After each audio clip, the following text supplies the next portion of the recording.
Hello, everybody. Welcome on in. Welcome, welcome. Happy Sunday. It's lovely to see you, Drac and GoPro. I hope the weekend has been treating everybody well. Certainly, there's been a lot of discussion over the last couple of days, I'm sure. Especially with all the game announcements. There's still been stuff in my feed talking about all the new MMO news and the continued, growth of EverQuest. It probably helps if I don't have my stream muted. Hi, Dak. Hello, everybody. We're just going to finish getting set up and then we will start our way. I realized after changing the icon graphics last time to help me with the spells, because I was clicking the wrong spells over and over again, I don't like them. I like, even though there's 3 blue like brains on my cast bar, I still prefer these icons because they're what I grew up with, and I think I'm just gonna have to handle misclicking every once in a while because I'm not entirely sure if there's gonna be any other way. But welcome on in. We are back in Castle Mistmoore. Last time we were able to clear into the castle. But I did apparently find out that I had accidentally set nothing to respawn. So we didn't get to see any rares that we potentially missed. And now that we're 27 and we're getting there, I wanted to see if we can get a little further. So I think the plan is to try and just kind of re-clear through the castle, see what we can see, break into that like ladder bit and see if there's monsters that we didn't get to hit. And ideally we hit at least 30 today, so we can start getting executioner haste procs. And then maybe once we've seen what we see here, we can hit another dungeon. I've heard call of like is it Kedge Keep and like the Hole are places that I could go, and I have never been there before, so maybe we can look at those as well. But we're gonna go ahead and make our way into the area here. I think we're just gonna take this low-level familiar for now. Become my friend. Thank you kindly. Thank you. Even gonna make sure that they're stronger than the rest. But we've been doing this. Oh no. Did I just save over? I just saved over my buffs. That'll be a future us problem. All right, we'll at least get to the hill. We don't need buffs to get to the hill. I do hate admitting that I've saved over my buffs spell set more times than I really care to admit. I don't know why I'm so prone to doing it, but this is not the first, third, fifth time at all. It is pretty common. However, last time we did learn about inversion, which dramatically helps us with pumping out slows and damage over time abilities. What a great spell stance. It is fantastic. I love it. I love it a lot. We probably wouldn't have made it through a lot of the sticky situations we had gotten in last time without it. It is a complete lifesaver. Look on our wizard friend here. Across all the streamers you've seen, so much. I know, like it has seemed to, like, there's a couple who either hide it really well and like they just never happen to do it on stream, or they do it all the time. There doesn't seem to be an in-between, and I seem to be right at the start of my stream. I save over it. I don't usually do it once we get started. I'm gonna call it pre-stream nerves, and I'm just getting over the first 10 minutes of starting a stream. once we get there, I tend to be pretty okay. But at the very beginning, it's like, how are we feeling? How's everything picking up? What are the nerves? What's the vibe? And then once all those things kind of fall into place, then it's like, it's easy sailing. But those first 10 minutes, no one knows what's gonna happen. I don't know what's gonna happen. My UI could just invert on itself. But I've been really really happy that we've been exploring some of the other areas. I was fortunate to get directed to Mistmoore, because I don't even really think I was here that often as a kid. Like this is a place I remember seeing the monsters, but I don't think we were here very long, if that really at all. Gang. That's true. We're not going to Guck though. We're abstaining from Guck on this leveling playthrough. No. No Guck. The Guck gangers can exist freely. But we will not be visiting our promised homeland. That will be another day. Maybe that'll be pre-order beta. In pre-order beta, we'll return to the Guck hole. I want to see Guck someday. It sounds wonderful. Were you not here for Guck? I was there quite a bit. We got stunned. That's okay. We're gonna be fine here.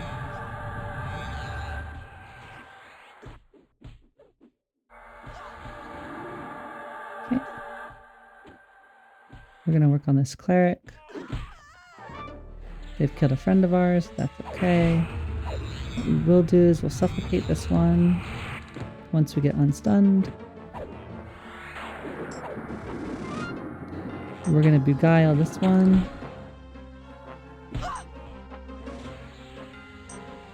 And we're gonna mez the rest of them so they go back to being a little bit more docile. Oh, looks like we've swapped targets. Which honestly I don't hate. Grab down some of these light blue ones quickly. You may have been in Guck. I just didn't know and enjoy the hangers. It was where we were, it was with all the undead frogs. If you remember me killing a bunch of frogs, then we were in Guck. I don't think I've killed any frogs outside of Guck.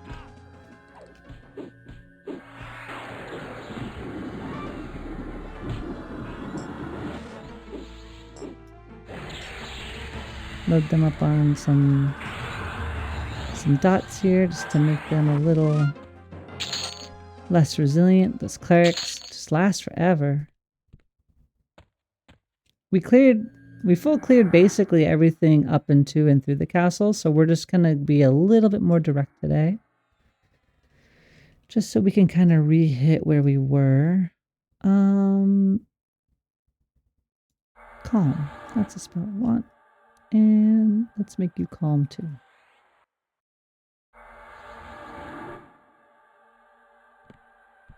Level 31 warrior. We're actually going to let you hate me. Where is my button?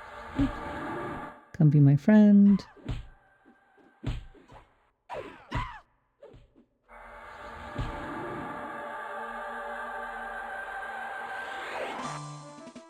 Okay. We charmed ourselves a higher level monster, and now we are just going to start working through all these ones. Got ourselves a level 31 warrior pet. I haven't really figured out or heard or understood if there's a big difference between charmed pets and the like enchanter base pet. Like I know that the base pet can like lay on hands itself and some other things, but I haven't really heard a consensus on if it's still better to charm normal mobs or not. Anecdotal evidence as somebody who's not really like a Excel document kind of gameplay person. The charmed pets seem to live longer, and that's basically the main reason as to why I've been doing charm. Is that it just seems to have better throughput. And on the rare instance, we had a multi-class mob. Like they were absolutely going through things. So I would say anecdotally, it seems that charm is good, but I don't have any like firm numbers or anything like that. Let's do this slow.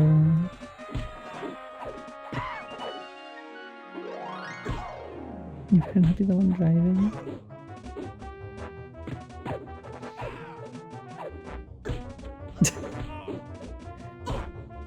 Can you charm a dragon? I don't think so. I'm gonna assume I cannot. I could be wrong, but I'm pretty sure I can't tame a dragon. I think most of the dragons are bosses. Though that would be very cool. I certainly wouldn't mind.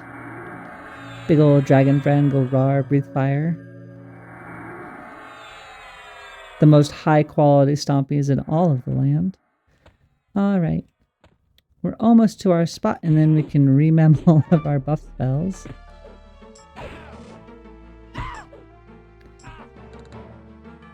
I forgot to switch to inversion.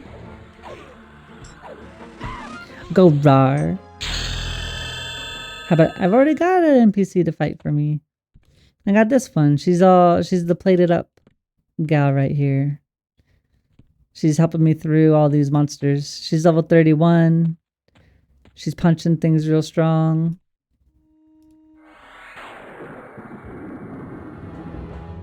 That was more mobs than I thought we were gonna get, but that's okay.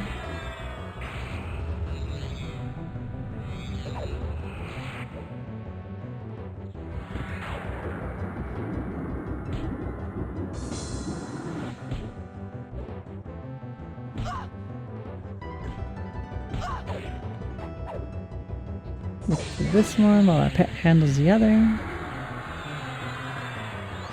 You can handle 2 mobs at once. Our pet is strong and fully capable. You try to fight free with words or magic bar. A little bit of both. Speechcraft and spellcraft go hand in hand here.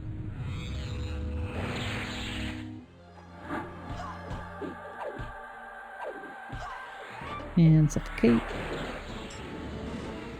We've got our upgraded force choke.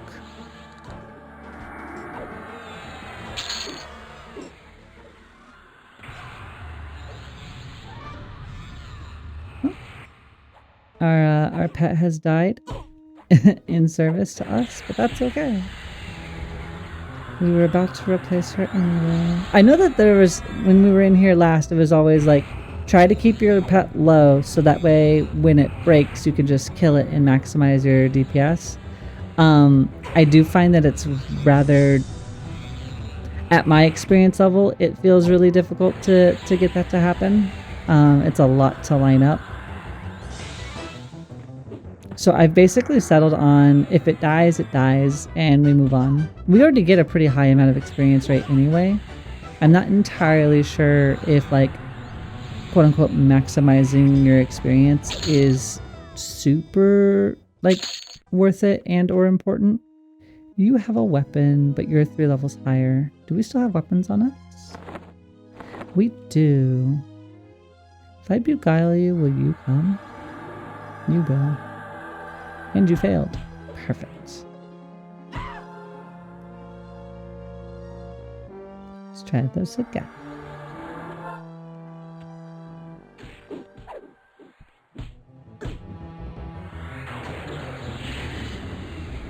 Our pets mess for a little while, but that's okay. Slow them down. Get the suffocate rolling. And then after this, we'll be able to start memming all of our spells. We just got access to clarity, so we have an upgraded mana regen, which will be lovely. I don't think we got any other new like sizable buffs, but we'll be sure to check them out. At least I know. Oh, that was awkward. Gonna head over to our corner here. And we're gonna unlearn everything but Beguile, so that way if our pet breaks, we're not completely defenseless. Okay. We want HP buffs. Give us some shielding.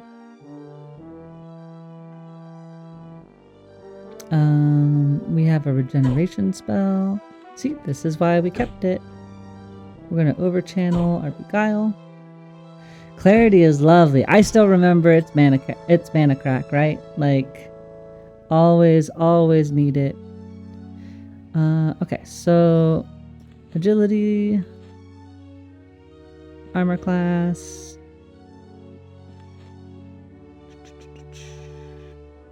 charisma to help with our mezzes and charms and all that other stuff, dexterity.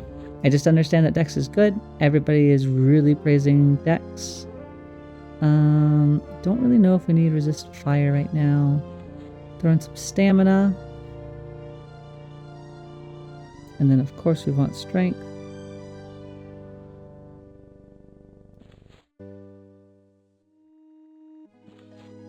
Great song. Clarity is a great song. That's a good poll. I do love me that song. Oh, I guess we could do Illusion Earth Elemental, but I really don't want to go back.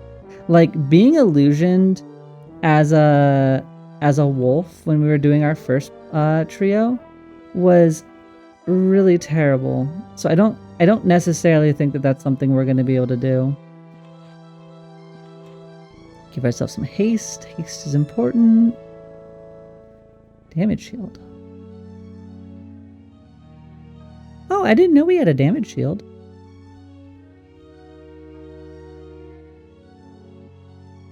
I guess might as well, right?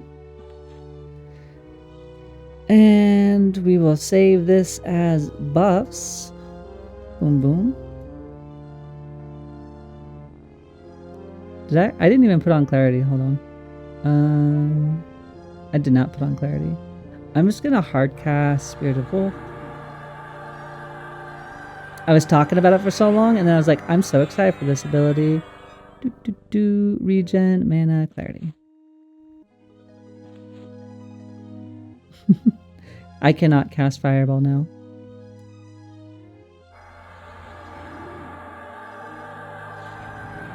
Alright, and combat. Get all our spells back in order.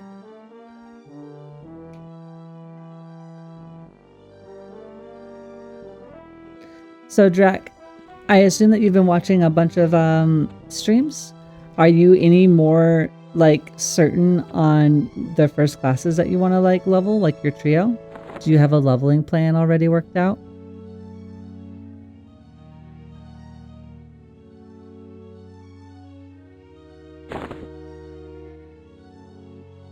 I love so much that they put spells in the world. I know. I love them so much. They're also really helpful when I don't I wouldn't know where to find them. And so like being able to break it down by like what the spell type is going to do has been such a help in like understanding what it is I'm looking for.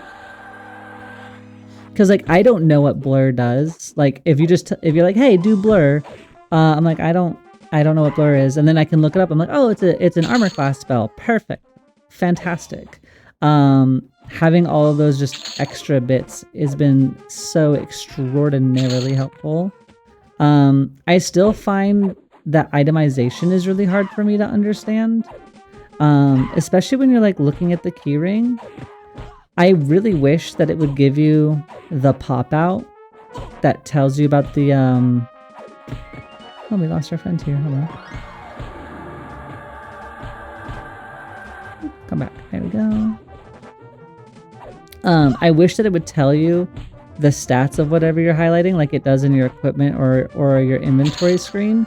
Because I know Ethereal Mist is cleric, but like I don't know it at a glance, so it'd be really nice to be like, oh, I'm looking for items in here, let me just look. And it's currently not a thing, but I hope that it becomes a thing.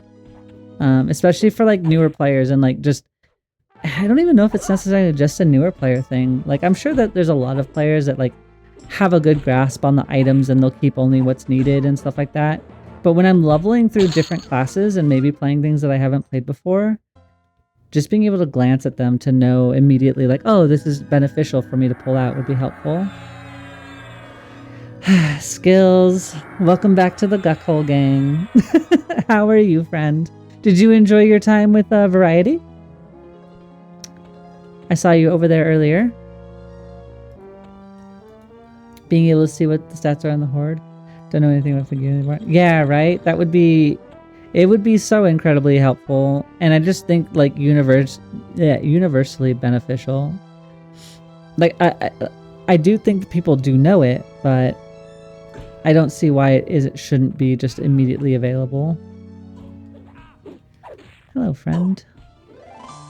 It is interesting because we didn't have any respawns last time, so now it's... We did get overwhelmed pretty quickly before, but I feel... That's not the spell I wanted to cast. I'm gonna cast Calm. And then we're gonna suffocate you.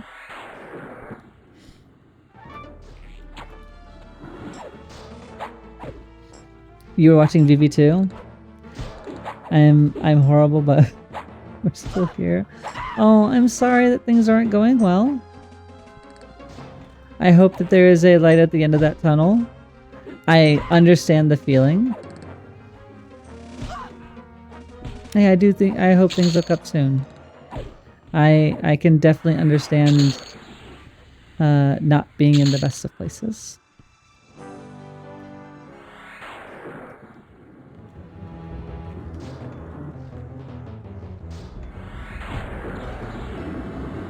Well, hopefully some relaxing, slightly mediocre, but honest gameplay through Castle Mistmoore will help some of the spirits.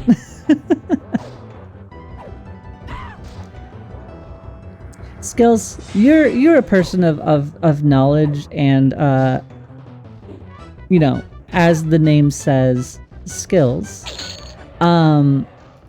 If I was to venture outside of Castle Mistmoore and trying to decide our next place to go, do you have any thoughts on the Hole versus Kedge Keep? Because I've read that those are two other places that I could potentially go to. Hey Fable, welcome in! Lovely to see you, how are you? I've seen no mediocrity.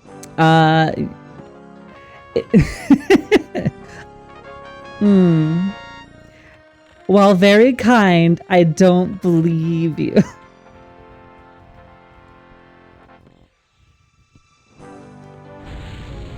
No. Well, we have suddenly become in a dangerous situation, but not a situation we cannot handle.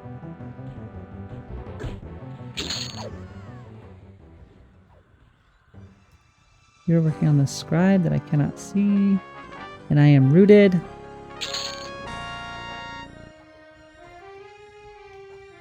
So we will heal our pet. Everyone has to go to Kedge once in their life. Is this my time? Is this when I have to go to Kedge then?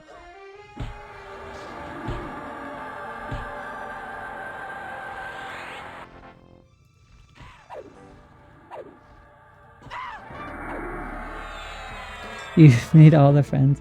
We, you know, it's that darn increase in charisma. We're up to 142. So,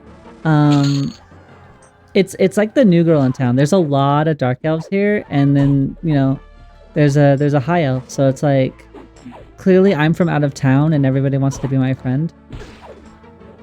We're all like, going against the headmaster of Castle Mistmoore College. We're gonna turn this into a TV drama, actually. The life at Castle Mistmoore High. Hot new thing. Your gameplay is always stellar. I do appreciate that. But I also know that you have zero context for what EverQuest is, GoPro.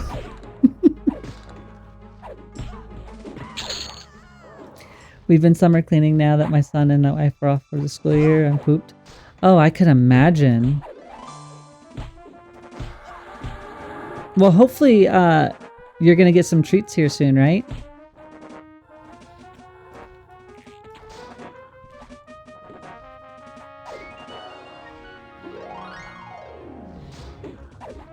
Maybe you get to like go out for like a massage, a spa day, maybe a nice picnic.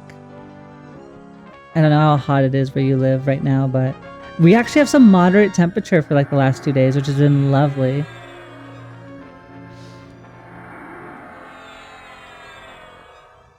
The hole would be so much better, but if you've never been a Kedge, it'll just have to be that.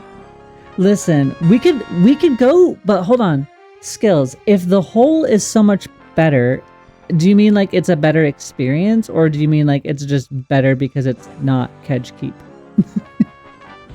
Because if it's just because it's not Kedge Keep, we could all go to Kedge together in July.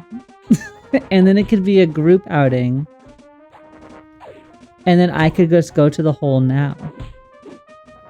Please don't send me back to high school. I will not send you back to high school. I also was not popular or enjoying high school much. It's better experience and a better experience. So then we're gonna go to the hole. Listen, I'm already awkward and fumbling through this as is. I don't need any extra modifiers on on our little trip here. We did learn last time. I have no idea if this is just a mob thing, a me thing, or what. But these gypsy magicians have really high resists to being mezzed, or to being charmed. I want to say like I tried to charm them like 8 times and I could not get it to work. We're gonna go, we're gonna go, we're gonna go. Come here.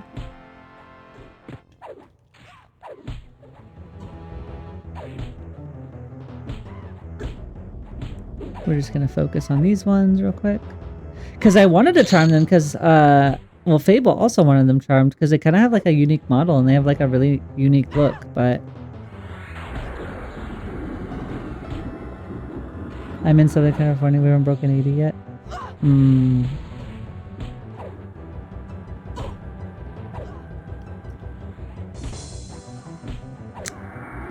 I mean, I'm glad that you haven't broken 80.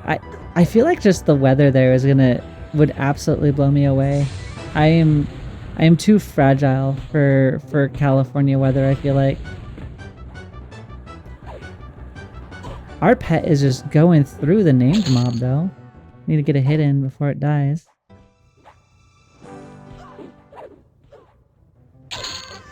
There we go. No, our pet. We got another set of Mistmoore battle drums though. Our pet lived in good service. They did well. Unfortunately, they got hit by the the wizardry spawn. Unfortunately, they are charming though. They do the charming. I see what you're saying. That's true. It's giving Japanese high school class president vibes. Like they're a tier above and we can't quite.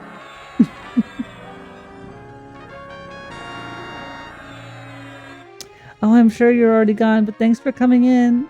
I hope you have a lovely day, Gone Pro. Drive safe.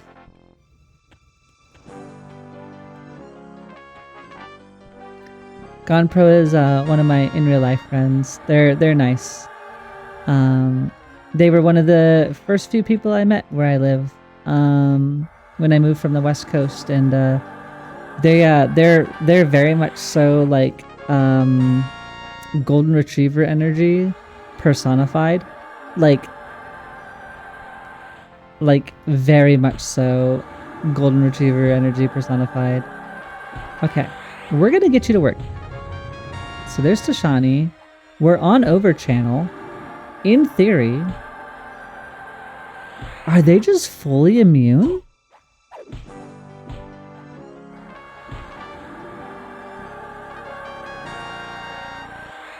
I think they might just be fully immune. Because we give them another minus 150. I have 142 charisma. I have Tashani on them. I think they might just be fully immune. Yeah, I don't think we can. She'll have none of your char. I know, but wouldn't it be nice? Like, they have such a cute model. And they have a dagger, and they're a rogue, so they're gonna do backstab damage. Like, I wanted to keep her along. I'm kind of sad that I have to kill them. Like, it's not the preferred plan. It wasn't the end goal, as it were.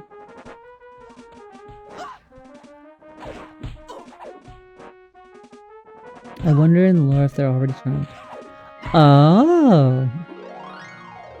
Yeah, it is a vampire, like, coven-ish area here, isn't it? I could see that being the case. I could definitely see that being the case. Like, they're already charmed, so... Yeah.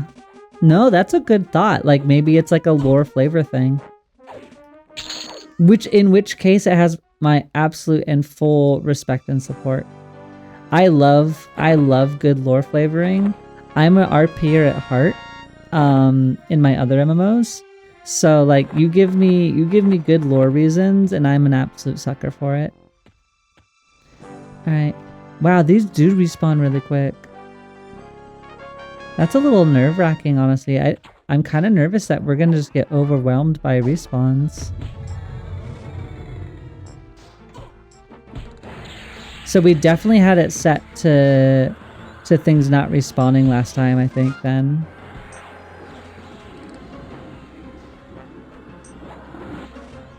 We gotta do Mez, or we're gonna lose our pet. Alright, well, we lost our pet regardless. I need you to be beguiled and join me in this fight.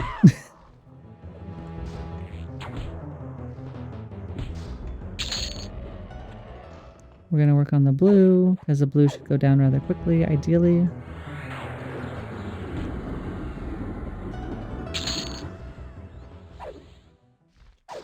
Yeah, we definitely had things set to not respawn. And I did confirm that when I came in, when I was making extended targets is such a blessing too as a chanter. Okay, regardless of even just being a chanter, I have such a hard time with the hitboxes in this game. Sometimes it's really hard for me to place the name to the box though. But it is infinitely more helpful than just trying to click on things. I think that's like it in terms of like UI improvements, not that I'm one to speak on because I haven't like ran the gauntlet of EverQuest. So, but like it is an amazing thing. It is amazing. I absolutely do love it. I'd be in a world of hurt without it, I'll tell you. Like even when I was just leveling my Druid Paladin Rogue, getting the right targets and like understanding who's still moving, because that's still a hard thing for me to manage, is judging which one of these monsters is still attacking, because sometimes there's a large attack rate. Keep your oh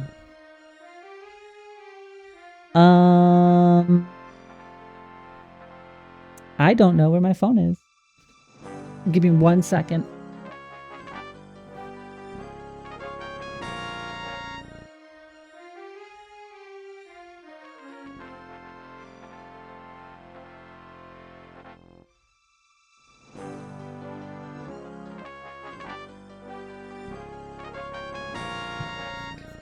Gotta find where my phone is.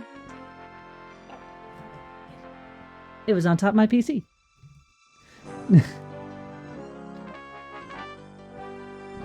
Good old typing and aging. Do you have access to evasive? Yes. I do use evasive stance. That helped me a lot when I was like first breaking in, and like especially when Paladin doesn't have any CC. So, well, Druid has root, but I didn't want, like, I was fighting in such tight corridors, like I didn't really want to like risk getting any more social aggro. But yes, I do have access to evasive stance, and I definitely used it in those more harrowing situations.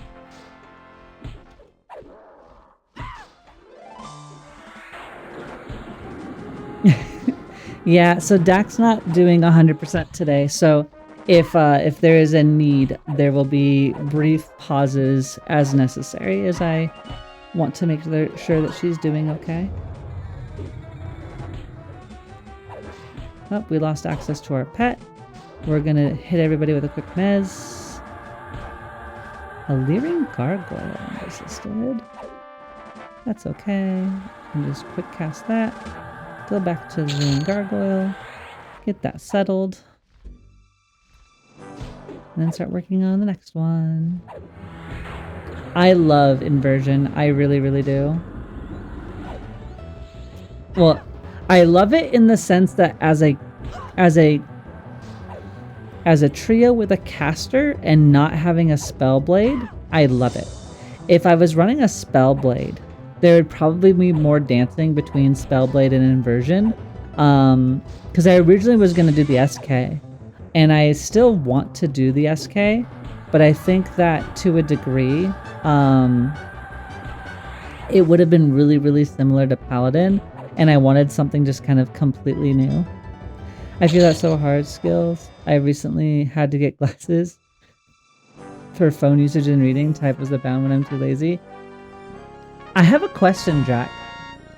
Do you use, like, I'm assuming when you're talking about typing, you're using like a phone typing and not like keyboard typing. Do you use an Android phone?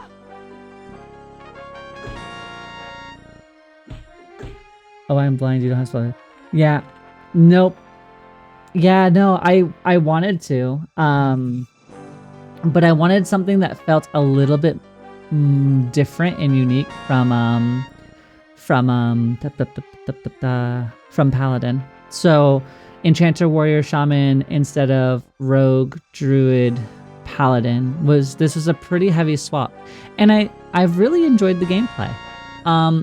I do think if I was to make a change, and I'm still debating on this, I think there's a part of me that wants to completely sack Warrior and replace Warrior with SK. And the only reason I'm not doing that is because I don't really want to put us back into low level, because we're just hitting near 30, and that means we're gonna start getting our haste proc occasionally. Apple, sadly. Agreed. So here's my thing. I don't really do the whole like Apple versus Android fighty thing. I'm too old to care. I will say though, I was plugged into the Apple ecosystem, probably like a lot of people, for a fair amount of time. Oh my goodness. Hold on, we've become trouble. Let's get Mez going.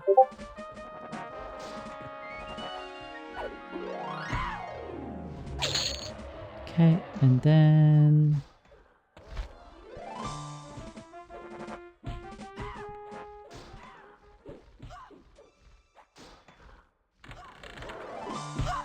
Oh goodness. Alright, we're just gonna... okay, hold on. Kind of want everybody in this hallway. We know this hallway isn't gonna pull more people, so let's do that. What are you? You're a flouting gargoyle. You're gonna become my friend now. Oop. What are you? You're a leering gargoyle. You didn't convert. Please convert. Thank you. Now we go to you. We're gonna remez all of our friends here. Now that we've handled that situation a little bit, we can go back to talking. So I was plugged into Apple for a while. I will say the only thing I miss about Apple products, specifically their phone. Wow, hold on. Why are you being such a bully? Let's get the Mesri rolling. She's not gonna handle it. All right. Come back. You. Sashani. Full mez. One more time. Oh wait, you're dotted. I can't full mez you. We will go to divine. We're gonna let our pet do some work along with our dot here. Okay, we'll cover this situation a little bit. I know they were absolutely boring. I'm watching on the TV and chatting on my phone. 70. Dak will do that sometimes when she doesn't want to be at the desk. Like if she doesn't have anything that she's doing, she sticks us on the TV in the front room, which gets a little weird because sometimes in like quieter moments, I can hear myself in the front room on the TV. And then it's that whole like I hear myself thing and need to like disassociate that noise or else I'm going to get tripped over my own words because I hear myself, but it's not like, it's not me. In the moment, it's very goofy. It's super I've had so many unique experiences doing this, like streaming over the last month. Like first of all, I get put into, you know, people's faces and it's super nice. Like I get to chat, I get to learn. I love hearing and learning about people. I've also like been learning, you know, back-end stuff, like how to get like videos uploaded, how to move them to YouTube. I don't have a background in art or really tech. Like I did QA, like I've done video game QA for most of my career. You know, and I did that in the AAA sector. And so it was a lot of proprietary tools and some stuff. And like I learned how to like cut videos down, but that's basically as far as editing needed to be. You're not really editing a bug video to like production. You're just making sure that it's short, succinct, shows the issue and moves on. And so when I was making the Guck Gang video, because I wanted to like, I was like, okay, if everybody in chat really likes the Guck Hole Gang and really likes to be called Guck Gangers and they're going to continue this little bit, I at least want to give context. So I went and I made like the origin stories of the Guck Hole Gang, but I don't know art. And I don't want to use AI. I'm controversial take. I'm anti-generative AI for art. So like I'll use AI for like home stuff, like getting food. It's on the channel and it's on YouTube, which you can find all of my social medias on the about page. But it should be on both. And it should just be in, I think it's under videos. But like when I was making the like intro thumbnail image for it, I actually physically ran to Guck, took a picture, and then like isolated a Froglock picture, and then put that all into GIMP and like made the image. So that was my very like homemade attempt at getting that to work, for better or for worse.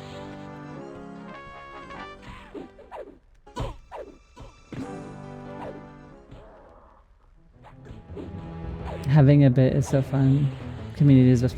No, community is the best part of this. And I've been, you know, like I said, I've only been doing this for a month. My first stream was May the 3rd.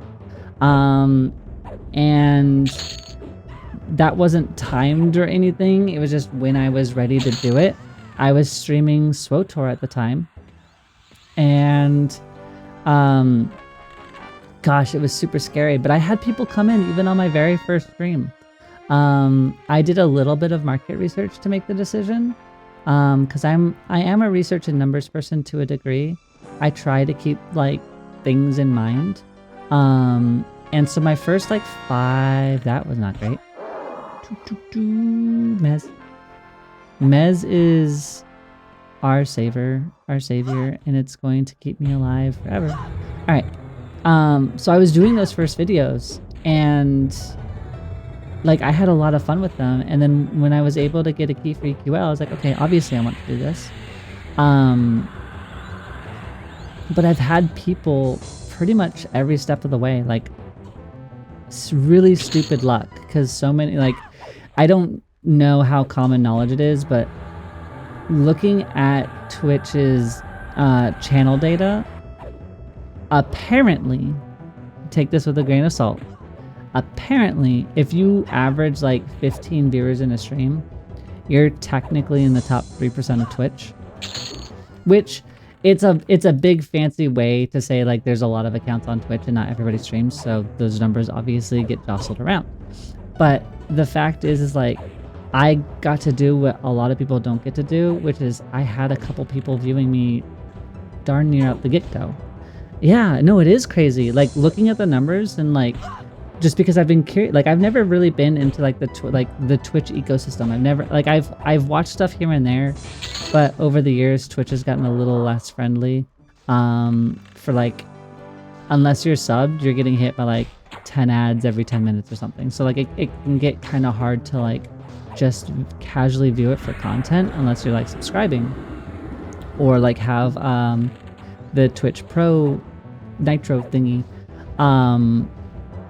So it's an absolutely crazy process. And so the fact that I have, you know, even little as like 1, but all the way up to right now we have 13 friends in here, like I get to meet all of you. I get to continue to learn about everybody. Like I get to learn stuff every other day and somebody shares something, and I try to retain all of it because over the last 3 years I've realized I'm a social person and I like learning. Like I've always known I like people and I like their stories. I just didn't realize that like I had like a deep want to like be social because people are always so interesting. Like there are so many things you could have done in the world and you decided to master, you know, dentistry or calligraphy, and like what brought you to that, and like hearing people's stories on that is some of my favorite stuff in the world. Like nothing makes me more excited than learning about people and like what they're deeply interested in. Also, Drac, thank you for your sub. I really appreciate that. It's very sweet of you. I don't have a line for that yet because it still blows me away, but thank you so much. Welcome to the Guckhole game. Welcome. It was truly a love speaking with you that other night. It was a lot of fun. So like I want to be good at this. I said that like I want to be good at it, right? Like I don't think this will ever be something that I can do full time. I know some of you have heard this story already, but I got laid off. My company, so when I moved into an indie company role, they basically ran out of funding, and they shed our department before eventually I think that company doesn't exist anymore. And so that was in September. And, you know, all the AI and ATS and stuff for the tech industry is really difficult on top of the already established practices that like game dev can kind of have. And it's been kind of hard to find new work. And I've wanted to stream for roughly 10 years now. Like I've had an interest and a stated verbal interest of streaming for 10 years. And it was never the right time. It wasn't the right circumstance. It wasn't perfect. And as I've continued to grow and learn as a person, well, thank you. No, it does suck, but like I think it's given me opportunities, and it's stressful. And to like let down that curtain slightly, it's stressful and it sucks. But like at the same time, like we'll figure it out, right? Like everybody finds a way, it'll happen. It just isn't the life path that I thought that I was going to follow at this point in my career and in life. Because I've been fortunate enough to I've never lost a job. I was stably employed from the age of 18 until I was basically 36. So job searching is a skill I've never fostered. I was fortunate enough to come out of high school, apply for a job at Nintendo. That's where I first started working, and I worked there for roughly 15 years. And then I left in COVID to an indie VR company. And I don't regret any of it. Oh no. Hello, friends. Get the mez going again. We're going to start on the Herald. Oh, they didn't call me. But yeah, glad you hear this switching the best. Thank you, I appreciate that. And like my goal is eventually obviously find work. The goal is to find work, because let's be super real.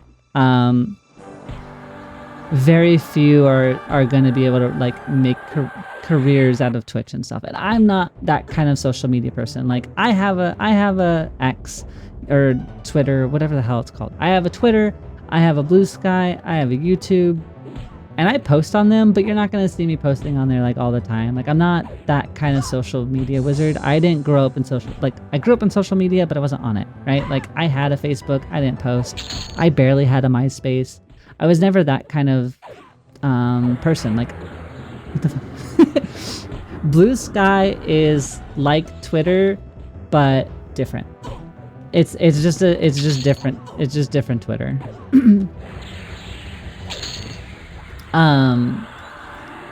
But what was I gonna say? My social media was always MMOs. No.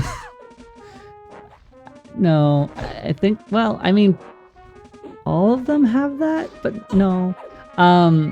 Yeah, so most of my social stuff was like MMOs, right? So like that was my social media. I got to know people on my servers, you know, I did a lot of roleplay, I did raiding, like all sorts of stuff across that. So that was like my main like bridge. And so like navigating like social media and all that, like I don't see that as something that I'll sustain. But when I do get a job and figure out that scheduling, I don't want it to ever stop my streaming. Like I've realized that I like doing this for better or for worse, and like even if I never get above, you know, 2 or 3 people, that would be okay with me. And so I just have to figure out what that new schedule would be. But like this is something that I want to continue to do as long as I can do it, and as long as I have a game to play and something to share. Even if I was streaming to 0 people, I think it's still something I want to do. Like, because if somebody pops in and I can have a conversation with them, Dak will joke that like I have to be socialized with 3 people a week or else I get sad. So like, if I can talk to somebody and learn about their day, even if it's like not necessarily all positive things, like I got to be an outlet. I got to talk to somebody, like maybe they got something out of it, and that's more than enough for me. Glad you're enjoying it. I am. Discord is my social media. I am on Discord like 24/7. I don't use any of them. I got a TikTok so my wife can send them to me. That's what I do to Dak. I send Dak so many TikToks, and then I force her to watch them with me sometimes, because I'm like, well, I sent them to you. You should watch them. And so then like it'll be like at night and like we're getting ready for bed, and then I'll be like, all right, it's time for TikTok time. And then she'll begrudgingly accept it. The farmer's market is a mandatory enrichment trip. I think that's mandatory enrichment for you. You grew up with the farmer's market. That wasn't me. MMOs where socializing wasn't is. Absolutely. Like I grew up in all, like I obviously grew up in EverQuest. But like where my fundamental growing up was, where I was like, you know, had self-awareness and probably at least some level of cognitive ability, would have been wait, what happened? Oh, I didn't save it with clarity. Hold on. Region clarity. I was like, wait a minute, that's not a buff. Quick buff. Load combat. You go around farms, not farmers markets. It's the same thing. It's just one farm instead of 10. I just realized how hard my YouTube account doxes me. That is something that I had to consider too. Was like, so, cause like I fortunately, like I had another name that I was online with when I was young. And like, you know, that... Ooh, wait. Who's the princess? Why is there a princess? Oh no. Oh no. Mez? Overchannel Mez? Okay. You're hitting the Will Pillager? Alright. But yeah, so I changed my name over like the last several years at least. And so like fortunately none of my stuff has that potential because I've consciously changed things over the last couple of years. But definitely when I was younger under that old name, oh yeah, it could have definitely been an issue. Hey, we hit level 30. I can't believe we already actually went already up 3 levels. That's incredible. We're zooming. I wonder what the princess can drop. I think this is our first rare. Well, she isn't noted as a rare monster. So maybe she doesn't drop anything?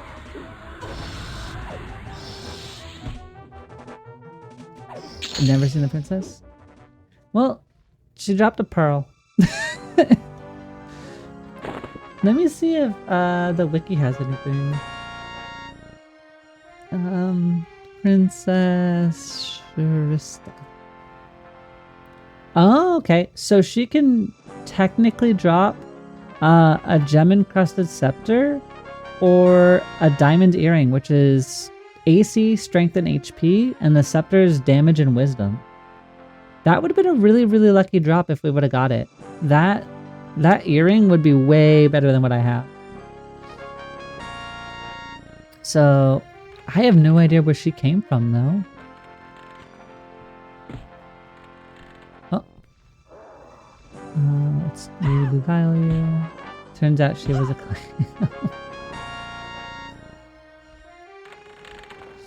First time I've commented on a YouTube video in a long time. Had to leave some gucking love. Aw, skills. I appreciate that.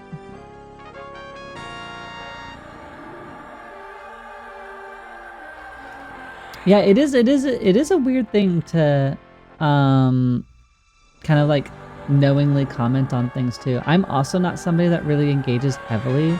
Like I'm not really never really been into like the whole commenting and like making my stuff known because like I'm just a random person. But now that I've started doing some level of content creation, even on a smaller scale, I have found myself more inclined to do so, which is super weird. Maybe it's like learning more about what time invested it takes, like just to make that silly little video for the Guck Gang. I think that took me, and granted, I am very underdeveloped skill-wise for it. Like I've not been doing it for a long time, so it took me probably like 3 hours to get the video cut down to where I wanted it to be, and then to, you know, go and take the screenshot and edit the picture and figure out how to isolate it and get everything set. Like that took me probably about 3 hours just to get done, not even counting upload time. So like it is kind of an odd experience.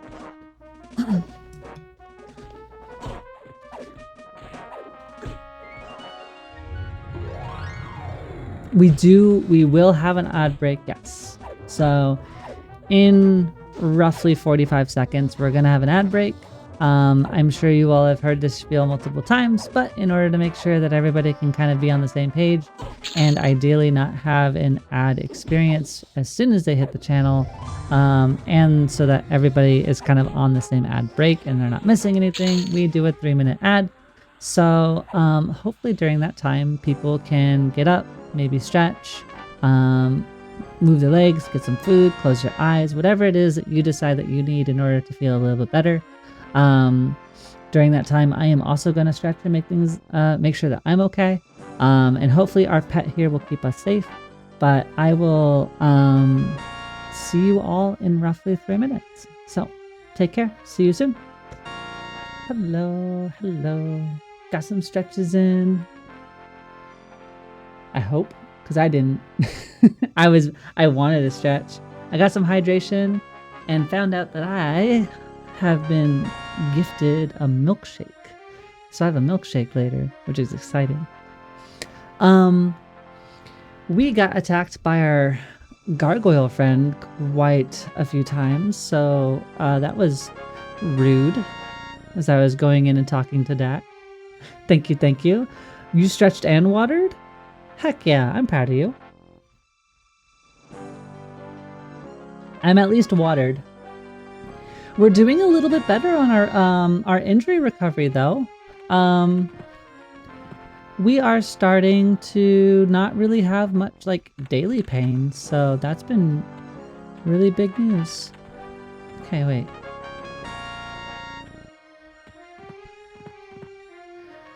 I remember we died. We got our absolute everything rocked in here.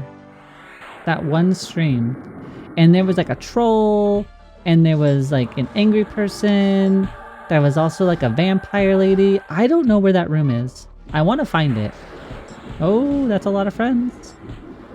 That's a lot of friends. We also lost our pet. Which one of you is our pet? That's our pet. Bugile. Come back, thank you. Will Sapper, that's your new target.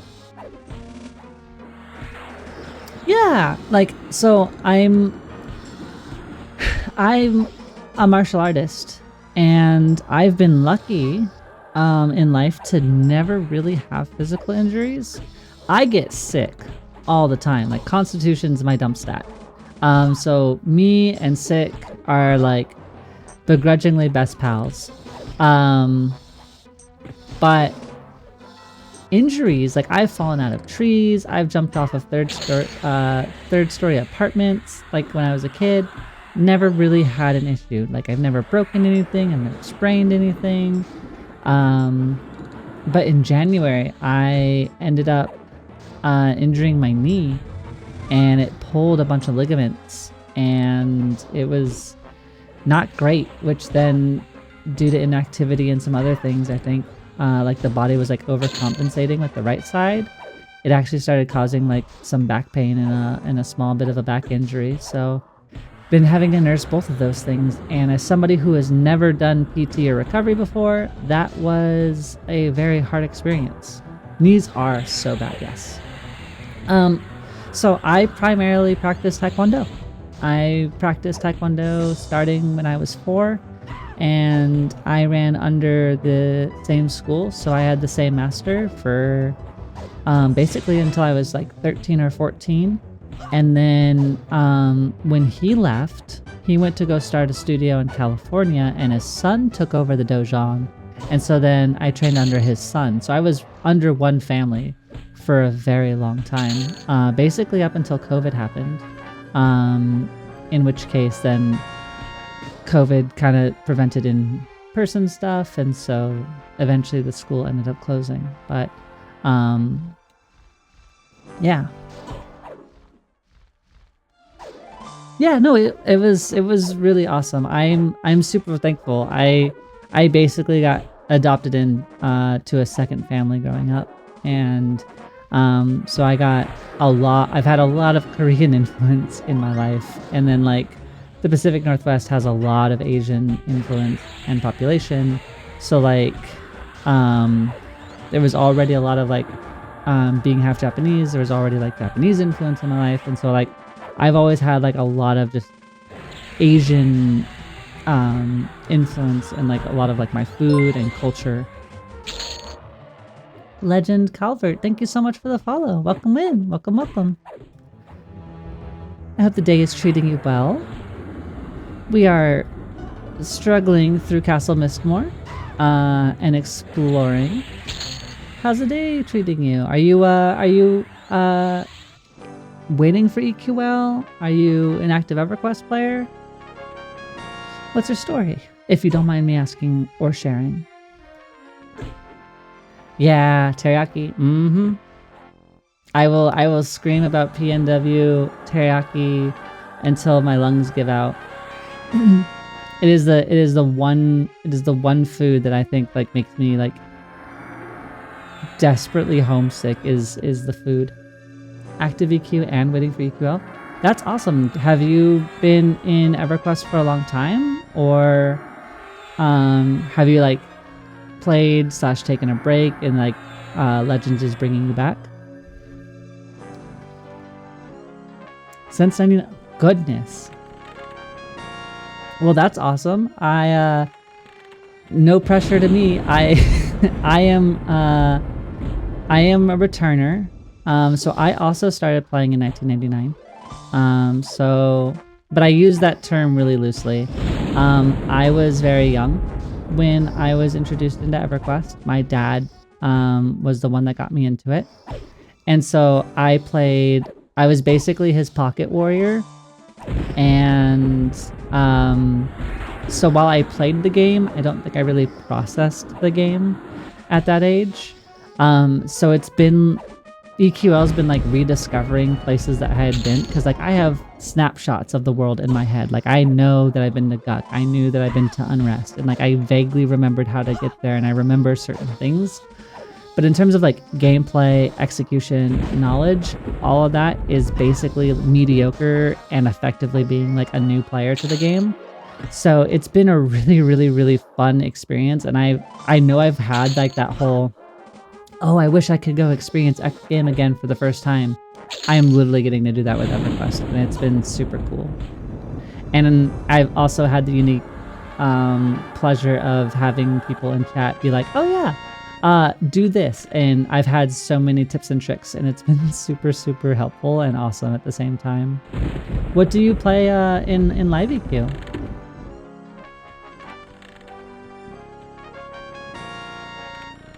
I know that this room exists. Ooh.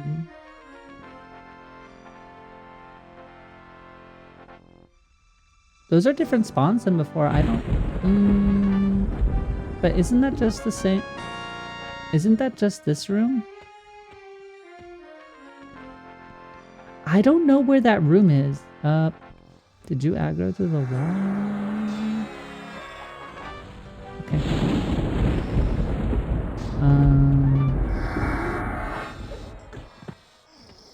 Oh, I think we aggroed through that door. Got it. Understood. I don't know where that room is, but we're gonna find it, because there's only so many rooms, right? Eventually we have to find it. Would you stop being difficult? Thank you. Come back. You have my buffs, you're eternally mine until you die. That's the contract. If you want clarity, pet forever. It's honestly like, I wish there are so many games I wish that I could have that with. I never really thought about EverQuest in that way, because like I've tried to come back for EverQuest. Like I tried Project 1999, I tried Quorum. Fantastic games. There's no complaints. The problem was like time, right? Like life is too busy, you know, I have a partner, I have a main MMO that I play and refuse to give up. Like there's too many things that don't necessarily fit. And so I never really thought about it. And then now that I have like this opportunity to like do all that again, like it's been an unexpected surprise, and I'm not mad at it in the slightest. Where are you? That's the guest room. Fine, library. Okay.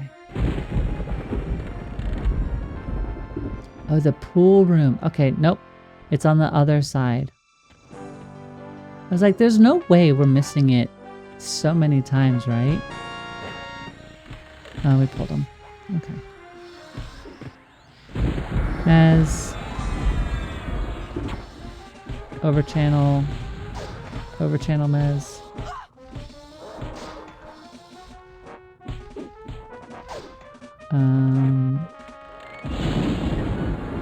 That's not calm. I don't want calm. I don't want calm. I want Beguile. Come back.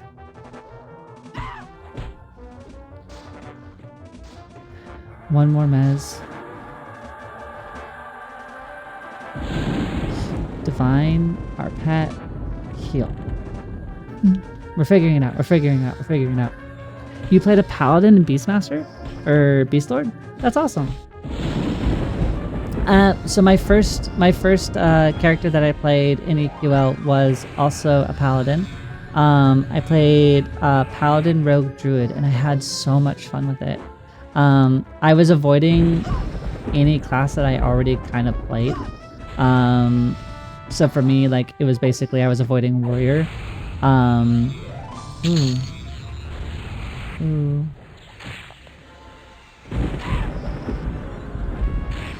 What are we getting hit by? Okay. You, come back. This is spooky. Divine. We're okay. We're doing great. We're gonna shift to defensive stats because things keep kind of getting out of control. We're fine. We're fine. You need heals? We got them. We got heals. I need my pet to stop breaking is what I need it to do though. Inversion has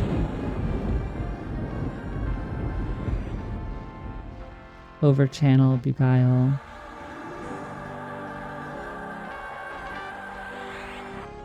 Divine healing. It's okay. It's okay. We have the tools. We have the tools. We'll be okay. Okay. Now we can over channel one more time. We're gonna over channel Mez the group just to make sure it lasts as long as possible. As long as possible. Okay. And now we're gonna work on the soul person. Oop. And I think we can get this going. I meant to go to inversion. That one's down. Thought spoiler next. Again, suffocation. That thing just got chunked. Jeering gargoyle. Suffocate. Cleave. I love that. I know I've said this multiple times. I love that cleave doesn't break mez. I love that it does not hit a target that is mezzed and you don't have to like not use an ability because there's other things in the area that you don't want to break out. I love that it's smart. I do love the stances. Like I know this is an older game and a lot of people like have it on lockdown. Enjoy, have a good walk with the dogs. I know a lot of people have this on lockdown, but I feel so plugged in when playing this game, and some of that's me still learning, but like just even in fights like that, it's like, okay, I'm gonna shift my stance. I want to make sure that I'm doing this and then shift back so I can maximize this. Like, I really do enjoy the stances in this game. I think they add a lot of really useful flavor. All right, now that we've handled that bit of trouble, we can have new trouble. Yay!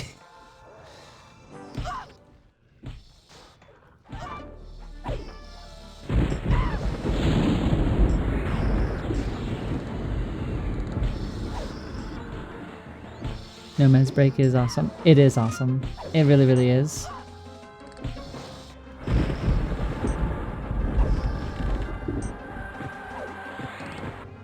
We lost our pet.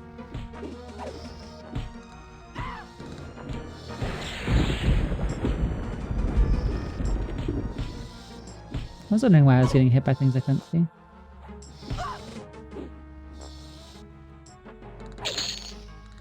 Floating gargoyle. Come on back. And then we'll work on the pillager because it already has their life. What I should be doing, and I know that this is what I should be doing, I should be doing Tepid Deeds first. I should then also do Listless Power before I do Suffocate, as to not break the mez, so that way I can get all the other debuffs on before I do it. I just didn't do it. Okay.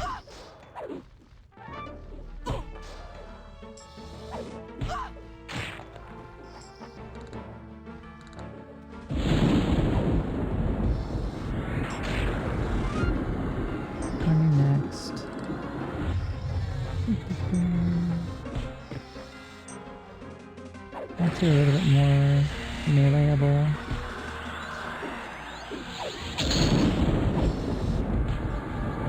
Stack up the mez again.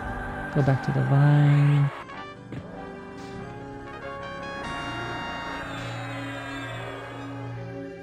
Is it the gargoyle? It is the gargoyle.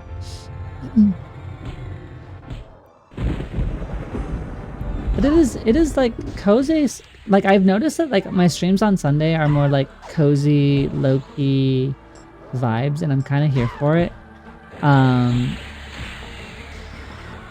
Like everything's a little calmer. Like chat's a little calmer. The vibes are just kind of like a little bit slower paced, but like I don't necessarily hate it. Mez.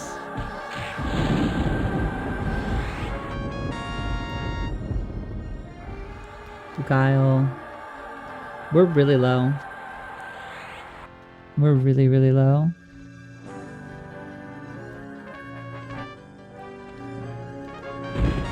Like clarity is helping us out a lot.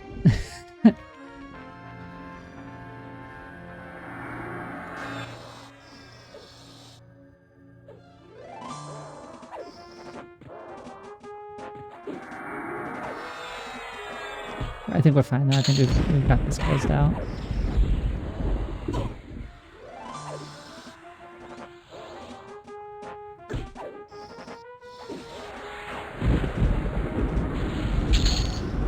Perfect. Whew. That was scary. That was really scary. Let's do... I don't know. Yeah, my regen's down. Let's throw up regen. And then we're going to start cannibalizing for mana. That was spooky. Oh, that was spooky. It was a good time, but...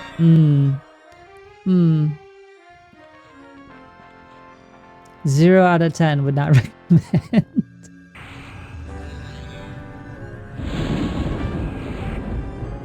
We do have 9 AAs that we can use. Let me throw those in. Let's combat agility.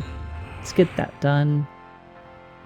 And then we can start working on our combat stability. So improving our chance to just raw avoid damage, I think is definitely helpful.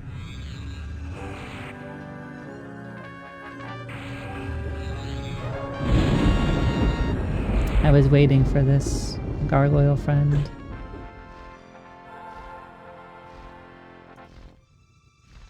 Swap to our buffs real quick.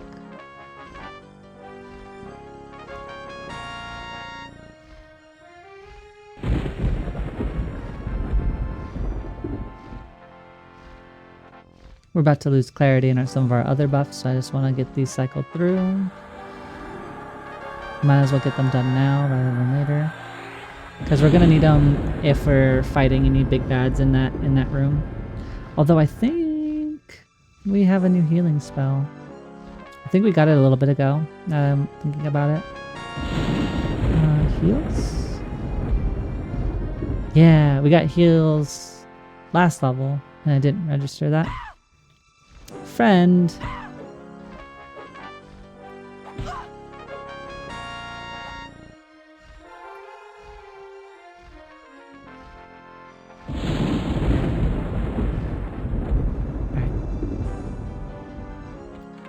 Let's break into the room.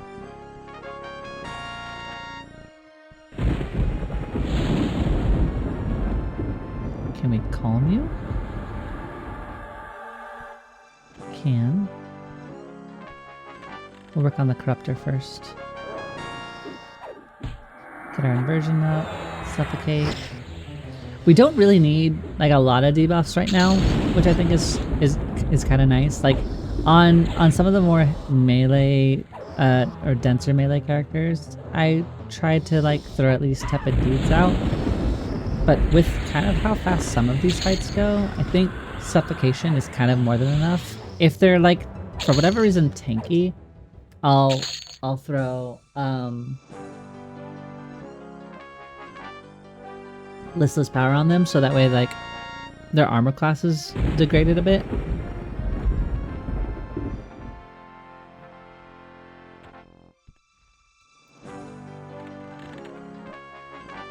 So I think that means I have to be in here, right?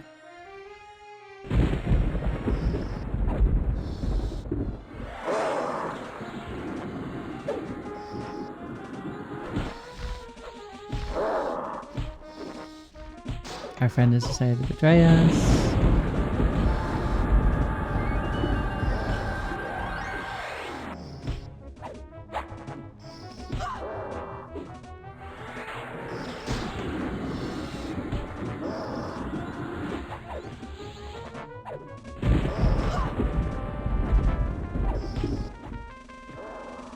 I love the 218 critical. Satisfying. Hey, we got another A point. Just in time. Combat stability, which increases our armor class soft cap by 2%. But this will now put it up to 5%. So just means we can be a little bit tankier. Wait.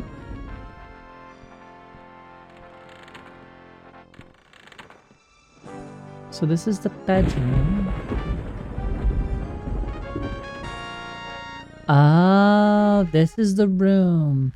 How did I walk past this room like 5 times and not realize there was a door there? We figured it out. This is the room that I wanted to see. I think it kind of helps with 2 parts because I think there's 2 rares in there. The time that we died, there was a big troll, and then there was like some vampire-y looking lady in there. That could be the princess. I'm not entirely super sure.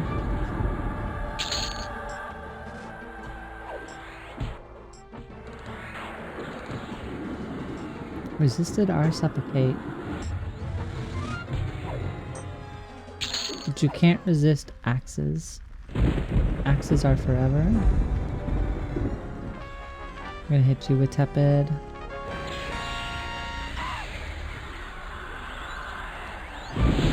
Suffocate. And then we're just gonna do some recovery so that way our mana regen can double. Because now we have 56 effective combat regen.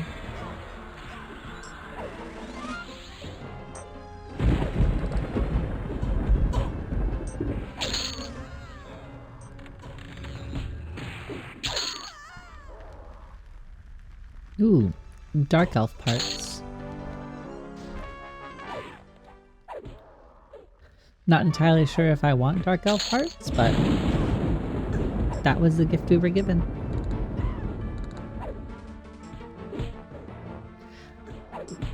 So far, I think I like this build.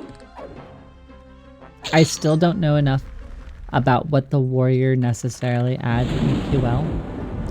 Other than having access to, like, you know, the Executioner Axe and obviously like some of like the warrior set.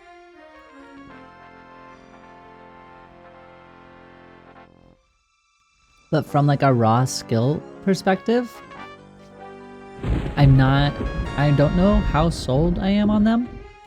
When like paladins and SKs, like they have their entire skill set, they give spell blades, so then you start getting like into life tap leech, or just having the extra damage from life tap, honestly, and reeve. Or paladins lay on hands. Like the utility, I feel like, is just so strong, and I don't know.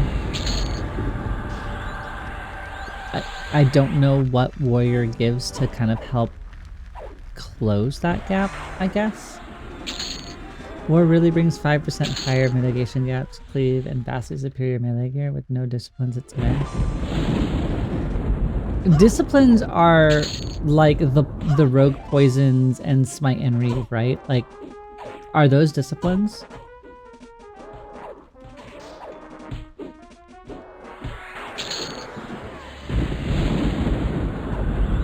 But yeah, like the 5% higher mitigation cap, like cleave, don't get me wrong, I like cleave. You are absolutely right. Cleave is a cool ability.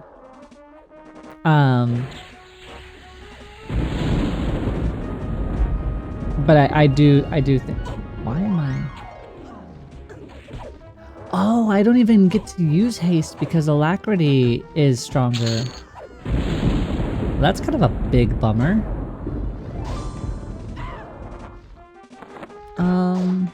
And that never got high enough.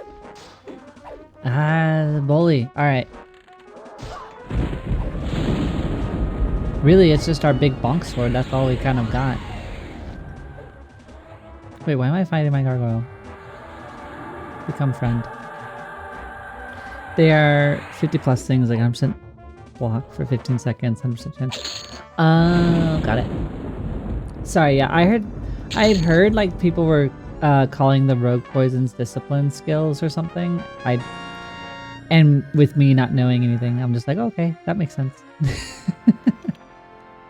Yeah, no, and I think that's like one of the strongest or the biggest things I'm saying is like rogues have their poisons that stack and just are a passive buff that just make everything great. Right? Oh, and this room makes everything not great. Oh, we found everything possible. Okay.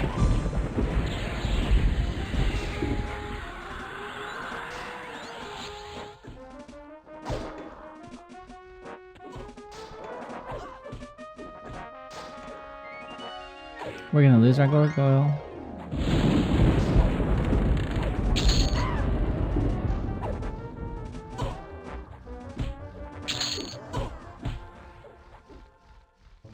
That's okay. We make a new friend. I did find everything possible. Welcome back. We're just continuing the trend.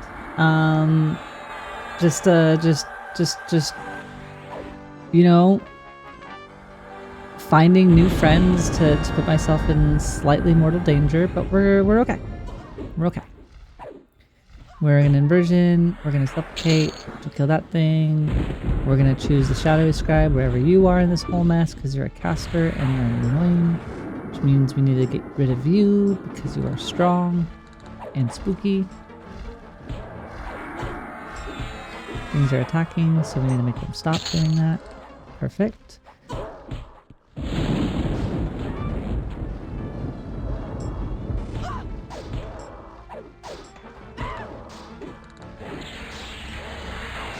I think we'll be okay. Really, honestly, the Enchanter gives us so much control. I will say, like, it feels like an almost unfair level of control that I have over these monsters. Because in no situation should I be able to live through this many mobs. Herald. Cute. Gargoyle comes back to being fought. You're tearing up and recovering like a boss. I did have a lot of learning on my last stream. There was a very kind passerby who came through and gave a lot of tips and turned me on to the inversion stance. And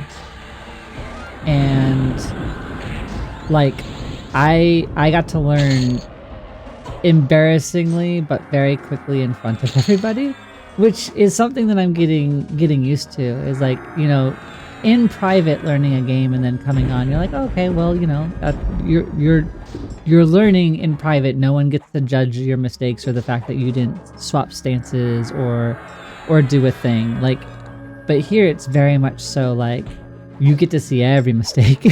And but through that, like, I got to learn, you know, mezzing, I got to learn charming, seeing when charm breaks happens, making sure that I was swapping between inversion. I learned more about what overchannel does, and like that maybe it's wise to try and keep. Why are you? You know what? Perish. You don't want to be my friend that badly. You can both go away. But like learning to use overchannel for mezzing or for calming has just been great. We're all learning and doing great. Thank you. I mean, I've never played an Enchanter before, and I think when we decided on it, like when chat helped me decide on it, I was so nervous because I understand that in EverQuest there are few classes that have relatively high levels of skill expression, and from what I understand, that's Bard and Enchanter. Like, by far, if you have a good Enchanter versus a great Enchanter, like there's a pretty hard difference between the two. And so having Enchanter roped in with, you know, a Shaman, which I've never played, having all these buttons and like learning all these things like gear, like I still don't know how, I don't really understand gearing in this game. But like all of these things, it's like, okay, well, you know, might as well give it our best shot. Oh, wait, there's a eh?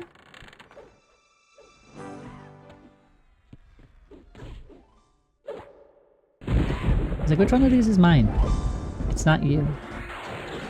Go away. There's a hidden wall there. I know it says it on the map. Oh, this is one of them. You have to be a rare, right? Yeah, it is a rare creature. Let's go. What kind of cool thing are we gonna find? You're a brave soul. Yeah, I think I qualify myself as brave. Like, I've been learning a lot, like public speaking and like speaking in front of people, even though like obviously like no one is here and like no one can like do anything. I don't have to see your faces, you don't see mine, like, oh, there's a lot of barriers between it. But even still, like it's a real back and forth. I say something, and if I say something messed up, like there's a response. Like, and if I say something cool, like there's a response. So like it is definitely a fun little skill game. And like learning like both interactions here, but then also like interacting with the game itself and like, you know, managing buffs, debuffs. That seems to be a lot of what this build is about, is like making sure that I'm using my control and eking out as much of that value as I can. But not shareholder value, just value. I'd heard something about a hilt dropping for the Paladin adventure in here. We could definitely hear the blushing in the gargle. That's true. That's true. Sometimes people say, like, I've had several people say Guckhole in the like the official Discord or whatever, and I get terrified. It's not a bad thing. Like, I'm glad that people latched onto something, right? But like, also at the same time, like, ooh, no.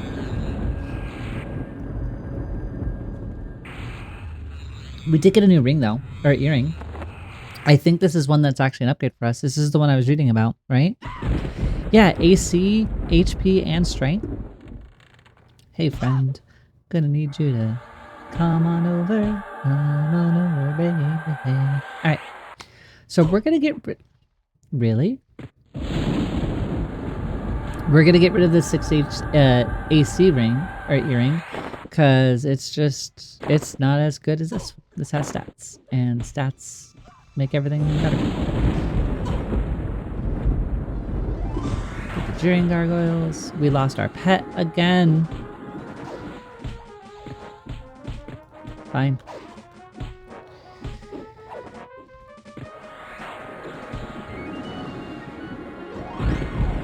They had the option to stay, but they chose other routes, and that's okay. Although I kind of want this one. Leave. You have a weapon. Be my friend. Okay. Let's work on these gargoyles. They're blue. They shouldn't be much of a threat. Congrats on the earring. Thank you. Okay, I think you can go down into the pool to the basement. I don't think so. I don't think it's a swimmable pool. I'll double check. I think I see the bottom though. But there is a hidden wall here, and I wonder if that's how we get to somewhere. Let me just finish healing up.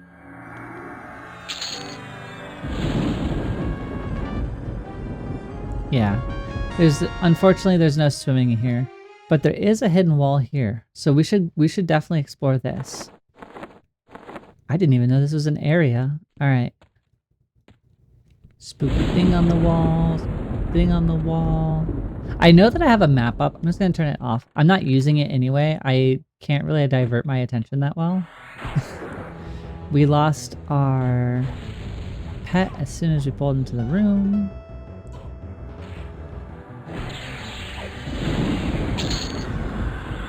I'm gonna go ahead and hit the, I'm gonna over channel. I'm gonna hit them so they're freed. I think they said mobs with weapons is just a visual effect, but it isn't connected with the, oh, okay. Well, that's good to know. I thought for a long time, like, I remember like killing skeletons in Freeport, or yeah, in Freeport and some other places, and be like, oh, it has a staff. And so like I'd always target that. Why? Tashani? Beguile?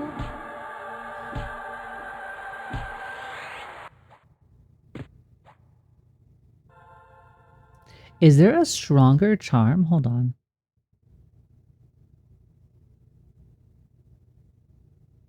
No, it's still my strongest charm. They're just putting up a fight. But I remember always chasing them with weapons, and I would always be like, "Oh, that one's gonna drop me a thing." But maybe that's not the case. Maybe I should have this open. All right, we're gonna go this way first. Oh, this is how we got to the tower. Hey, look, I was wondering how we would get here. This is the beginning. That's super cool. All right. So, I guess we go up. Or maybe not. Oh! Oh, it's a clicky. You have to click it. This seems terrible. Mez. Wait, why is my Beguile off? Why'd my Beguile go off the bar?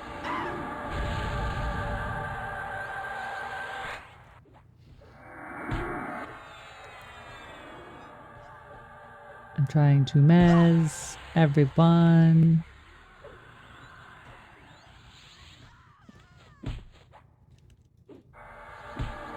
Okay, we're gonna mez everybody. Ideally, and then we're gonna put Beguile back on the bar. Oh, right, because I looked to see, right. Okay, Harbinger, Wizards. Okay, we're gonna Tashani you. We're gonna Beguile you. You're ours now.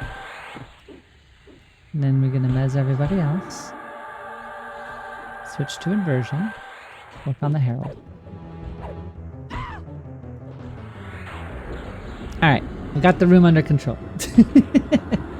Old school games, they had changed it when they turned this into personal loot. Yeah. Oh, okay, that's definitely how it worked on old school. Good. I worried for a second that I was crazy because I could have sworn that I remembered specifically targeting mobs that had like weapons in their hand and being like, oh yeah, that'll get it for me.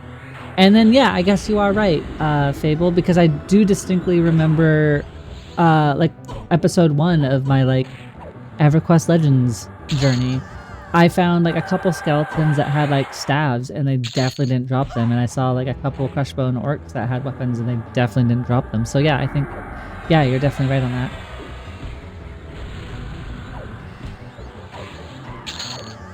But if I give them a weapon, does that make it different? Well, let's see. It says punches. Let me see if I give them a weapon. Let me see if I can like my minuscule amount of testing that I can do as somebody that doesn't know this game. Let's see if we give them a weapon, if it changes from punches to being something different. You can have a rapier. Boop.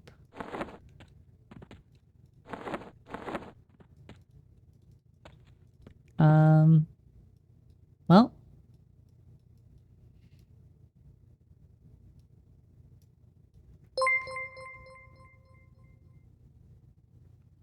Venivo. Thank you for the follow, friend. It'd be cool if the name changed to a more distinct color while under the effects of charm. I fully agree. I wish that it would be like purple or green or, well, I guess it can't be green because there are other monsters. Or if it like had like asterisks or something, I agree. It would be really, really helpful for like split second like identification of being like, hey, this is your friend. And then you're kind of going through, because there was even when they were one-on-one fighting through a door, I was like, which one of these is my friend? Because I didn't remember that mine was yellow to me. But hey, welcome to the channel. I hope you're doing well. I ask everybody this, but are you a long-term EverQuest player? Did you take a break? Are you active? What's going on in your corner of the world? This is a fake wall. I love the maps though. I know that like it's not, you know, I remember we used to have the printed binders and everybody had like the folded up binders with all the maps printed from like Alakazam and stuff like that.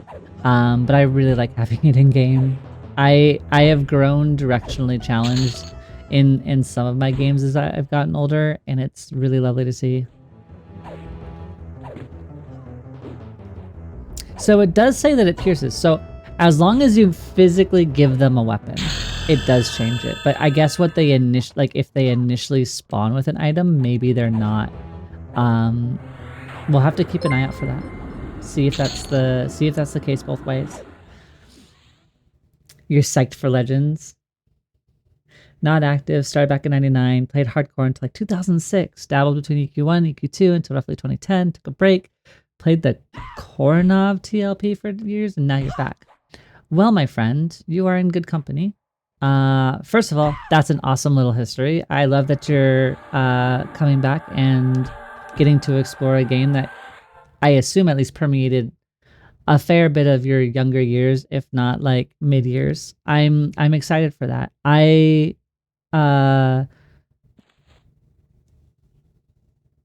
I'm coming from the like rediscovering it angle as I played when I was really young. So I'm basically rediscovering EverQuest for the first time. I played from 1999 until 2002. So basically right into the start of Planes of Power. My dad worked in the gaming industry, so he was very much so into games. Our household was very much so MMO focused, MMO friendly. Like that was his bread and butter in life. So now that I'm like, I'm 37 now, so rediscovering like all these little screenshots I have in my head and like putting context to them and going to all these places for a game that I've grew up loving and have such good memories for. I'm so excited, and I love that I can actually fit this into like modern life. Just because the game is a little bit too intensive for me in terms of like the other things that I have in life to do. Welcome, Mandalorian 2K. As a side plug, I am streaming my first impressions of Star Wars: The Old Republic. I do that once a week as well. Normally I do those on Sundays, but there was a patch for EQL during stream on Thursday, so my stream kind of got interrupted with that plan, so I ended up doing Star Wars: The Old Republic midway through, which is why I'm doing EQL today. But I do SWTOR once a week, and I do EQL twice a week. EQ Atlas, I probably saw my own binder somewhere in my gaming stuff. You're right, it was EQ Atlas. Alakazam was definitely the gear, but Atlas was definitely the maps. I remember my dad had them so many maps, because he used to have like that old computer desk setup where it's like multi-tier, and then you had like the little shelving units on the sides, and it would just be broken down by like area or expansion for that. SWTOR is not my forever MMO. I main Final Fantasy 14. That's actually where I met Dak. And so I found love in 14, weirdly enough. But I was firmly in WoW. So 2004 until Shadowlands, I played WoW. I tried 14 like 4 times during the ages there and never stuck with it. The 4th time seemed to be the charm, probably because I was done with WoW in Shadowlands. And that's what kind of brought me into 14. And I've never really looked back. Occasionally, I'll get a deep desire to go play Classic for like a month. So I'll like start a new Classic character and just do the leveling experience, because to this day, I love the leveling experience in like classic WoW.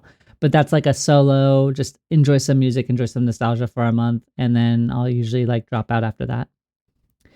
You have a theory about new Kunar? Can I share it here so I can figure it out? Fable, you can always share it here. Always share your thoughts. You began your EQ journey at 12. Okay, so I was about 9, I think. So you were a little older than me, but you probably processed the game a little bit more than I did. It's been so much fun reinvigorating this part of nostalgia. I bought a few posters from Daybreak. Oh, I love that. Hey, we're bonding here, Harbinger. You're gonna have to chill. The content's on pause. I'm enjoying getting to know people. You played the hell out of SWTOR as well. Definitely dropped too much money. I had to resist not buying the Revan set because I am a Revan fangirl. I absolutely adore Revan. KOTOR and KOTOR 2 are some of my favorite games of all time, at least outside of Final Fantasies. I adored those games. So right now I'm doing the Sith Warrior storyline. The character's a Sith Assassin. We're at the tail end. I think I have 2 planets left. And then I'm going to figure out, I think we're just going to be doing the Shadow of Revan and the 2 expansions that I want. And then I'll likely put SWTOR away. And then I will likely start another MMO as a side game because I want to make sure that I'm running 2 things because I don't want to burn out on EQL being content. And I don't want to do an overly complicated secondary MMO because EQL I think is just a lot of brain for me. I have a lot of I have 25 years of like people who are just amazing at this game that I need to catch up with, and so I have a lot to learn. You jump between SWTOR and XIV every year or so. I love that. No, XIV is my favorite for sure, but SWTOR has been fun. It's weirdly like a much chiller stream experience because SWTOR I feel like is way more basic in terms of like like combat. I was just going to go fight things. No. You started playing EQ in 2001, right as Looklin was coming out. You didn't have a PC until then. Played through Prophecy of Fro and some TLPs and P99 over the years. I've been playing SWTOR and LOTOR recently. I'm super excited to play EQL and explore all the dungeons and places I didn't back in the day. That's basically what I've been doing. We hit level 50 on my first trio. I'm going to start killing things again. We hit 50 on my first trio not too long ago. And, oh, what are you? Hold on. Train of thought distracted. Icon of Sacrament. All right. Oh, no. Hello, Raiders. Hey, Dan. How was your stream? Oh my gosh. Lovely to see you all. Hello. Hi, friends. Welcome. Oh my goodness. See, we're gonna have to hit you with the guck hole. Once I get emotes, Dan, the guck hole is gonna descend upon you. Hello. Welcome. How was your stream? How was EQL? What'd you all do? We are yapping. So we got some new friends in here. We're talking about like oh my gosh, this Harbinger does not want to be my friend. We've been chatting about like what got people in the EQ, when they started, where we've been going. It's been a lot of fun, and we just discovered a hole in the wall. So we're like in some undergroundish area of the castle.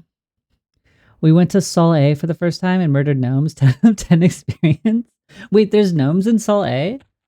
I didn't know that. I only knew like Sol A I thought had a bunch of goblin friends. Can you personal? Oh wait, the hole is here? I didn't have to run through the whole place to find the thing. You could just go through here.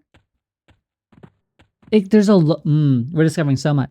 The goblins at the start, and you go deep. There's a gnome castle. Oh, what is that? Is that solo instanced? Also, hi friends, welcome. So my name is Alaray. I'm a new streamer, so you're not gonna have the like practiced and refined intro. But hi, I'm a new streamer. I started last month. I'm kind of a rediscovering EQ player. I started in 1999 when I was really, really young, and played with my dad growing up, and then kind of took a break at the start of Plane of Power, and obviously went to other MMOs. And through EQL, I'm kind of rediscovering my childhood and rediscovering EQL. So while I will not have all of the glorious answers for you, I do give a kind of a newer perspective lens to EQL. And I'm happy to make friends. I love learning about everybody. So if you do want to chat, I'm here. But I do stream EQL 2 times a week, and then I usually stream one other MMO, depending on what that is. Currently, it's Star Wars: The Old Republic. And yeah, so I'm excited to have you all here, and thank you, Dan, for trusting your community with me. You went to 20 to 34 in a couple hours. Really good experience too. A nice change of place from the ZZZ of Fallen and Guck loops. There's no ZZZ of Guck loops, okay? First of all, we don't disparage Guck here. That's our home. Wait, how are you level 40? But I'm glad it was a good time. I can definitely understand Befallen being a little bit ZZZ though. I enjoyed it, like discovering it for the first time. I don't want to go back, I think, until live. Like, personally, I think it's neat. I love what they added. I love what they changed. I think right now I want to discover everything that I can. So after Mistmoore, it's, wow, you do not want to be suffocated. I mean, I guess you don't have lungs. I want to discover as much of the game as possible. So it's either going to be the Hole or Kedge Keep. But maybe I should try Soul at some point. Maybe we'll do that on the next trio. I haven't heard of EverQuest. Looks interesting though. It is an interesting game. There's a lot of people that really enjoy it. So if you ever want to, you can check it out. Oh my gosh, I haven't played Star Wars in ages. It's been a really good time. They changed, so like, I know this is like I'm streaming this, but like Star Wars has a really satisfying like single player loop. Like if you liked KOTOR and like more of those like that like single player Star Wars experience, like SWTOR is a really fantastic solo player game with multiplayer optional. Like all the quests are voice acted. The combat, like you can pretty much solo everything through the storyline and most of like any of the quote unquote heroic challenge content out on the world. It's really much so designed so that you can kind of just play at your own pace and enjoy it. So like I would absolutely, if you like a Star Wars story experience, it delivers. Like its set dressing is really pretty. They did a really good job with it. And it's more like account progress based. So like if you get really sucked into it, like it's more about unlocking more benefits for your account by like doing the multiple storylines. It's fun. The Fallen and Guck are both great, but I can't do the same thing forever. Exploring the lesser zones have been fun. That I understand entirely. I'm sure that there will be some meta leveling zones and everyone has a path for that. It has been fun to kind of branch out. Which is why I'm in Mistmoore. I've never been to Mistmoore before. The story is just so good. I think I played a smuggler. You were I could see you being a smuggler. It's got to be the equivalent to a bard, right? It's got all the charisma, all the witty one-liners. Like, we're gonna figure out where we're going.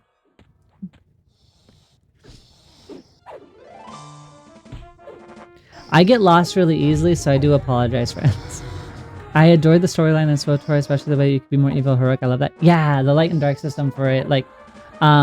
Sometimes I feel like lacks context, but I think they did a good job overall. And like I like that you're not really pigeonholed into being one or the other, even if you are playing a more Sith-oriented character. Never played KOTOR. Was ridiculed by my prior roommates, but I devoured SWTOR entirely.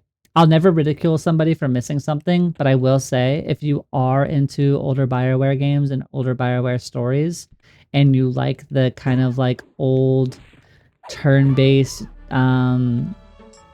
D&D-esque style combat, you're definitely missing out on a treat. And if you can get it through like Steam or GOG or something, there's some patches that make it a little bit easier to like find support. I actually really enjoyed it on the Switch. I played it on the Switch recently, which is how I like.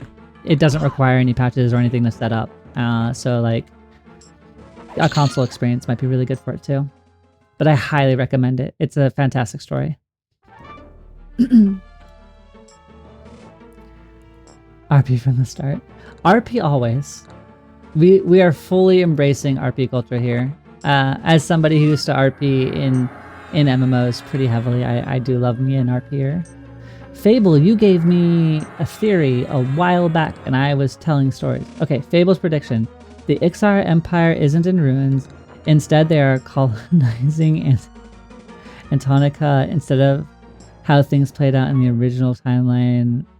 Oh. So they're establishing baselines here, and they're going to work on kind of like spreading influence throughout this region rather than Kunark's region. That could be an interesting take. Yes, so friends, I know that I got a bunch of you into my really calm Sunday stream. Like a lot of people, I'm sure, in this space, we do run a 3-minute ad at the top of every hour to try and make sure that everybody else has a relatively same ad schedule and don't miss anything. So while I know you just got in, I know Dan probably took care of you, but you should hydrate, get some food, stretch your whole body if you can, wiggle your toes, get some food, close your eyes, do something, and I will see you in like 3 minutes. See you soon, friends. Hydrate. For the rest of you, I am still going to keep you company. I will not be walking away, mostly because I don't want to die. And there's a lot of new faces in here, and it's spooky.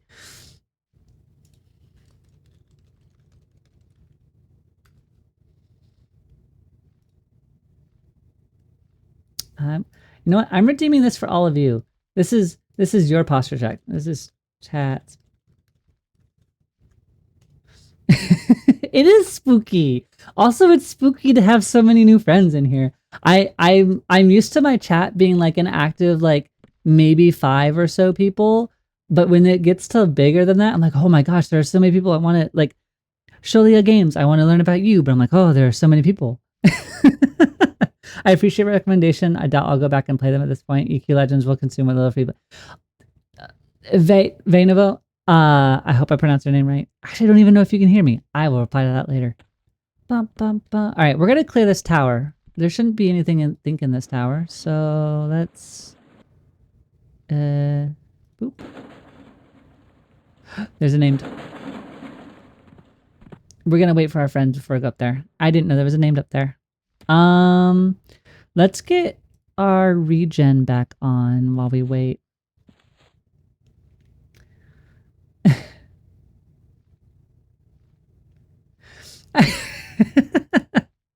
Yeah, Alaray. Yep. Yep. I made it. I want to say I created that name roughly 4 years ago now. Yeah,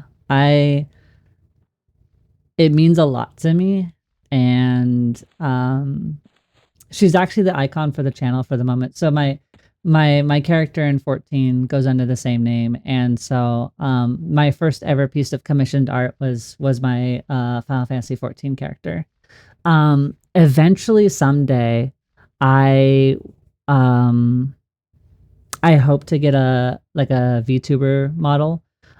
So that way at least there's some sort of like representation on screen rather than being just a disconnected voice. I'm not so confident that I would like to be on camera all the time, but I would love to get like an avatar. So I'm working, you know, in the future, I would love to get that handled. But in the short term, I'm at least going to give everybody emotes and stuff because I want everybody to be able to have emotes and have fun. And we're definitely making the Guck hole an emote. I just got to find things for that.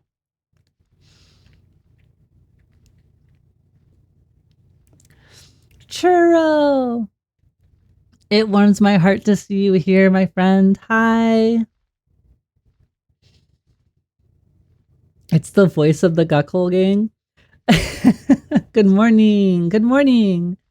I don't know about that. I don't know if I'm the voice of the Guckhole game. I feel like all of you collectively are the voice of the Gakol gang. And also, welcome back, friends. You did not miss anything. I went up the elevator. Oh, good. And then I choked on milkshake. I went up the elevator, saw that there's a named up, so we're gonna go fight a named friend. I did pronounce my name, so what else did we do? Oh, I was gonna reply to somebody. It was Venivo. Venivo? You had mentioned that you weren't gonna go back and that you appreciated the recommendation, and I totally understand that. I have so many games I need to go back to, and there's just likely like, especially when there's so many fun games coming out, right? Like there's zero shot. We are enjoying this is my like to go Cold Stone order. And maybe some of you will raise a brow. So I get sweet cream ice cream in a milkshake. So it's sweet cream ice cream, and then it's specifically 2 brownies blended in, and that's my milkshake. It's really, really good. It's not healthy, but no milkshake is healthy. So, but it is my absolute go-to, and I love it very much. And Dak sneaked out in order for us, which was very kind of her. Let's mez what we can. Let's focus on this guy. I feel like you're going to become a problem. So we're using inversion. We were taught about inversion a while ago. Wow, you were resisting everything. Let's Tashani you then. And recast these like we know what we're doing. Boom. There we go. Now they stick. We've gotten out of a lot of trouble with Mez. We're learning how to be an enchanter and play the game. Ravenous Dan, welcome. I saw your follow. Thank you for joining us today. It is awesome. I recommend it. If you're ever feeling like, hey, there was a random person on the internet who said that they liked this thing one time, that's my recommendation. All right, we're gonna work on this one. We're gonna remez.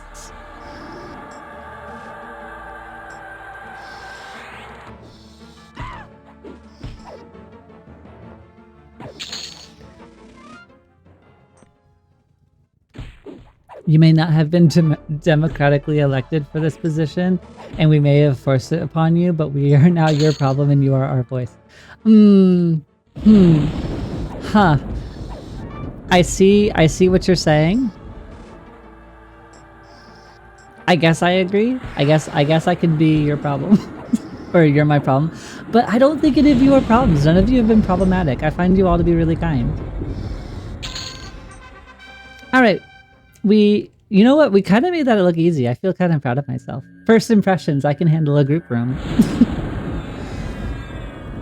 It is healthy for your happy. Honestly, I am very much so. If you're gonna enjoy something and you're gonna put it in your face, like I just run off vibes. Like I don't watch things. I'm just like, oh, if I had something relatively unhealthy or like thick or whatever, I'm like, okay, I'll just balance it out with something light later. I'm kind of maybe a little bit too laissez-faire with it, but it works for me. We did get a cool chestplate. 19 AC and some strength, which I don't really think is really better than what we're using right now, but it is fun to have. I wonder what it looks like. Let's see if it looks like anything. Oh, that's kind of cool. Hey, wait. You're our friend. Stop. Perfect. All right, let's see. Ooh, that's a cool looking chestplate though. I love the chestplate on the high elf models. I've never played a high elf before. I was a halfling a halfling warrior when I was a kid.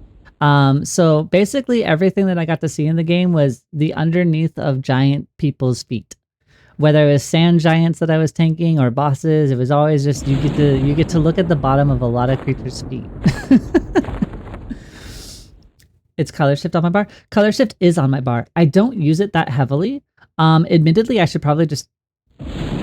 Well, I shouldn't take it off my bar. I know that it's good against casters and some other things, but I don't use it that often. I kind of just stick with Mez, and I kind of run it that way, because with inversion, the cast time of my Mez spell is so incredibly small.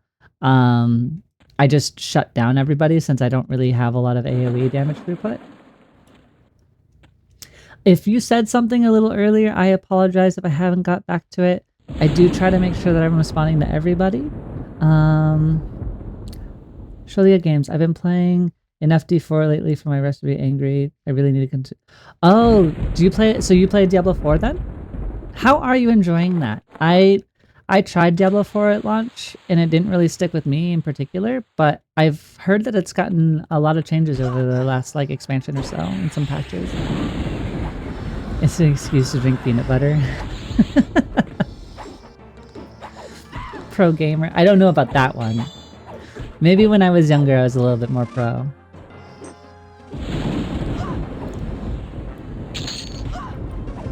With the stomach issues you have, you tend to average out your choices over a week rather than a day. Yeah, it's valid, honestly. I vow to eat healthy and then I eat an entire bag of shredded cheese immediately after. Okay, alright, I know that I'm gonna be the minority in here. I'm not really, like, I never really got bit by the cheese bug. So, like, while I like cheese with certain things, I don't devour cheese, and I certainly don't really eat it on its own. So, like, my thing is like sweets, like especially sour. Like I'll be like, oh yeah, I'll eat healthy, and then I'll eat an entire thing of like sour Mike and Ike's or anything sugar related. I'll just eat so much sugar. I joke that like the only way I've survived is that my body has a mutation that turns candy into protein, because I don't understand how I am not diabetic or dead. I eat cheese. I'm just not like, I'm not the type. So like, you know that like there's like the social media like people that will like melt a ton of cheese over a burger or whatever. Like I'm just like, give me one slice of cheese on a cheeseburger and I'm great. And like no, I don't know. Okay, hold on.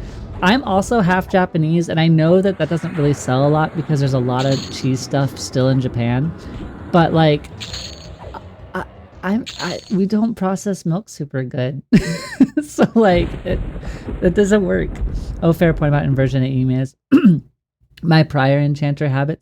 That's awesome though. I am always open for tips. I mean it when I say I am rediscovering, and I'm probably what would be considered low skill knowledge for this game. So if you have tips, like even if I don't necessarily immediately implement them, I love getting knowledge. Like it just makes me a more rounded player. So my first 50 trio was a druid, rogue, paladin. And I had so much fun, but it was pretty just, you know, go hit things, right? Like it was go hit things, occasionally cast, you know, a spell, redo my buffs. But it was nowhere near as involved as this one is. Like every other poll, if like things go bad, I'm at least dancing between stances 5 or 10 times, and I really enjoy it. I'm unsure if I trust you if you don't. It's not enjoy. We're conflating slightly. I like cheese. I just don't eat cheese by itself. Like I will mix cheese into chili. I'll have it on like burgers. I make a mean grilled cheese. I'll have it in other things. I just don't like, I don't just grab a handful of shredded cheese out of a bag and eat it. But I don't really do that with a lot of things. It also could be right. Just take the block and just chomp into it. That's a little beyond me. I don't know. That one I don't know if I can necessarily do. I'm not quite on cheese block chomping level. Though there is no judgment. Whatever brings joy, I support. As long as it doesn't hurt anybody. Oh, the Japanese don't eat nearly as much cheese as us. That's true. And I'm now living in the Midwest, so I grew up in the Pacific Northwest, so like there was a lot of like Asian culture. I grew up on teriyaki, pretty much exclusively, for better or for worse. But like there is definitely a big shift in what people eat in the Midwest versus like the West Coast. It's definitely different. You also have different classifications for salads out here, so it's a little bit of a learning curve. I take the block and I beat myself in the face with it until it's gone or I pass out. You're doing the the physical battle that we have with a pineapple, where like it's the first to digest the other wins, but you're like blunt force trauma engagement with a block of cheese.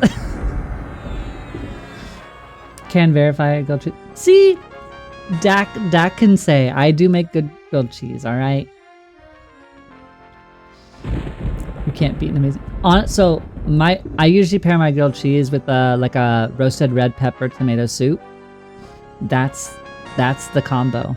You get like a good grilled cheese, maybe 2 grilled cheeses on like a cloudy-ish day, and then you pair that up with a good warm bowl of roasted red pepper tomato soup, and you have dippies. That's it. That's the combo.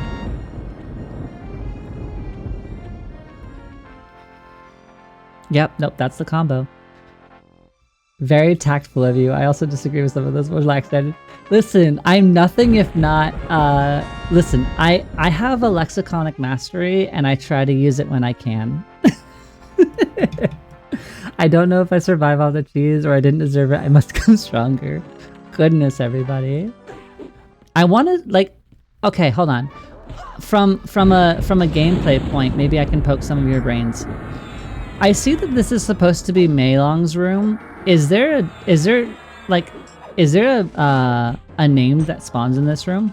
Because there was like a vampire girl in the bath that was unnamed, and there's a troll that I saw once that's unnamed, but I haven't seen a named in the bedroom properly. Because I thought like the Shaman Mistmoore. Yeah. So he spawns in this room, right? Is this is his room? Because he can drop the shield. I wanted to get the shield to prove that we've been here.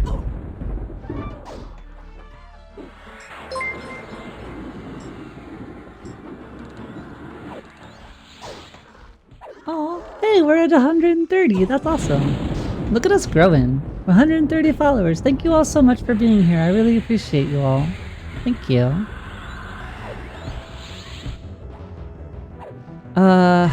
Your name is gonna throw me for the forever loop. Colliding neurons. I got it. Colliding neurons. I can't claim to know words if I can't say that. Welcome. Thank you for the follow. I thought he only spawns on events. Oh, got it. Understood. Good call. Castle Mistmoore shield. It's from a rare glyphed patrol. Oh. Well, then maybe we just leave. Maybe we call this, we've seen everything that we can basically see. I want to get the troll to spawn, because we do, so like I said, my first character was a paladin, and we have we have a Ghoulbane, and maybe we could get the weapon done before the beta server and stuff. Like, that would be really cool. Yeah, we're at 130. Yeah. Anyway, this is all to say, we might have loose salad definitions out here, but the people are lovely. I will say I've never felt more socially engaged since moving to the Midwest, because in Pacific Northwest, like especially in like the Seattle-ish area for Washington, there's a term, the Seattle freeze, and it very much so is an existing thing. Like, you can have friends and you can set up things to go see your friends and do things with your friends, and then it never happens. Like, I can count almost on one hand how many times I actually got to go out with my friends outside of, like, you know, doing things at work or immediately after work.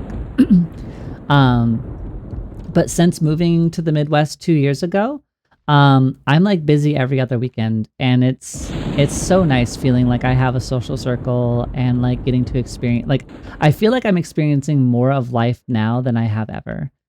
And it also, like, it's also getting amplified with streaming. Like, I'm getting to meet, you know, a bunch of people that I would have never been able to meet, and we all share a love for an older game called Everquest, and like, it makes me super happy. Like, I'm so just like, legitimately excited to see everybody. Midwest people are arguably the best. I've met great people everywhere. Maybe I bring out the best.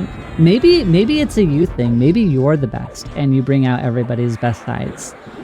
It's that walking charisma score that you have, okay? There are some okay earrings that spawn from the name room. Oh yeah, I got those to drop a little while ago. They replaced our crush bone earrings that I never got rid of. Honestly, our accessory game is incredibly weak. We don't have very many accessories here. Oh, I need to focus for a second. Hold on. Hold on. We are getting perilously low. We're gonna do another mez. We're gonna throw Divine up. We're gonna heal.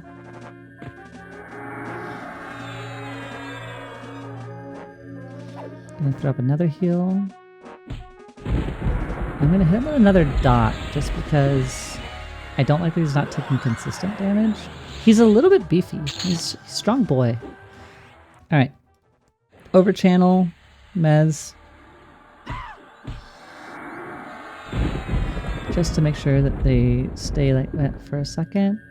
We're gonna throw ourselves some divine heals real quick. We're handling it. We're learning. Is a great classic. Not many alternatives. Yeah, it seems really solid, honestly. Beguile. Oh, everybody woke up. Conversion. Mez one more time. And we're going to start chunking through these. We're going to go back in offensive stance. We're going to loot that. We'll deal with you second. Alright, we're going to work on the soul. We're just going to throw suffocation on it. And it has resisted. Didn't even need it anyway. We'll open with Tashani. Suffocate, go. Perfect. Alright, now we're back. Maybe I'm a real life enchanter. The glamour game is strong. Never underestimate your own glamour. You put out what you believe, right? I remember as a rager camping butler and made for days for fangs and for the spell quest. That's another part of it though. I don't know any of the spell. I don't know any quests. Like chat had to remind me. Like I remembered Crushbone. Like I was like, I know I want these belts for some reason, and I was keeping the belts, and I couldn't remember where they would turn in, and I was like, oh right. And then somebody guided me, and it was super nice. But I don't know. Like I think that's the biggest barrier, and the biggest thing I'm worried about for EQL is onboarding new people like me. And I understand that I am not like the primary demo, and that's fine. But onboarding new people I still think is really important to just, you know, bring in fresher eyes or eyes that haven't laid on EverQuest in you know 20 years, and making sure that they can kind of navigate, I think is super helpful. While I don't mind going onto EQL and like hunting for items and like looking at things on there to kind of like figure out, oh, where, you know, what zone drops what things, I do kind of wish that for like at least quests, like, you know, important things like spells or class quests or what have you, like I kind of wish that there was some sort of like maybe hint to that they exist rather than just either you know it or you don't. I don't know what this is for, so I'm going to destroy it because I don't know what that quest is. I mean, granted, I can look up every single quest item, but there are so many quest items in this game that I feel like I would just get tired of Googling it. Imagine having CC.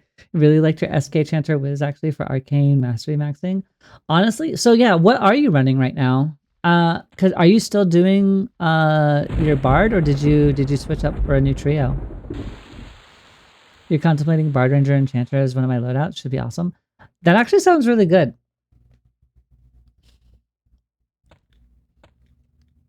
You're gonna beat all of the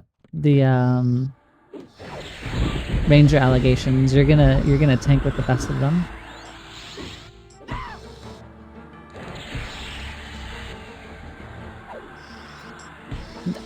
Drac, you've hit it exactly on the head for me.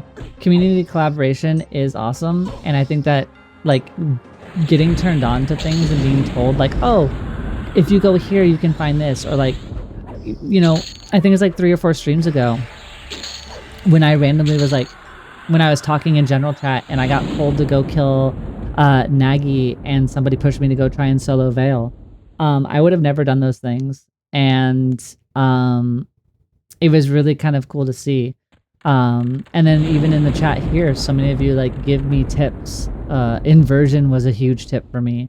And kind of learning more of the skill sets. I mean, obviously you're going to either learn it through exposure, or the nice thing about the EverQuest community is a chat, and people seem to be more than excited to like share what they've learned over the years. It's been like 24 years since I played AQ. I'm sure I've forgotten more than I remember. Oh, absolutely. Although you're gonna run around the world like a pro, but you're gonna forget like where to get X and Y things for sure. I'm pulling out my FFXI energy and have my wiki on the second monitor. No, absolutely. So the wiki has been, so as far as I understand in terms of correctness, they did allegedly, from what I hear, rip one of the wikis, and then they've been updating it for EQL, and it's actually got a lot of really good EQL information on it. So Churro, you might really enjoy that. I did Paladin, Shadow Knight, Berserker today. It was insane. Oh my gosh, yeah. Hands-free killing machine with a huge health bar and infinite lay on hands for sustain. Not very active, but a nice change from stance dancing and spell spam. Oh yeah, because you were, what was your off? Yours was Bard something something. I don't remember what your setup was. I only remember, I always think of you as Bard. That's the only thing I think about. Is I'm like, Dan's a Bard. Because he's got all that golden gear, because he's got the audacity to wear gold. I'm going to be shiny, even if it's slightly squishy.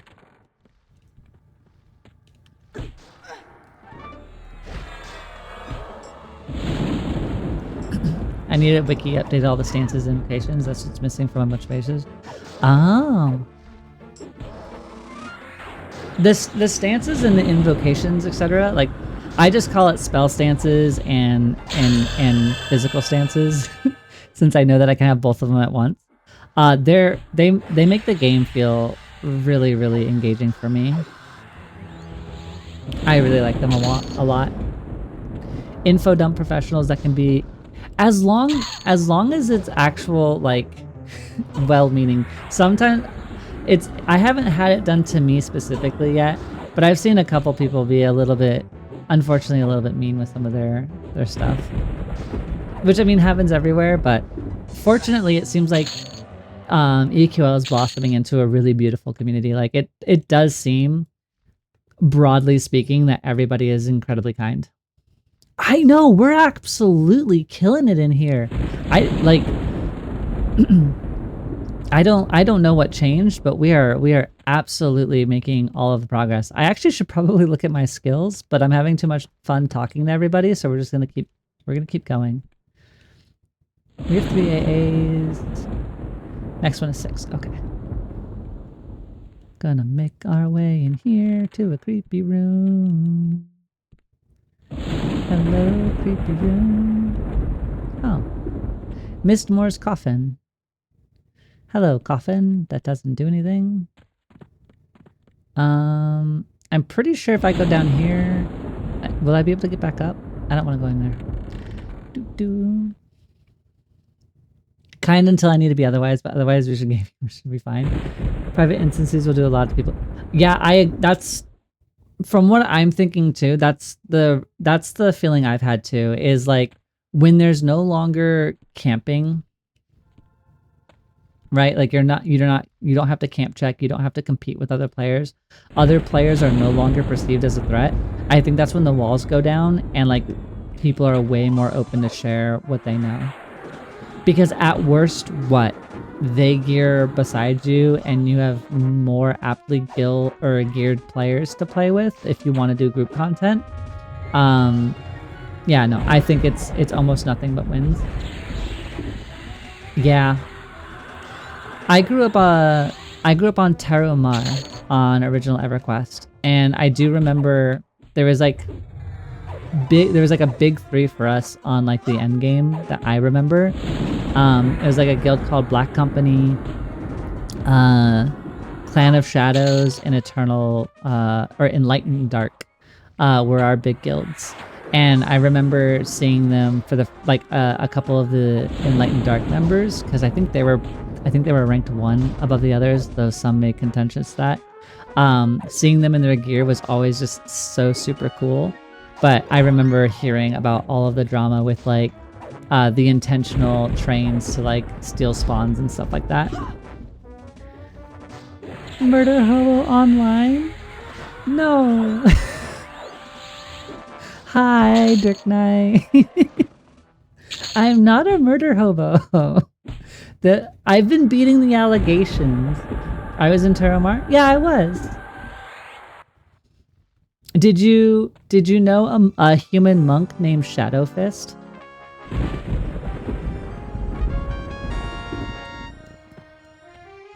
Tell that to the children of BG3. I've already beaten this allegation. Oh. I've already beaten this one. Even chat can agree with me. I was maximizing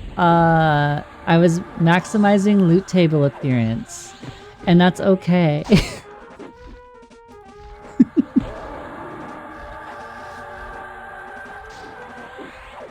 If they didn't have loot tables, they'd be fine. I have been beating the allegations. Wiping out a poor castle. It's not. We're not assigning pacificity to the vampire castle. I don't know if that is fair. I feel like we're getting into unfair territory. Oh, this is a problem. All right, this is a problem. Okay, you all become menaced. We'll deal with the rest of you when they come up.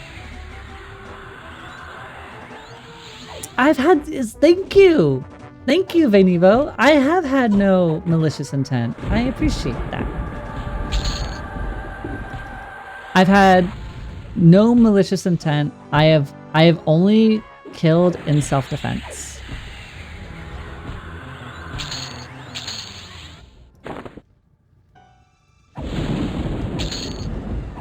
See, chat understands me. The Guckhole would never, okay? And the Guckhole continues to provide, and that means I'm right for doing what I need to do to survive. And if I have to kill a couple vampires to see what loot they have so that we can all explore Castle Mistmoore, then it's more of like a public service than murder. Honestly, if you think about it. See, I have been walking around and getting jumped. I'm just trying to explore it with my new vampire best friend that I beguiled into becoming my friend. We've been walking around, and just every corner they're just punching us. And it's been kind of aggressive and a little bit rude. Not very good hosts. So you'll never find that from me. If you walk into my channel, I won't randomly punch you in the head like a vampire will. So, you know, feel safe and welcome here. We gotta get some healing in. Honestly, the loot table does not equate self-defense. But in the context of BG3, they stole from me first, so there was already aggressions, and I was just recovering my stolen belongings. And it just so happened the only way that I could recover my stolen belongings was killing them, because that's the only way I see the loot table. So yeah, I think I'm still okay. There's still a little issue of home invasion. My Paladin of Justice has 0 malicious intent, but catching a child, it's the best friend. Where'd she go? She's right here. See, look at her. She's right here. She's doing great. Look. Hold up. We're such good friends as she's beating me. Look, we even dress alike. See? We got the same hairstyle. That's how committed to this friendship I am. See? No malicious intent. Exhibit B, Your Honor. The most heinous acts, mind control. It's not mind control. It's domination. I don't know the hell. Never mind. We're gonna keep going.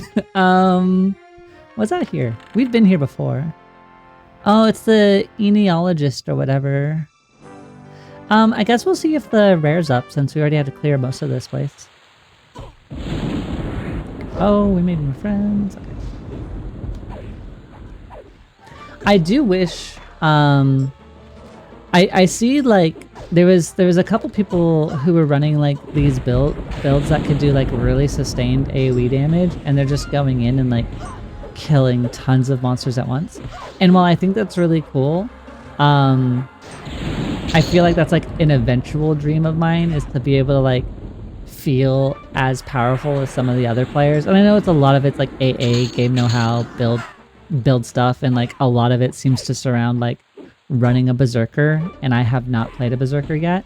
It'll be in the next set. I think the next set we're gonna do is the next set might be SK Enchanter Berserker, maybe? We'll figure it out. But I would like to see what Berserker stance is like. It seems like it's definitely a fun experience to watch things kind of get melted down. No, no.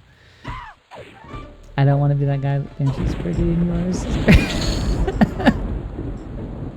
Who will? Listen, distant cousin, thanks. I'm from out of town. Listen, you weren't here when I was joking about this. Is actually I'm pitching the first season of Castle Mistmoore High. Right now we're trying to find the class president, because like any other Japanese anime, the class presidents run the school, or the student body president and council like run the school, and adults don't have any like power here. So we're running through Castle Mistmoore in an alternate timeline when it's a high school anime drama. The real world of Castle Mistmoore High. Yeah, exactly.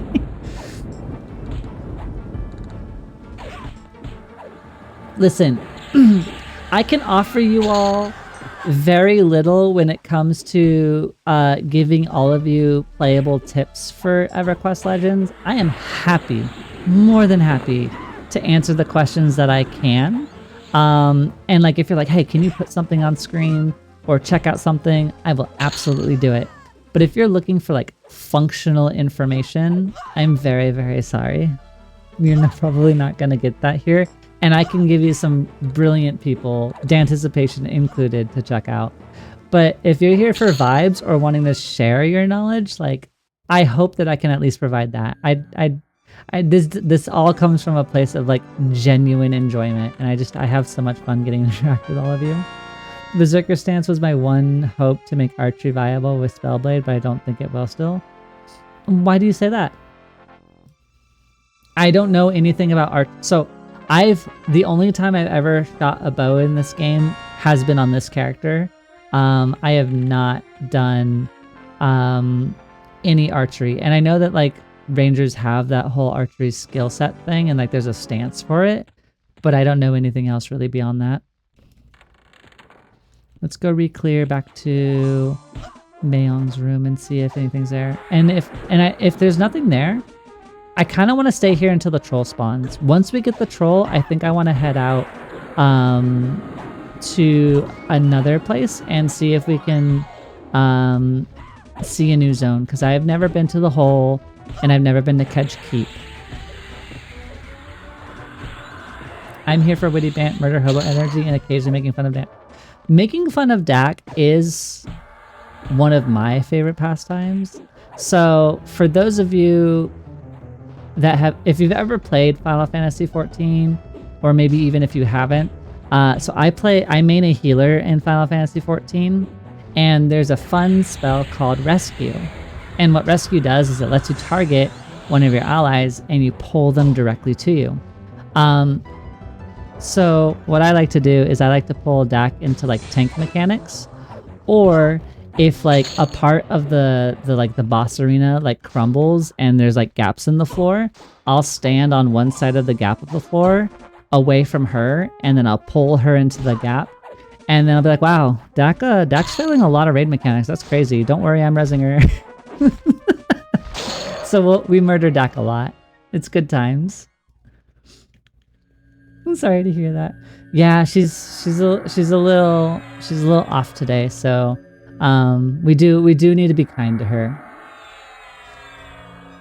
This isn't beating the allegations. You failing raid mechanics has no allegations to me.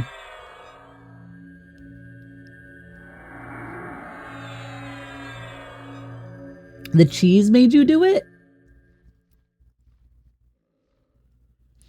Oh, that's an awesome anime title. I got my head stuck in the refrigerator and woke up in Norrath as the president of Castle Mistmoore. This is reinforcing them. Cheese trauma, the gaslighting is real. Oh, goodness. Oh, goodness.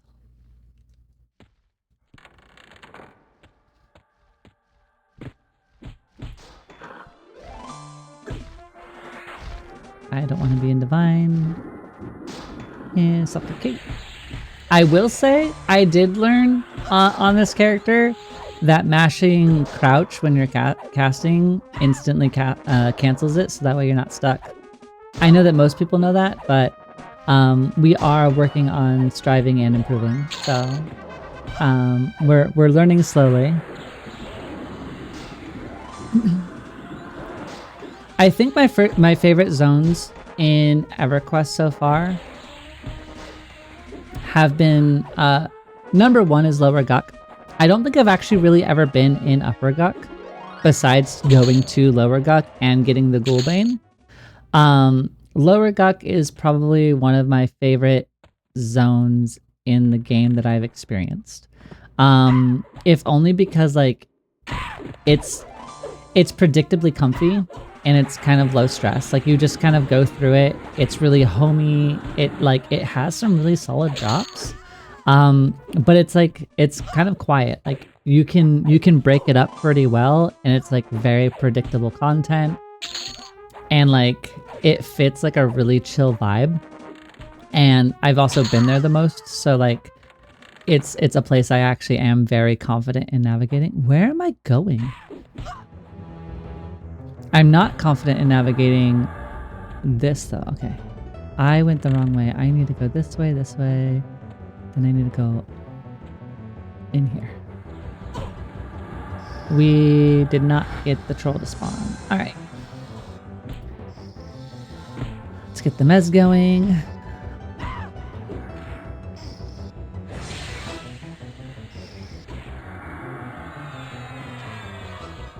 Do another mez. And we're gonna work on these one by one.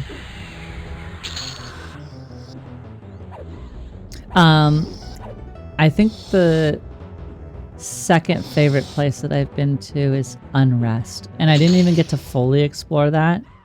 But I think that one's mostly because I had been there as a child and I enjoyed it. And then I guess third would be Befallen. I had a lot of fun there. But I think in the same way, like, I feel like I'm just going to be spending a lot of time there because it's just got really good opportunities and gear in there. And so I'm a little bit less excited, even though I've enjoyed it. Castle Mistmoore's been fun so far, though. I want to see this troll you keep mentioning. I have not seen it. I saw it, it was when I was exploring this, or in prep of exploring this, it was like at the very end of a stream, I cast Invis on myself and I started running through the entire place just to kind of get like a little preview and see what we would see. And I opened up this door and it was one of these crouching vampires in the pool of water. I think it was the named version. And then it was a big old troll that spawned right here. And I think that troll can drop the paladin item. I think the troll... is by the graveyard. I'm pretty sure I saw him spawn right here. He was like a level 30 something or 40 something.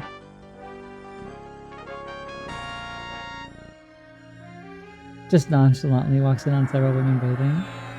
Wow. We're all friends here. Unrest is one of my top as well. The Unrest Monster Train Zone. That is the core memory of Unrest for me. It was really interesting going in there as a solo, like as a solo dungeon, and there's no trains, and it's just you and Unrest, and it was really kind of cool. I love seeing and learning new things. Same, friend. I'm glad we won't have to sit around killing crocs in the Oasis for hours on end. Exploring Befallen sounds like so much fun. Have you ever been to Befallen, Ravenous? He spawns here. Okay, I thought so. I think we're just getting unlucky. I'll wait for one more spawn. I don't want to wait forever. I do want to explore either the hole or Kedge Keep. I don't know how to get to either of them. But I think we might try the hole. Because I think Skills Army said that that Kedge Keep, everybody has to do it once. But they made it sound like a terrible experience, both experience-wise and just navigating it. And I don't really want to bring everybody on pain. So maybe when pre-order beta comes through, maybe we can hit it up then. Nope, it was basically a dead zone back in the day from what I remember. Yeah, I remembered seeing it and getting or knowing how to get there. I ran there no problem when chat mentioned it on my first day. But then I had never been in it before. And so it was really and I think the revamp happened the day before I got there. And so we got to see all the new stuff, and that was really, really, really, really cool. But I feel like there's definitely reason to stick there, and I don't want to get bored of it. Since I've just recently been there, I do not want to go there again on any character until live, if I can avoid it. Need to start preparing. It was lovely to meet you, Vay. I hope you have a lovely rest of your night. Now I'm curious what they're gonna have for dinner. I love food. Food's delicious. If you don't already get a fishbone earring for Kedge, I don't have one. I don't even know where to get a fishbone earring though. You go for a mage epic or you never go. Is that for Kedge? You just go to Kedge for the mage epic? Or is that for Befallen?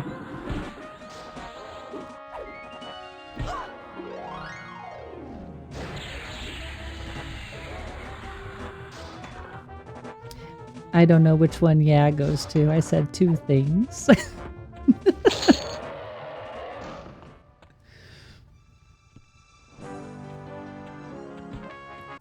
I made a problem.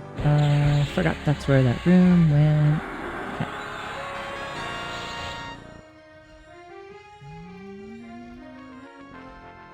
Warrior, become my friend. Boop.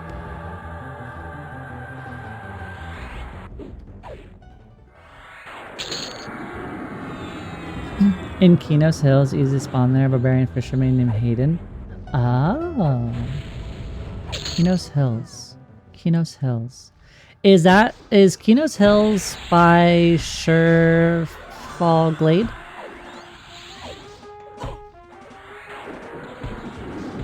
Camped him many times. Okay, so I do have an easy way to get to him. Maybe I'll grab the fishbone earring off stream one of these days just to have it prepped and ready to go for when that day comes. That way we don't have to wait for me to find it on stream. Yeah, Blackborough was... Oh yeah, Blackborough was fun. I forgot. We went to Blackborough this week too. I did enjoy it. I'll be more excited when the aggro is fixed. That was rough. The only reason we were able to do anything in there is because I had an enchanter. You can do something specifically though. No. Do you want to watch me camp a fishbone earring? Skills? I wasn't gonna do Kedge offline. I was just gonna get the fishbone earring.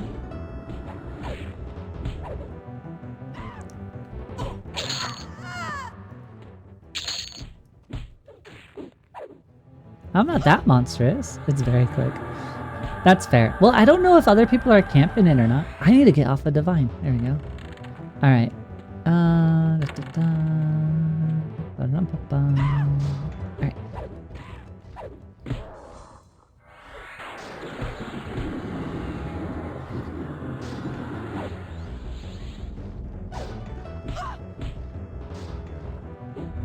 Oops. Well, I guess I can't charm that person anymore because I slowed their attack, which means they are useless to me. If you can't melee, I don't want you. And I slowed you, so you have to die. You died due to my air, I guess. Well, if it's very quick, then maybe, yeah. I do want to see if this troll will spawn. Nope. We got that one. Myrrh. Alright. I think... Yeah, I don't... Let me see. What's that troll's name? Castle Mistmoore. That troll's name is... Zikatol. Yeah, he just spawns in here. Placeholders of Mistmoore guard. Okay, yeah, we just haven't beat the placeholder boss. Hayden isn't really a camp. Just run there, kill him, and get away without killing his friends. Why do you not want to kill his friends? Also, hey, Hedrick! Welcome, welcome. Nice to see you, friend. You can just cycle through the difficulties in live. It was camp nonstop. Here it isn't. Ah, understood.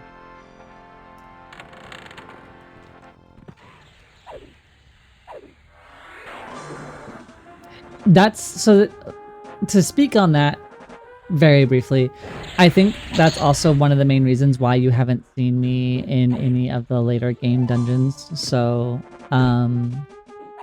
like Soul B, I don't know what Soul B is actually called, but I haven't gone in there because it isn't instanceable, and I've gotten really used to the personal instance structure of the game. That like dealing with other players, and I don't want to accidentally like commit a social faux pas. Like I don't want to make sure I'm camp checking and like fighting for spawns. Like I really don't want to deal with any of that. So I've just been, if I can't instance it, I don't want it. And I've been into Plane of Hate. I've been in Plane of Hate once, which was a lot of fun. I got dragged to Hate once, and then I really haven't been back. We started our trio, and we've been kind of focusing on like exploring some of the lower level content, and kind of seeing what that had to offer. I think exploring for me is the correct choice because the planes are going to be there, right? If not me on live doing it on my own, I am certain that once this game comes out, I might see some of you all in game, and I hope that I get the opportunities to group with you all and like go through planes. Like I want to go do content. Like I'm not soloing EQL entirely. I know that there will be days where I want to solo, but there are going to be days that I want to hang out with you all and like do four-person like dungeon leveling content, or like go into the plains as a 4-person group, and that would be really exciting to do.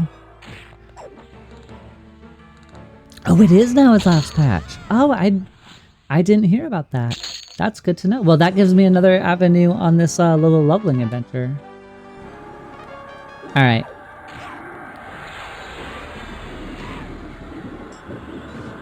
They all give negative faction hits. I don't know much about the factions though.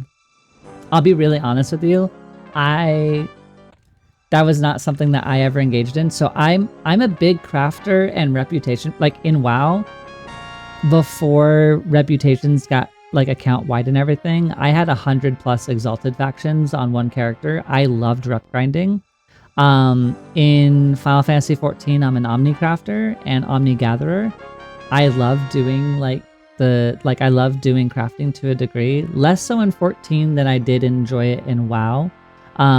Because like I felt like I made more useful gear more often. Whereas in 14 I make like a lot of cosmetic stuff. But I want to engage with the crafting in EQL. I just don't understand, like I don't know how crafting works in this game. I've never interacted with it. Same with the reputations. Like I don't know what the pros and cons of reputations are. Hey Keo, welcome. How are you doing, friend? I saw your tattoos, by the way. They look great. In beta, I won't be. Yeah, that's kind of my thing. Like if it attacks me, it dies. That's as far as I've considered factions in here. We could craft right now, make an earring. We could do that.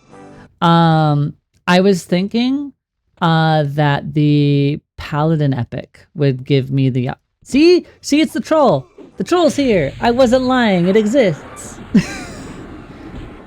We found him. We found our friend.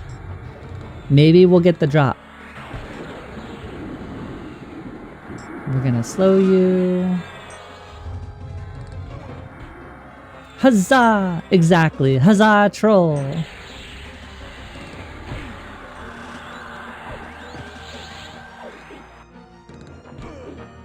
I'm gonna hit him with all of the debuffs. Except he keeps resisting.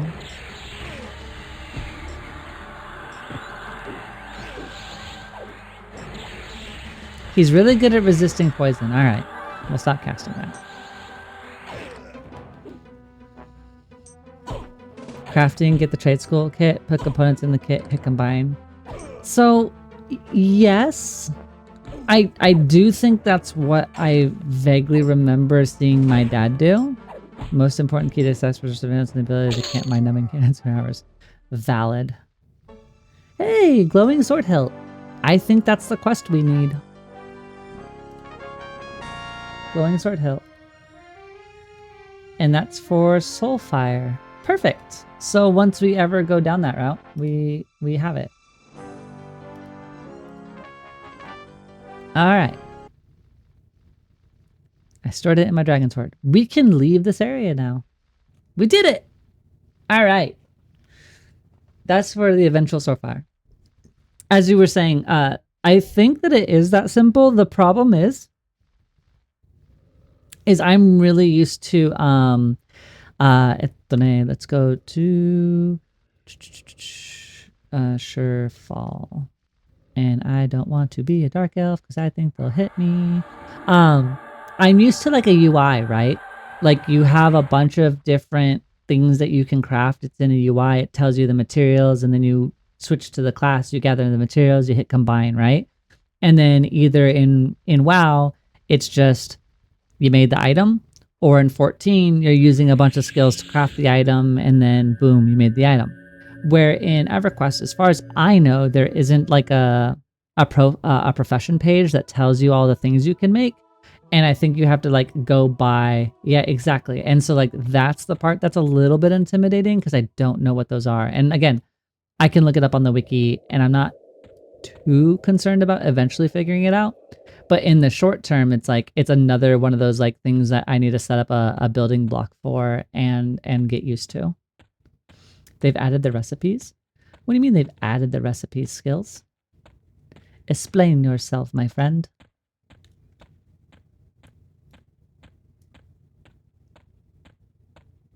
Seven levels and a big quest item. We've had a really, really productive day. It's kind of funny. Every time we're about to stream, I get so incredibly nervous of hitting like go live or whatever.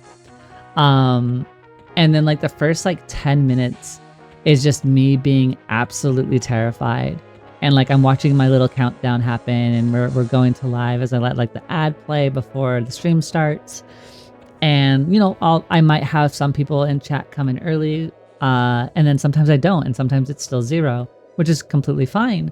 But then like eventually, like 10 minutes of actual, like once that streaming time has started and I started talking, I usually get my nerves out, but I'm a very anxious person. I'm also autistic, and like there is a lot of times where I'm just like kind of struggling and being like, okay, let's see how we do. What are we gonna do today? What are we gonna talk about? Like, and sometimes with EQL, it's what kind of content am I going to do? Because like I'm researching and trying to look at zones I haven't been to and like what kind of things I can do, because I just don't intrinsically know EverQuest enough to be like, in 14 I could be like, oh, we're doing MSQ, or we're gonna go do a raid, or we're gonna do whatever. In EQL, I don't know what those options are, so a lot of it's like me trying to figure it out very briefly before stream and being like, okay, what can we do? And then making that decision really quickly.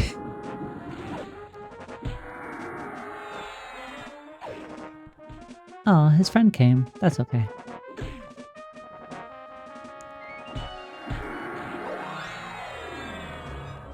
Also, we do have an ad coming up. Hey, we got it. And we got a fishing pole. I'll take a fishing pole. So we do have an ad. It is about the top of the hour again, which means we'll have a 3-minute ad. I will finish killing this guy, and then we will probably start working our way towards the hole, and seeing what that's all about. So, for those of you here, try and maybe hydrate, stretch, grab some food, close your eyes, do whatever it is you need to do, and I will see you back in 3 minutes. Okay, friends.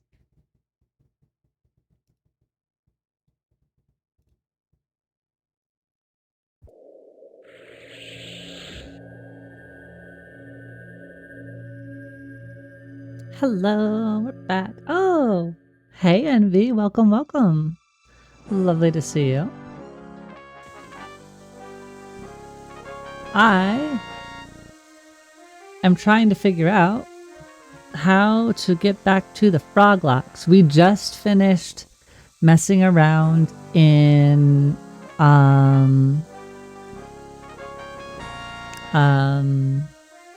Castle Mistmoore. We got our little quest item, and we looked around and saw a bunch of stuff, and I think we saw basically all we could see. I have decided that I probably need to go get spells, and I need to remember how to get back to the frog locks. And I don't remember where the frog locks are. So I was trying to teleport, and I don't remember where the frog locks are. But we're going to be heading over to the hole. Your D&D just finished. It was always scary. I'm sorry that it was scary.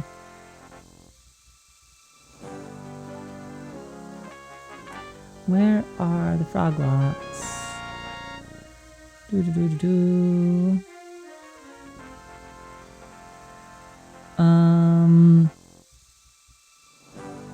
I thought they were in... They're like near the gnomes or something, I thought. I don't know where that is. I don't think it's Butcher Block.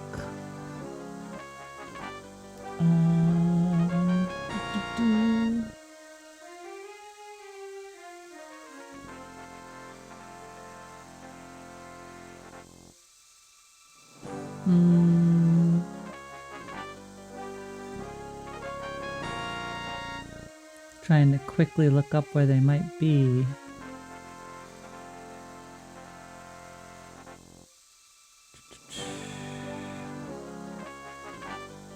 I'm looking for...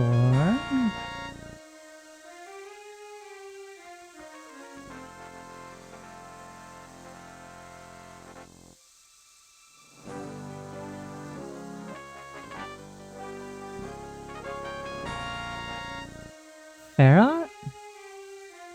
Lake Wrath. Lake Wrath? I don't have that as a teleport.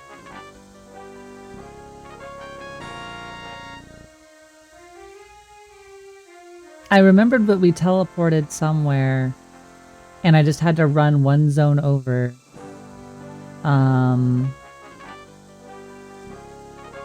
And that's how I reached them.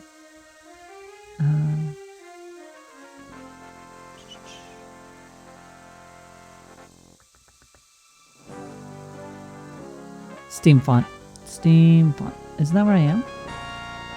Wait, no, Steam font is... Crap, I don't remember how to get there. Fair enough. Yeah, you might. Yeah, you are right. Yeah, you are right. It is Firat. I was thinking about running to back to Mistmoore, and that's why I was Steam font. You're right. It is Firat. Yes. Yes. Your link didn't work. For whatever reason, my thingy blocks out links. But I think we're good. I am looking for the frog home, yes. As Enchanter, I can also get spells from the scars in a row. Yeah. I haven't done any of that. So I was just going to grab them from the frogs, because that's the one I knew. Movement. Spirit of Wolf. I am a small creature of habit, and so when I'm shown one way to do it, I pretty much just default to that. I'm very sorry. Yeah, so we're gonna grab our spells from the Froggy Camp, because we're gonna need more shaman spells. So because we've already leveled way past the things that I had pre-bought, so I'm gonna buy a bunch of spells, and then we're gonna make our way to the hole. Speaking of the hole, where is the hole? If we can pre-plan that travel plan, I think that would help a lot. Because I do not know how to get to the hole. You too am a creature of habit? Absolutely. Thank you kindly for the guide. I'm sorry that I fought you very briefly. My brain was confusing Steam font for Lesser Feydark to Mistmoore. Toxilla Pineal Hole. Wait. Question. Isn't Master Vale in the hole? Also, welcome back. Did you already finish your food? Master Yale. Yeah, we fought Master Yale. Is the hole only one monster? Queen of Holes, let's not do that one. That's gonna no. No. We only have one Guck hole. That's where we go. The Guck hole is safe. The Guck hole provides. Listen, I know there's the big meme about the sewer providing and that somebody did great things in the sewer, but the Guck hole is my equivalent. It provides always. It's safe. You can go back. It's easy. It has good items. Like that's our safety net here. I love the onions caramelizing. Making shawarma? Oh goodness, how do I get a paper plate? That's what I want to know now. How do we get a paper plate for shawarma?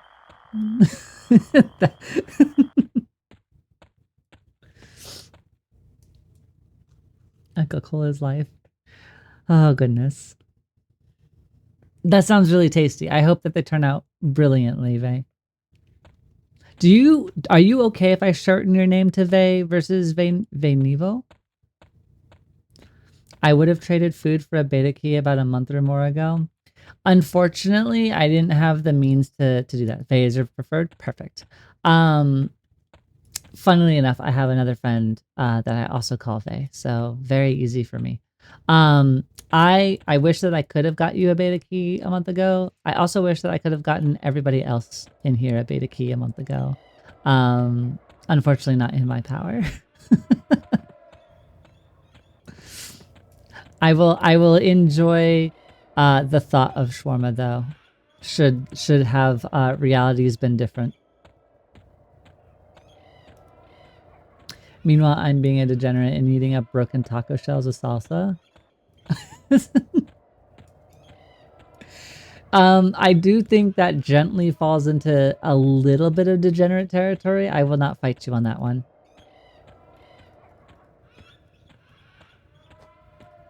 I think that definitely Oh, it's definitely capitalizing on what you have. Like, make the most of everything you have. But I can understand the self proclamation.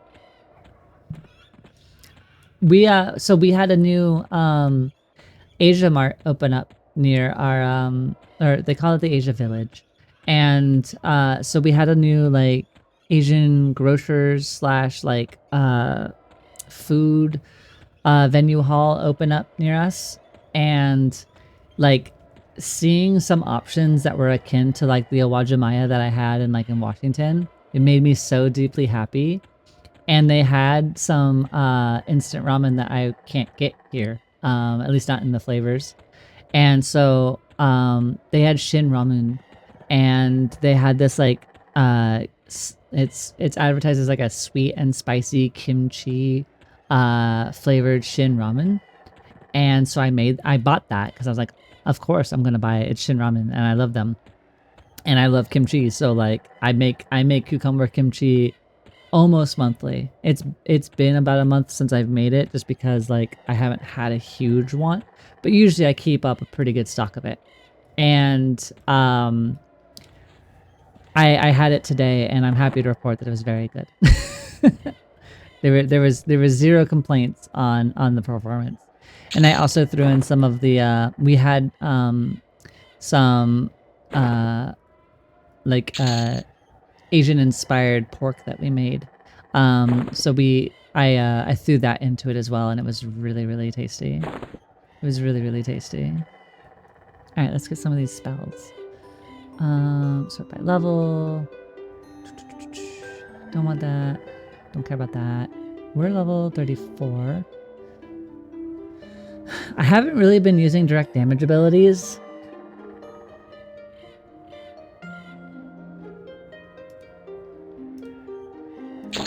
Right, someone taught me that I could do a control or alt button, I think. Hope you don't mind. I messaged you the zone connection map on Discord. No, thank you. I appreciate that. I will absolutely make sure to check that out.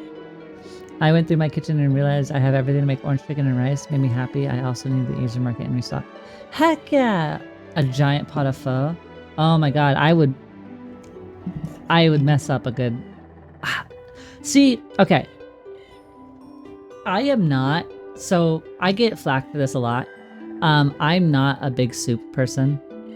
I know I'm outing myself. I will eat soup. This isn't me saying I don't like soup or don't want soup. I never really crave soup. And no, not that button. It's control. Perfect. And so with that, I never really put soup in like an S tier in like a food list. But like pho is one of those like I grade soup individually. I never judge it by like a genre, because some people are like, oh well, soup is S tier. I'm like, well, some soup is, and pho is one of those. Like I will absolutely mess up pho, because you, like you said, yeah, you can also, there's just so many types. Like you can do so many different things and dress it so many different ways and have like a relatively unique experience, but something that's still like incredibly like nourishing and delicious. I do love. But like if I go to a place for that, like I kind of, it's a big battle between pho and banh mi for me. Welcome back. But I love banh mi though. Pardon my pronunciation if I have that wrong. Stoicism places your target into a stoic state. Oh no. No thank you. Rage fills your body with rage. I love being angry. Boop. Frenzied spirit. Nope. Great. Great. Sure. Yes. Yes. Sure.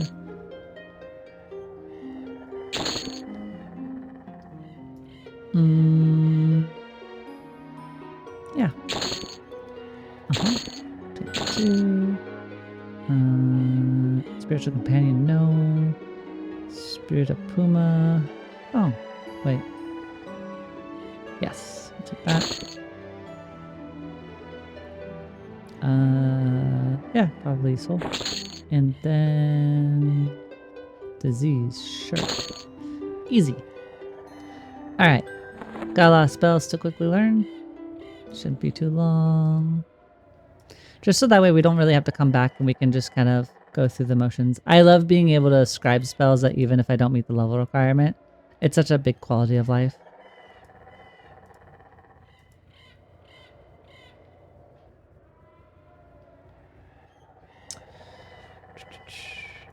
You don't think you've had me?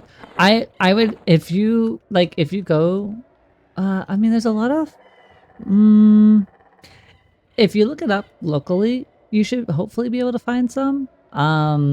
It's definitely one of my comfy food items. Do they not sell enchanter spells here? Wow, you're a big boy.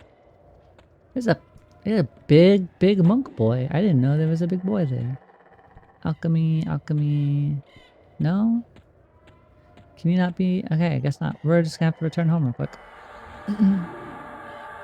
Nope, you can just right click them from your inventory. Easy peasy. I keep bouncing between the kitchen and my office. Maybe I need a wireless headset. That was so, I mean, my situation that got me a wireless headset is I was long distance with Dak at the time. And so occasionally we would cook with each other, like we were in a voice chat or something. And so that way, because she had a wireless headset, and so I went and got my own so that way we could cook together and I didn't have to bop between like my PC and whatever.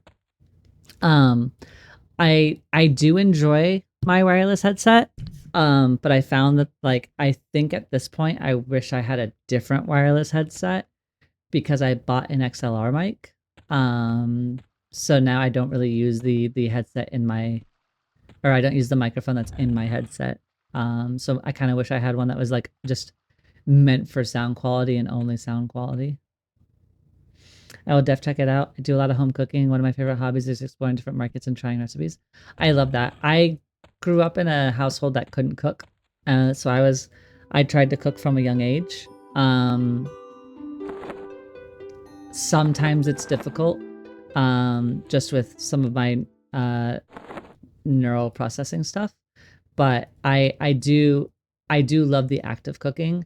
I consider myself to be a decent cook. I just wish that I I wish that I had more fundamental mastery than I do now. I feel like I lost some of it, but that only comes with practice. And so, like getting back into the flow of things will be good. Let's see what spells are here.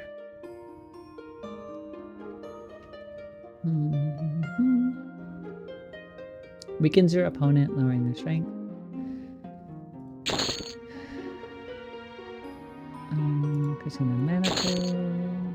I don't want fear. Gravity flux. It's AoE. Don't need that.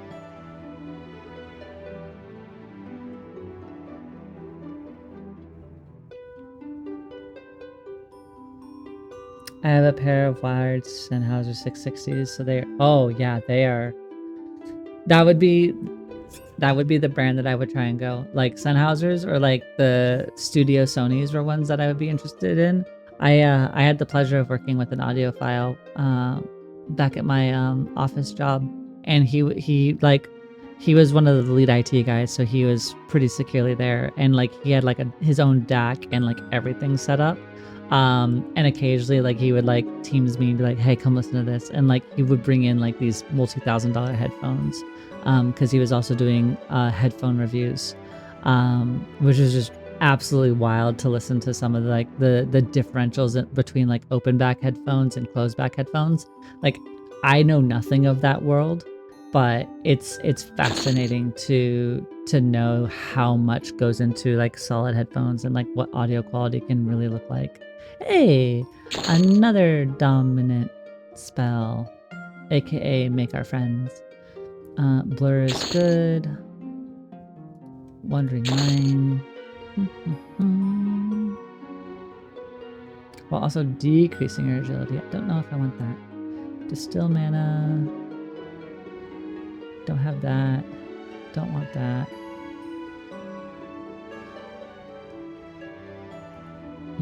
Don't I already have celerity? No, I don't. That one. Don't really feel like I do those very much. Part of me is I not read chat for the moment. I just want to get through all of these. Transforms your target into a werewolf, increasing their attack rating, dexterity, and allowing... I feel like that's good. I don't want to be shapeshifted though. I'm so sick of being shapeshifted. Brilliance, fantastic. Shiftless deeds. Always take a slow. That's another pet. Weakness is probably good. Yep, blue clear minds.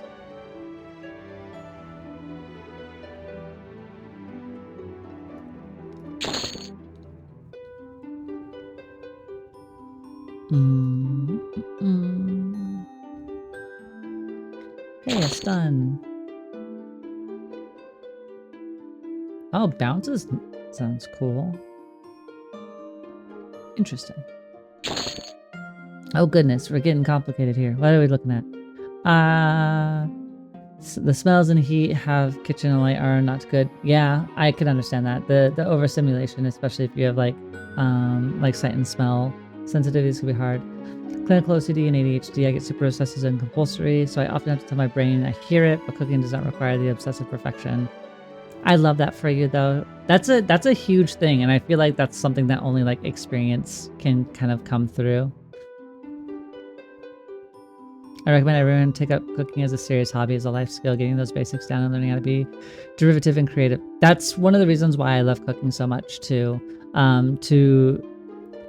I hope I'm pronouncing your name correctly, Sholia. Sholia Games, like I agree with that. In Vey, you kind of hit it into the same point. It's why I like cooking more than I like baking.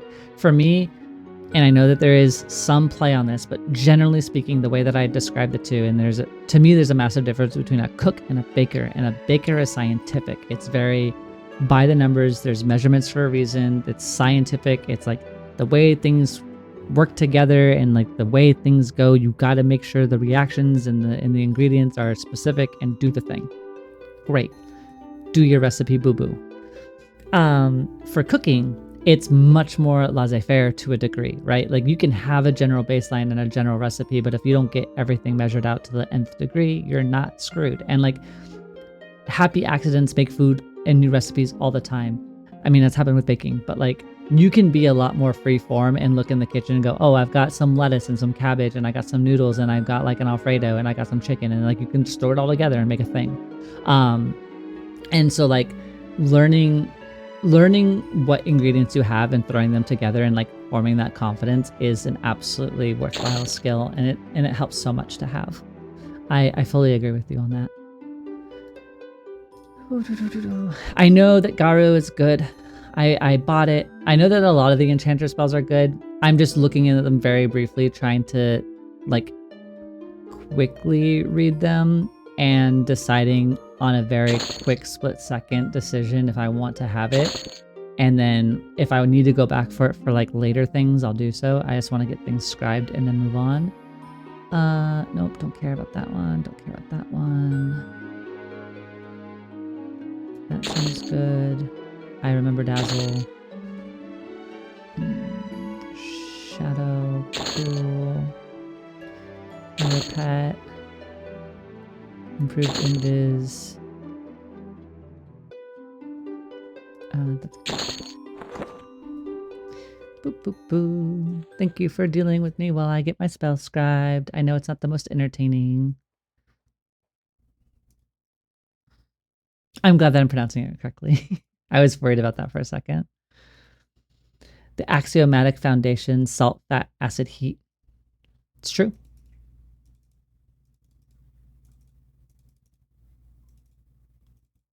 There's a couple of YouTubers I watch for some of their food stuff, and they break down like salt, fat, acid, heat, and then like texture, umami, and smell. And it's always a lot of fun to see like how they break that down and what they find value in. I know we had instructions. Where was it? I had instructions. Toxula Forest, then Payneal, then Hole. Perfect.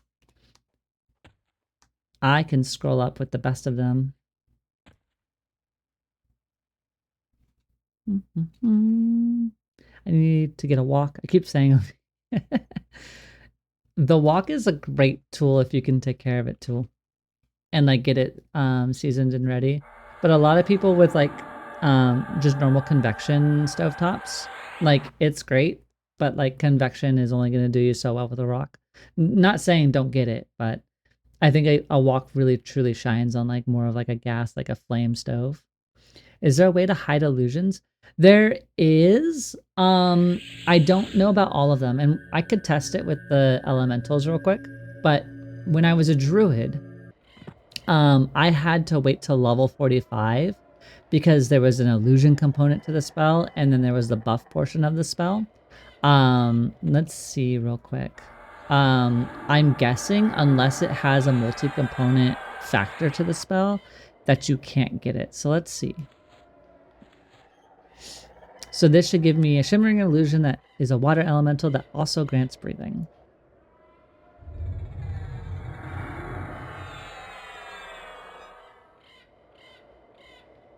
Oh, okay. So with the elemental, it does look like you do get to click it off. Wait, does that mean... so maybe I should have picked up the fire elemental for the fire damage. Good to know. Well, we didn't really need the fishbone earring because I could just have a 5-minute or a 5-hour water breathing buff. Well, that's good to know. Looks like some of them have been applied, and maybe it's just not all the druid ones. All right, we're going to... I clicked something by accident. We're going to Payneal, which is that way. Do do do do do do.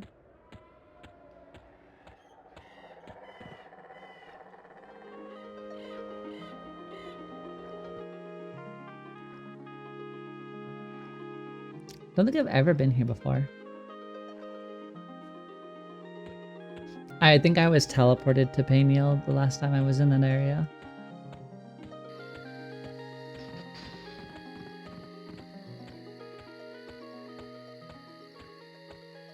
Get a real carbon steel and season it correctly. Non-stick junk. Yeah. And then the front is to the left through the rocks unless you have sucker and can jump into the hole and sucker to the front. I do have sucker. Sucker. I have the double COR spell. Pretty sure I do. Oh, do I not on this? Oh, maybe I don't. Is it a ritual spell, maybe? Gonna assume that it's not. No, it's not. Oh, wait. Oh. I mean, I have this one, but it's not the same spell. So I guess it's an unfortunate assumed pronunciation. Yeah, I don't know. I think that's actually kind of funny too. Is like I haven't really I've never been involved with a lot of the EverQuest. Like I've watched EQ streamers and stuff like that. Like I used to have it on, especially in the quorum age. Like I would have people on and but it's interesting hearing a bunch of words for the game that I never heard anybody else say. Are they going to like High Elves and Payneal? Oh, do they not like High Elves and Payneal? Let's find out. Well, oh yeah, this is where Yale is. Left.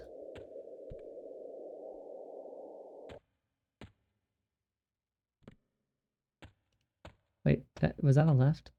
Yes, that was a left. Okay. Then out to the yard. Okay, yard achieved. Then a door to the right. I'm assuming it's this one. They are evil erudites, best used to do illusions. I haven't seen anybody. I'll be fine. Don't really know. We're gonna perform science in real time for everybody.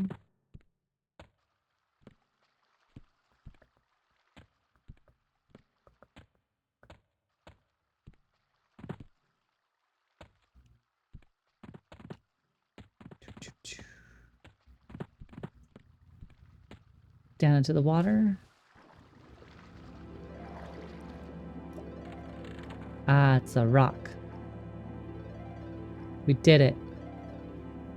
We are in the hole. Welcome to the hole. Thanks, Faye. See, I consider myself extremely spoiled by having all of you because I guarantee you that I would have been absolutely lost. What level are the monsters here in the hole? Let's go find one real quick.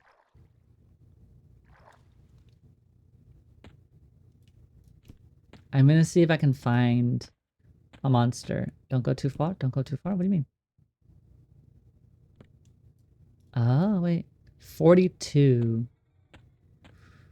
He's broken this one. Yeah. I wasn't gonna go too far. 42. That means I probably am just gonna leave this on +0, I think. I don't know if I want to do 6 more where he stands. Oh. Yeah, +0 is what we're gonna do. Personal instance. I do not want to disable. Go.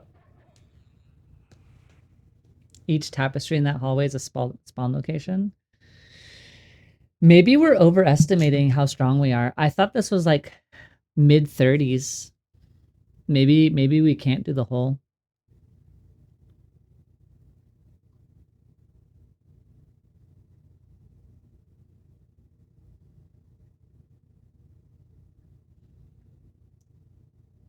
Let's wait for the zone to compile. Single or double polls if you can try them, probably okay.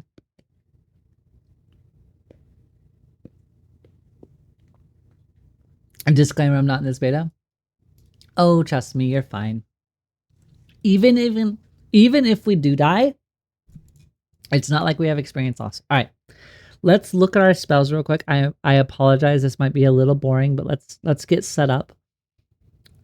Just to get ourselves as solid as possible. What did I unlearn? Hold on. Load spells, combat. It was listless power. Okay. That would have been a disempowering.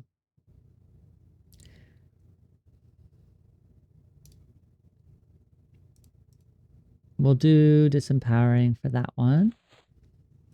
But we have to play in the hole. We're absolutely going to play in the hole. Tash, slow, charm, other debuffs. Yeah, for sure. I just want to make sure that like I have all my slows and stuff that are updated. Just because we got like 8 levels.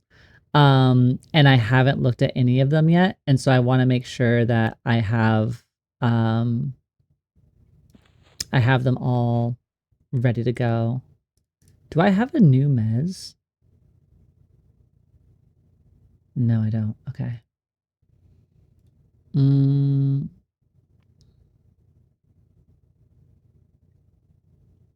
Honestly, it doesn't look like I got very much in terms of...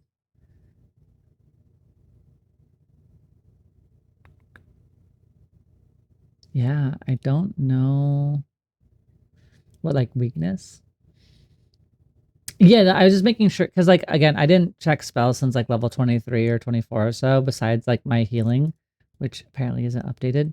So I just wanted to make sure that I didn't get any new spells, and, like, I'm trying to, like, learn the spells as well. Die pretty fast too. Rat columns have a ton of HP. Pretty resistance, very useful. Okay. Yeah, I just wanted to take a look. I'm sorry. Let's put our beneficial conversion back on. I don't use it very often, but it was helpful. Actually, yeah, we can put that on. We'll save.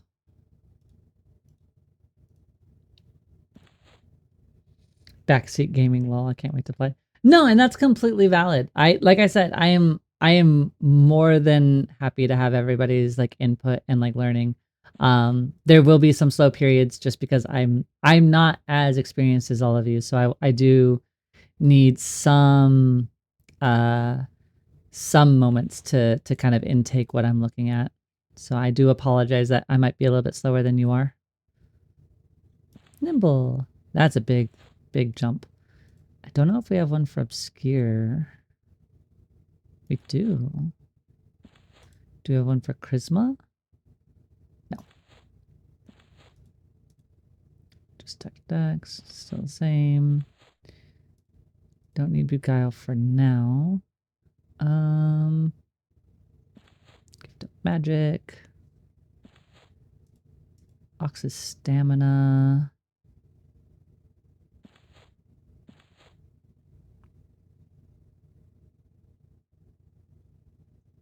I don't know if we have a better haste. I don't think that we would have got one so soon. No, we didn't. Raging strength is 28. But this one's just everything, so we're going to go with that one instead. All right. I'm going to just quick buff myself. Save that as buffs. Load our combat, and we should be on our way. You have a ton more experience than me. I have no idea. Envy, I believe in you. You've watched more streams than I've been able to process this game. I think you're going to hit the ground running just fine. Oh, I'm not rushing you. Take it to your comfort level. No. Trust me. I know that nobody in here is actually rushing me for real. Not at all. No worries at all. Can we even charm elementals?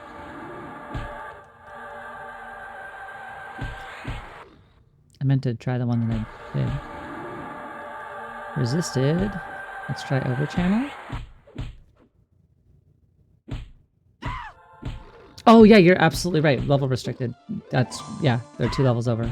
Makes sense.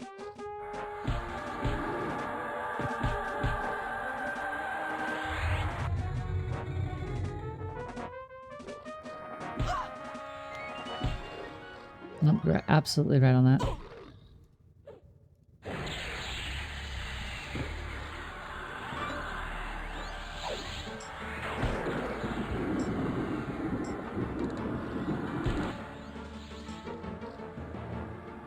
They do definitely have some bulky HP.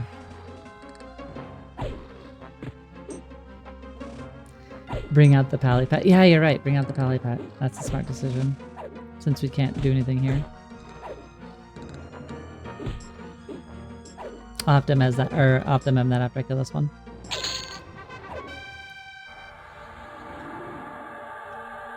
Take a brief nap as I bring out a pet. Do do do do do do do do do. Well, while you're sitting there, might as well.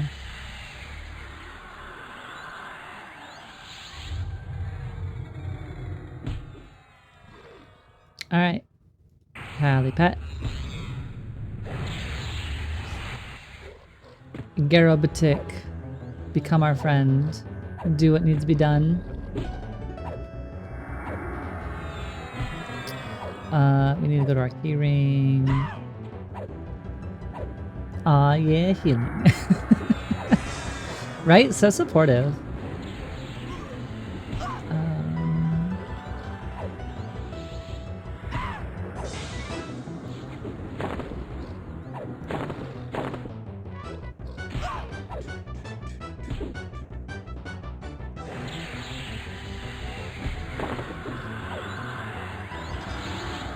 Alright.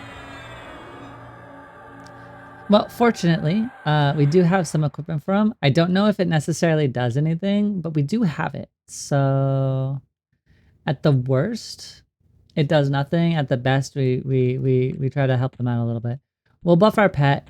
Actually,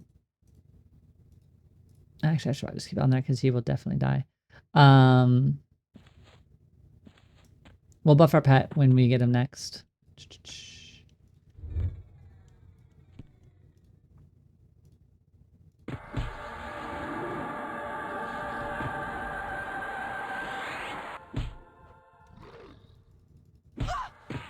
Friends, you sure are resisting.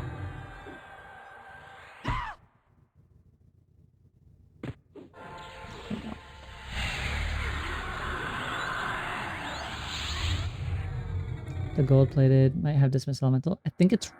Isn't it Rogue, though? I could be wrong. I think it has Dismiss on it. I don't remember which class it was. Let me take a look.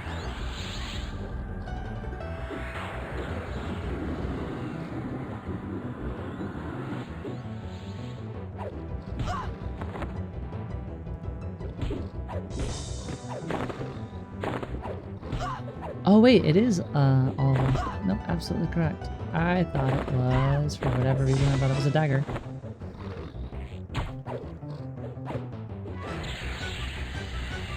Oh, it is a dagger. It's just everybody else can use it. Or at least warriors can use it, which means it's in the repertoire. Yeah, warriors listed. Absolutely correct.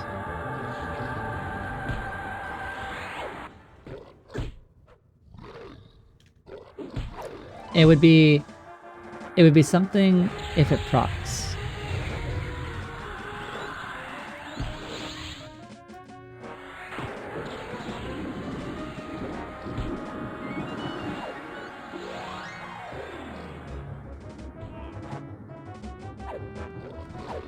We're definitely in a different territory than Mistmoore. I miss my high school drama. I'm having fun right now. No, I'm glad you're having fun. No, Baxley, commentary and assistance is always welcome. The only line I will draw is if you start getting frustrated that I'm not doing it fast enough or whatever. Then we'll have a problem. I'm like, well, I told you that I wasn't familiar with the game, so if I'm not doing it to your speed, I'm sorry. But that's not the expectation nor the result I'm getting, so no, don't worry about it at all. My wife is definitely going to make me food and call me pretty eyes. Food is always a needed.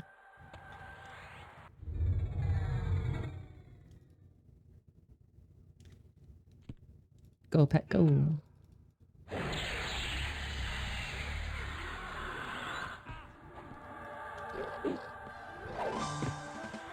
Get the slow going.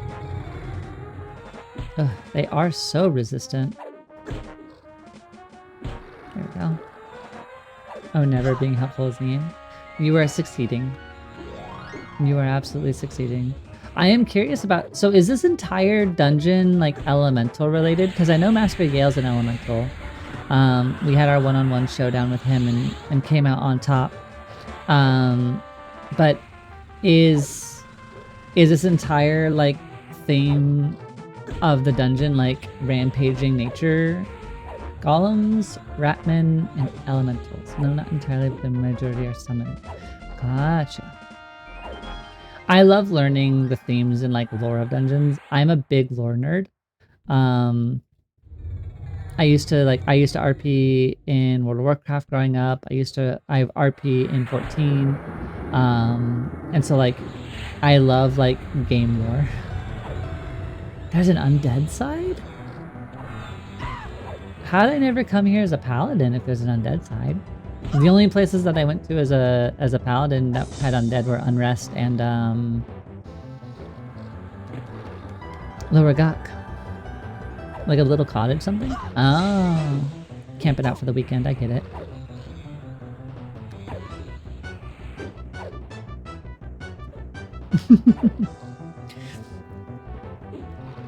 We're taking a vacation to Disneyland instead of Disney World. So the hole is Disneyland, where the Guk hole is Disney World. Air D&D.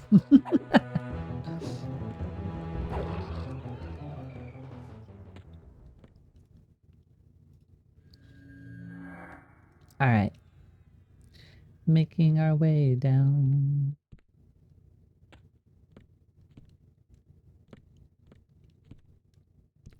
That's 2 reds.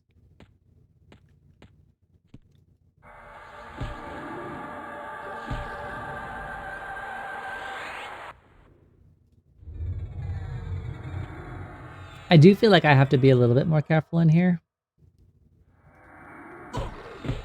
Just because of the level difference, but I think we're fine. Like you said, as long as we single or duo pull and kind of lock them down, yeah, this is definitely doable. They are 10 levels higher than me though. 10 levels is a wild thing to think of in EQ terms. Hey, I need you to calm it down, girlfriend.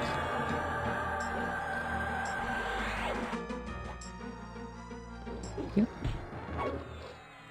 Ooh.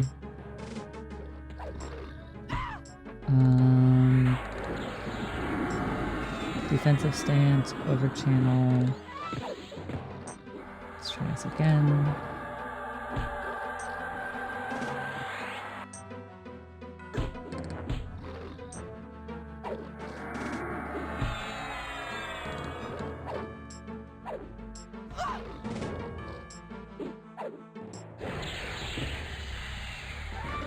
They are definitely a little bit scarier.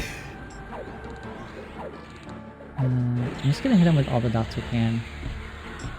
Yep, friends are back. Hard mez. Makes a cautious play fully possible. And I don't want to, like, I don't necessarily want to play cautiously. I just feel like with my understanding and what my character has gear-wise, I don't, well, and the trio that I have, I don't necessarily think I can be, like, too hyper-aggressive. The mere fact that you're soloing the whole level 34 is beyond imagination of prior legends. Oh yeah, absolutely. I agree. I think it is the play. I don't think it's a wrong decision.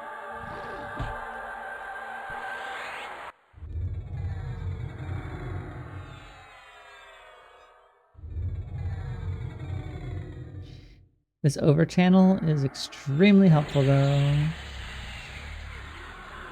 Now we can just sit in recover stance and make sure we're still generating mana.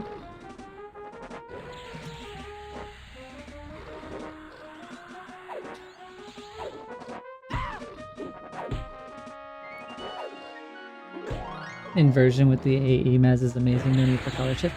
That's kind of what I'm thinking. Like, I get the value of color shift in some scenarios. Whether I capitalize them on enough or not is definitely its own problem, but the only thing I think of for color shift is like if I get a bunch of casters and I need them to all just stop casting, but then I'm less like, I can do that with mez and it becomes a permanent solution in term, like between color shift and mez, right? Like mez is nearly permanent in comparison to color shift. And so I'm like, well, this solves my problem. And the other one's like a very brief stun.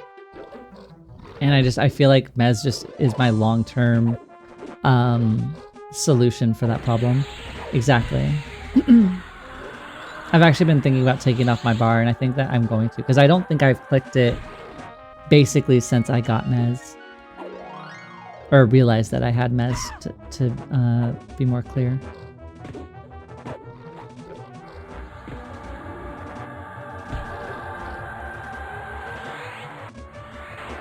I think I can shift to offensive stance again though.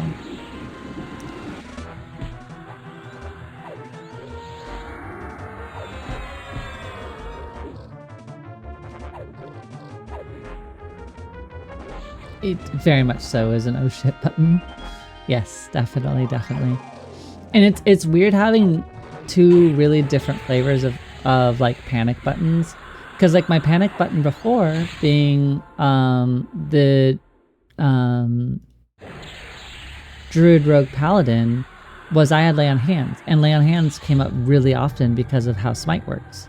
So like whereas here my panic button is controlling the field and like there is moments of like, oh, if it breaks, oh, if something happens, but like I get to use it. It's a more far-reaching button than lay on hands.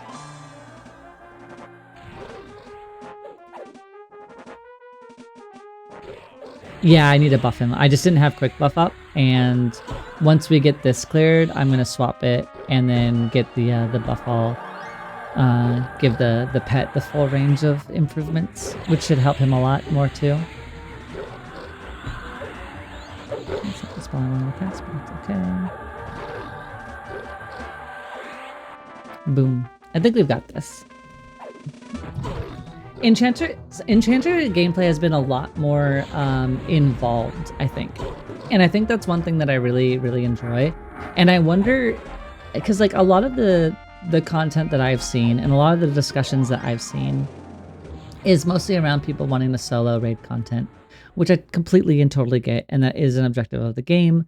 But one thing I'm really curious about is seeing like having like these high versatility builds, or like, you know, more highly involved builds than just melee, right? Like a lot of the builds right now, like especially if they're melee centric, it revolves around Spellblade and like Berserker Stance, and then having a bunch of different passive buffs going and like doing your thing. And like maybe there's some like gameplay knowledge that can like leverage here and there.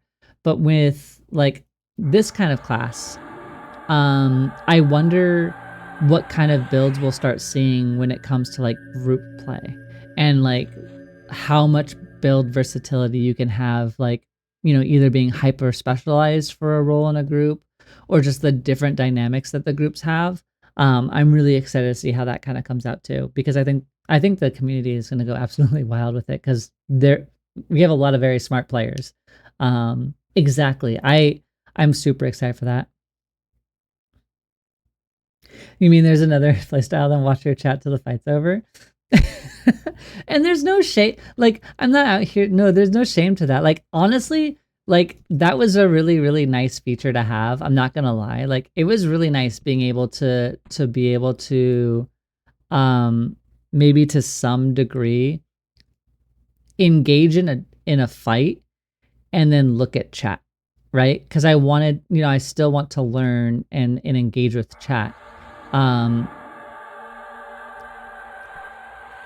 Whereas this one, I don't think that that's really necessarily possible. Like, I have to kind of, especially in like polls that are like a little bit bigger or more complicated, like I have to kind of keep, oh, you are obliterating my pet.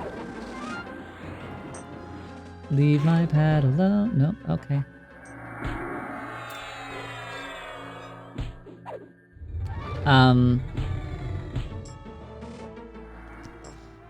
Gobtik didn't make it. Or Garobtik didn't make it.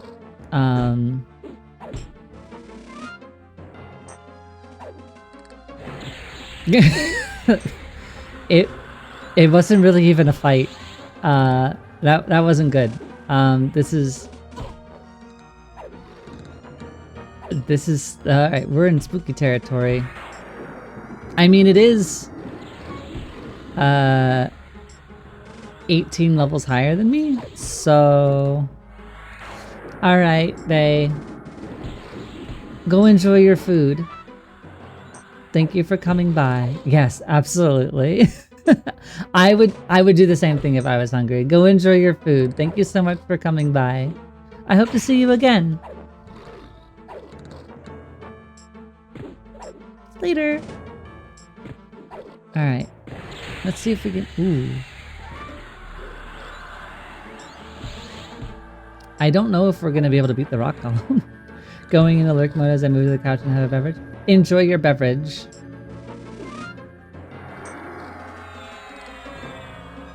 Just a note, I'm not sure if it's been mentioned, but if you do a drop off, you can't get back up, so choose your route wisely. Oh, good to know. I don't think that was mentioned, Drac.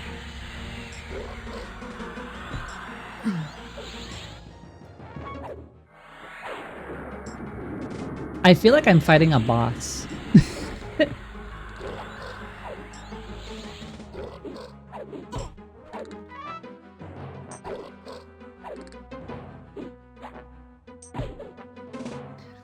0 death penalty. I don't really get the use of evac spells.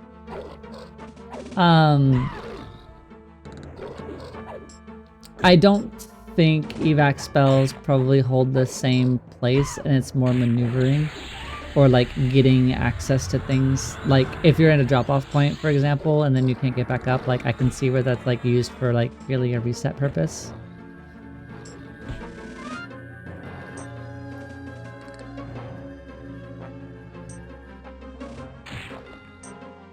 Oh, I don't have that anymore. Okay.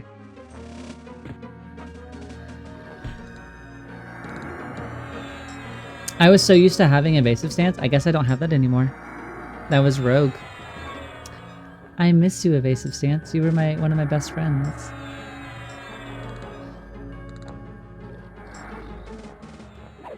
What a brutal monster.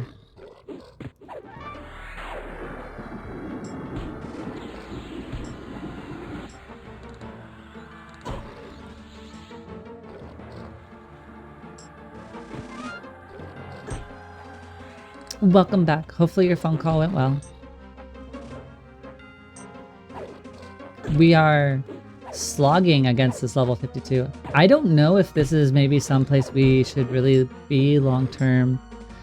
Like, as much as I love being able to kill stuff that is higher level than me, maybe we're not. Maybe this is like a level once we hit level 40, maybe we come in here. That was 6% experience. And while that is an absolute monster amount of experience, I feel like kill rate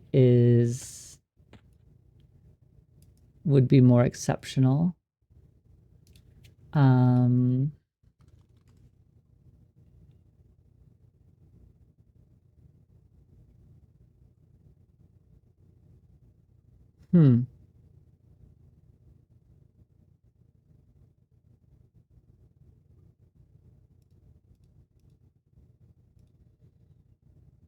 Yeah, it's probably not the most efficient. Is Kedge Keep more my level? Less for kill. Yeah, for sure.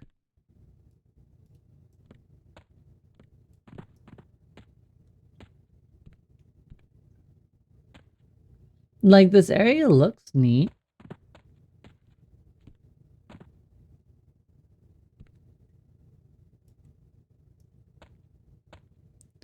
But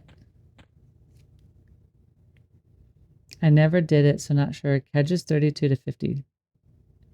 Maybe we go to Kedge Keep. I don't want to go to Kedge because I was told Kedge is goofy. But how do I get to Kedge Keep? Dragnir's Cauldron, Butcher Block. Okay. Hole is like 36 to 52. Yeah. It's just really slow. Like, especially that fight was like, I want to say like 3 minutes. Maybe we try Kedge. Let's go to Butcher Block and make our way. I haven't been inside Kedge since like 2001. Well, maybe we can stoke either some childhood trauma or some fantastic memories or new discoveries. Oh crap, I lost track of time. We have ads. I will see you in a moment.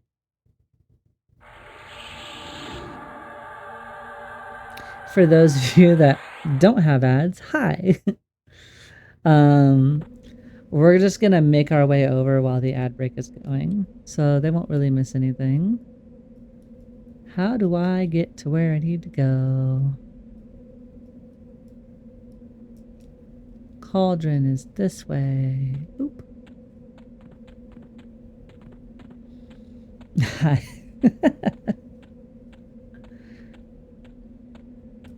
Well, we do have a fishbone earring, I guess. So, I mean, at the very minimum, we have water breathing. If my class inspired water breathing ever gets dispelled, I guess we need water breathing. What kind of monsters are in Kedge? Is there more summoned things there? Or is it more like sea creatures? I'm guessing it's sea creatures because it's underwater, or if I'm going underwater, right? Definitely good to have a black elf. Sea houses and sirens. Oh, spooky.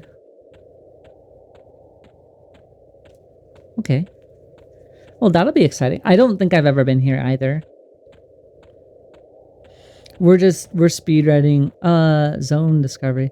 Oh yeah, we got this in Castle Mistmoore. I didn't talk about it, but we got it off the boss that was in the little tower near the start of the dungeon. It looks like it's a pretty strong backstabbing weapon. So definitely a decent either any slot item if you're running rogue and like you're running like two-handers or one-handers. Wait. Oh, it's in the same zone area as Unrest? I didn't realize that. Oh, that's super cool. I love Unrest. Can't help. That's okay. We'll figure it out. Half the reason why we're here is I'll figure it out. We have to go underwater. That's all I know here. I think about a time to help with epic. Yeah, the only epic I remember helping with was my dad's bubbly fists. But I don't think we had to go to Kedge Keep for that. Yeah, what you drinking on? Mine's been water and finishing up a milkshake.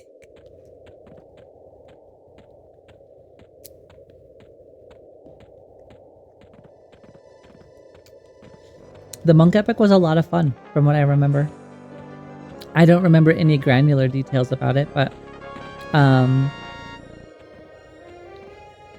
there was a big celebration when my dad got his epic.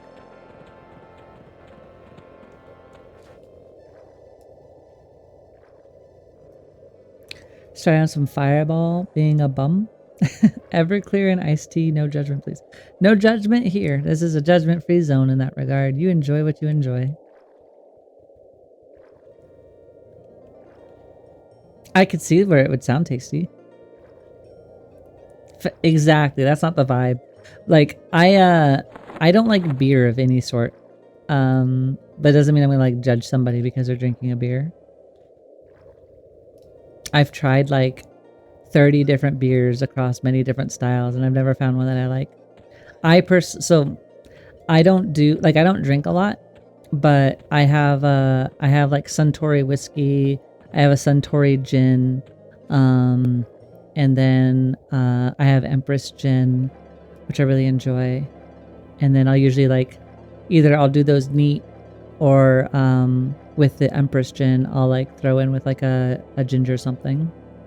They work out really well. Empress gin is also super pretty. It's like this like purple shaded because I think it has like lavender in there. That's really tasty. I like it a lot. It's like lavender elderflower, I think. But I don't drink super often. If I do drink at home, it's like maybe once every few months, and then like if it's like I'll get something when like we're out with friends. I'm way more of a social drinker than I am anything else. An impaler swordfish. I don't know if I can make a personal instance of this because I just made a personal instance, but I don't. Let's find out.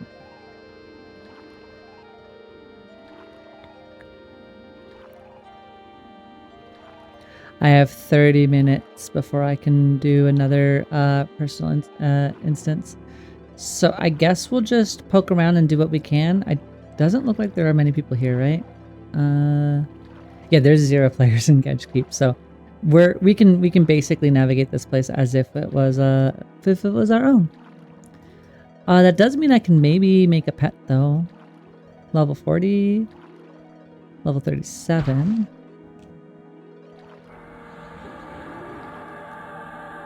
It's a raid zone?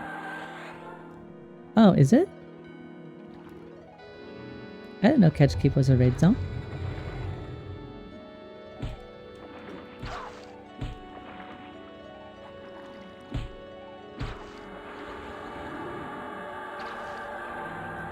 Well, we are definitely on the fishy vibes. Got some swordfish friends. Our other fish got... wherever our fish is, there you are. Hello. You're supposed to be our friend, not attack me. Thank you. We'll go fight you.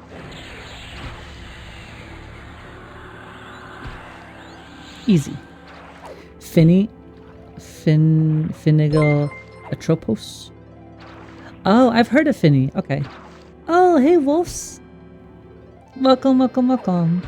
Yeah, Finigal Atropos is here. He's not too hard, but he likes to punch you around. Oh, I see, I see.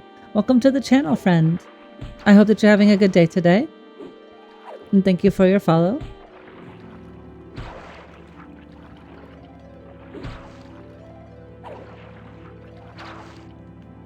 I am sorely inexperienced with a lot of the raid bosses. I got dragged to go kill the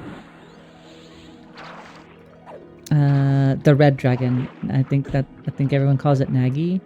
I killed Nagi, and then I did Yale when I was poked to go do that, and then a friend in game was like, hey, we're gonna go kill an ice dragon. And then I went and killed the ice dragon. But like, none of it via things that I knew or like navigated myself. They were just like, here, we're gonna summon everybody, and then we went and fought the thing. Finny was the first raid boss I took down in EQL. I think I've actually seen you. Oh, really? Maybe. I don't know what your in-game name is. I've been in a lot of personal instances though, so like, outside of like a dungeon or maybe like the Discord, I'm not usually in too many public places. Mostly because I'm still a little people shy because I'm still really new at the game, and I don't want to step on any toes or do any social faux pas in EverQuest. Especially when I'm trying to like get to know the community a bit more. Alright, I guess we're just probably go down, right? I don't think we can go up. Yeah. Is swimming going to go up nice enough to give us max swimming to start? No, you don't get max swimming to start. You gotta train it. Gotta train it. I'm only at 110 right now.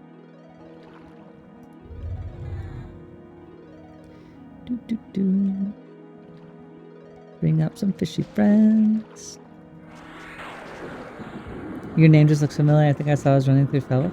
That is fully possible. That's mostly where I am outside of the game. Either I was training. You could have seen me when I was leveling. Ixtar, I have 100 swimming, I think. Oh, yeah, that's true. The individual races might.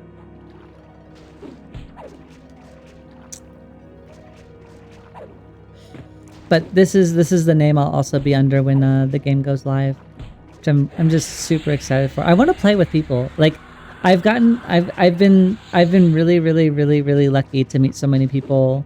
You know, since basically the middle of May is when I got my access, and I've met so many people in chat, and I'm just really excited to play with people and make more friends. It's truly been a really welcoming experience. Oh, that rocks. Since I'm starting as a frog, I can jump and swim. You've got everything. The only thing you're short of is flying, but I'm sure you'll figure that out too.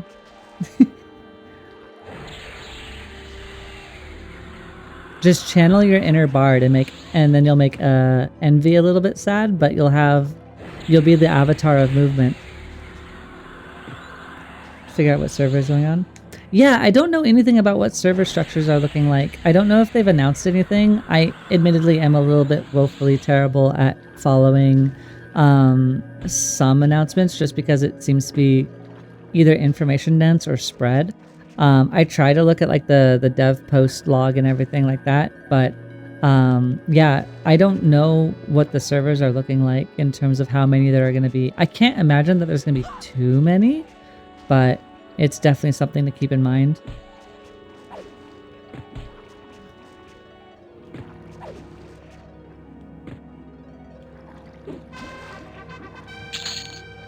We got 7% off of him.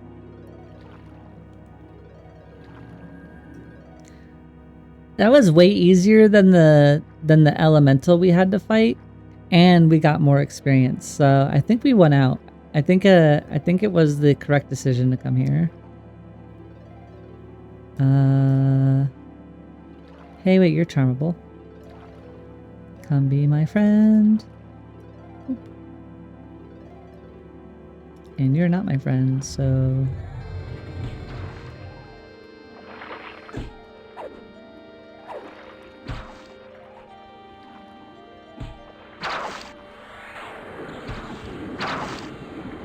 Bard is so much in my class to-do list.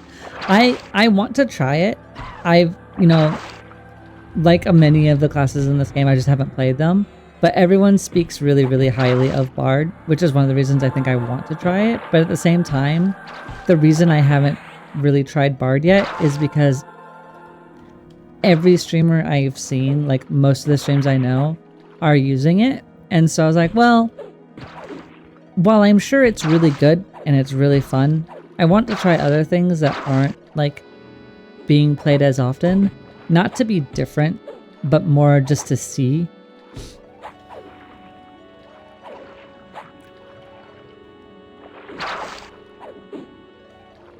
Hey Casey, I think DL max XP is 7.5. Yeah, oh okay, got you. I mean, that was still more than we got from the level 52. When we fought the level 52 in the hole, it gave us, I think, 6%. So we got like 0.8% more off of that fish than we did on the mob in the hole. Speaking of... While we have our new fish friend here, we might as well give them some buffs. Well... That was unfortunate. We got caught without having our spell memmed. Can we very quickly do it? I don't think we'll be able to, but... I don't think we'll be able to.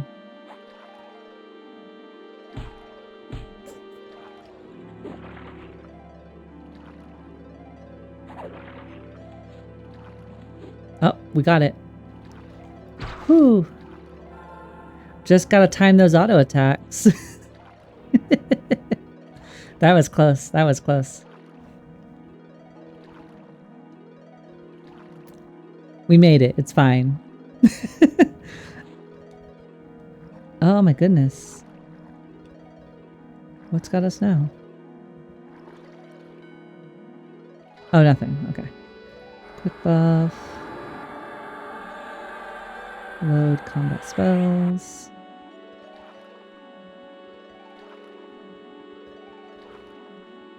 Oh, thank you, Wolves. I appreciate it.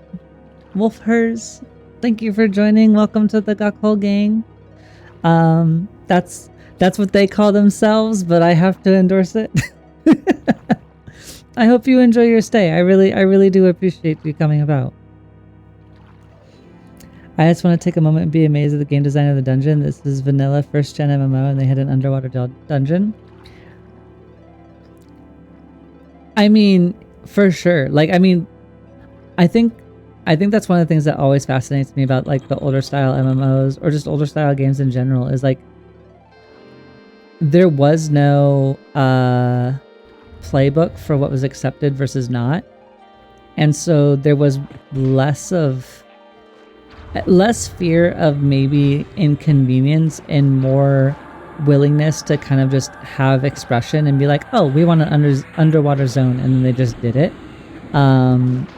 Even though, like, you know, like the underwater temple in Ocarina of Time, it's very slow. You have big clunky boots. You have to move slowly. Very few people consider that to be their favorite dungeon, and yet like it was approached without really fear because like it wasn't like an established like thing that people don't like. And I love that there was just the risk to have fun with that. I get so lost in Kedge. I get lost everywhere in EverQuest.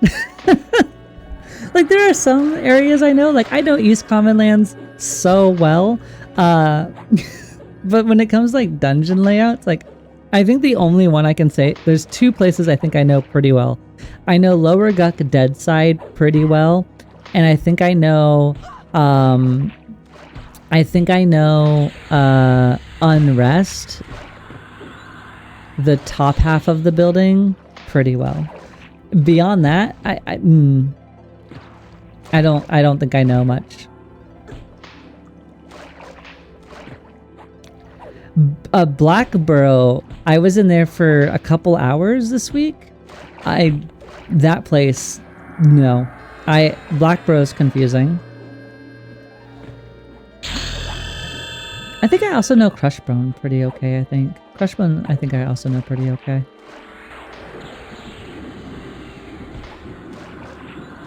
She doesn't have it. I know. Okay. To be fair, Hedrick, I forgot that I had the map up. I'm like literally my focus is like from this position in the mouse to here, and then we're gonna diagonal through here, so that way we see the targets, we see my bar here, and then basically we encompass my HP pool, and then we awkwardly come back up. Like this, I don't look at. These two chats, I don't really look at. Like half the time I forget my loot.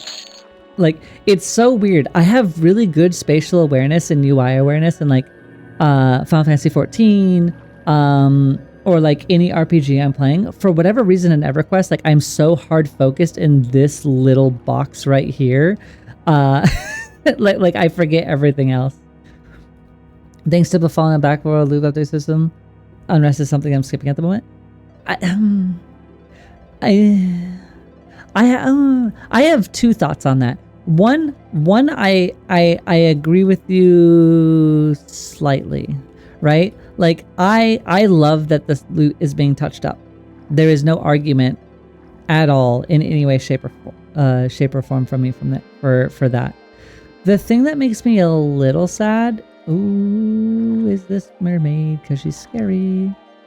Can I calm you? Let's do over channel. I will finish that thought probably. Give me 1 second. Okay. And there's this one, so we're gonna pull you. Oop.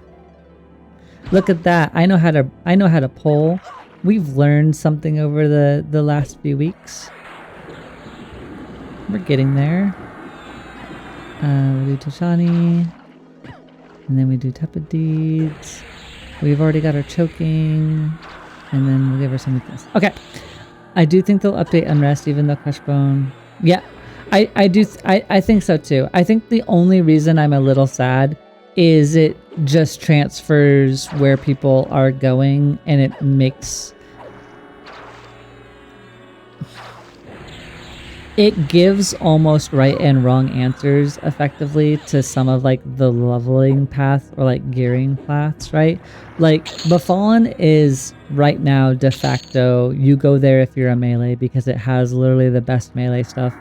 Some people are saying up until planes. I don't know the game well enough to corroborate that or dismiss it. But the fact that some people are like, this level like 10 dungeon is effectively giving you plane quality or plane ready gear, to me kind of seems like a bad thing. And I'm sure it'll get in line. It is beta, and I never really worry about balance in a beta. I've done too many years of QA to ever get that worried about it. But like it does make me a little sad because like in the same way, like even back in the day, like there were places that we never went because either like the gear wasn't good for you or you didn't have friends that needed to go there. And so like that is a small sadness, is like Befallen is melee, Blackborough is likely the caster way to go, and then like most other places are going to get ignored outside of like for leveling speed or plus and minus like decent items. The two-handed sword giving double-digit strength has a better ratio than my Soulfire Paladin two-hander. Which one is the one? The black, yeah, the black edge bastard sword or something like that.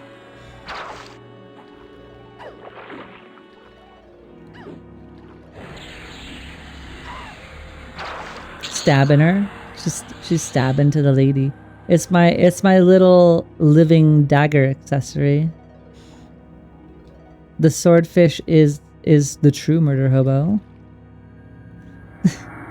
Compared to classic gear, that leather at high plus level is amazing. Yeah. Yeah, I know that they're going to be doing item nerfs. And I mean, it was likely inevitable. It was probably like, you know, first pass, look at it, see how it interacts with like players and stuff like that, and then you move from there. That was the wrong spell. Get her going. We're gonna mez. Boop. Okay, and then this other one start getting worked on. And I mean, but that's one of the things I'm really excited about too, right? With like when you're touching up a game, or like reimagining and like rebalancing, like a beloved classic title that already had some sort of like leveling curve. There was something that was developed over time. Like very rarely do you get to either a first pass make it, or like get it. It's not something you get to do in one go. So like I'm expecting that this gets done over the next couple months, and through like that first phase of like the live patching content, the live additions, like all of that's going to be pretty much involved. And then once you go on from there, I think that's where you start seeing some more of the focus on that, like that late game balance. Once they have like that intro experience, which for better or for worse, some people are like, hey, that's not going to be where all your people are at. I understand wanting like an opening curve to feel more fleshed out is why you want to hit it. But I'm excited to see once they get through some of those intro like leveling bumps, learning how like their scaling works with the live player base in real time, that they're able to approach like more late game or mid game gearing and additions. But I really am looking forward to like what happens with Kunark and beyond, because I think that's where the like once they have more experience in, not necessarily as like devs or anything like that, not speaking to that, but like more experience with like EQL and its ecosystem and seeing more of it play out, right? Because like, you know, EverQuest 1's itemization was meh. Classic WoW's itemization was also meh to terrible, right? But usually after that first iteration and first set of game and you get into the expansion is where you see itemization and more understanding. And I think Kunark and beyond is where we're going to see a lot of stuff. It's awesome hearing professional QA thoughts and process. Listen, I don't know if it's necessary, like, because it's like game design stuff, right? Like, I'm not a game designer. I'm not anybody of authority, but like, I have worked on a ton of games in different genres, and it's. I think it's some of the process too is like we've done so many early access games as an industry, where like that true sense of what beta is kind of like an older thing. Like people don't really do quote unquote betas anymore. They pay for early access, and like there's money investment, and like there's an expectation on that immediate like iteration. And like sometimes you have a community that's more understanding, whereas like other communities or other phases you don't. And so like in here we have like that old style of beta. So I'm optimistic. I still think the first couple months after this is going to be a lot of itemization and tuning. I don't see the game being where they necessarily had their goalpost being, and I don't think that's a bad thing. I think they have plenty of support and iteration through July, and to like get it closer. And I think August onward, we're going to continue to see like that roadmap and that plan. This is just my thoughts. This is in no way tied to EQL, their dev team, or anything like that. Just my thoughts and iteration on it so far. Don't need the clinky shrink as under rituals. Yeah. Also, well, I also really like that they had a clicky item at a block burrow. I didn't get it. I never found that mob that I was really sad that I missed it.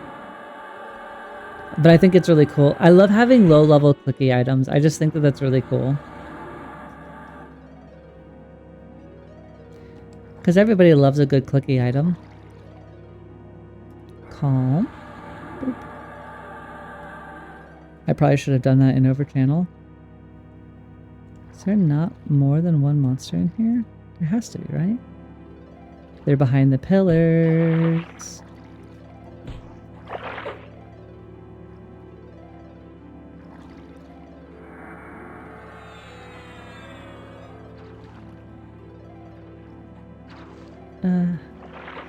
Alright, well.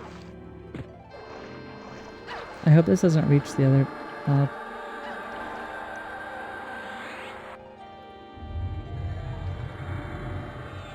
Alright, well, we mezzed. Doesn't look like the other mob's gonna hit us, so we're okay. I'm gonna go inversion. I was kind of afraid that the other mob would get affected by mez range because I don't quite have a mental visual, because like when I cast spells or I'm looking at things, I kind of have a mental ring of like I know where that area of effect lands, but I don't quite have that like AoE mental radar in EverQuest yet.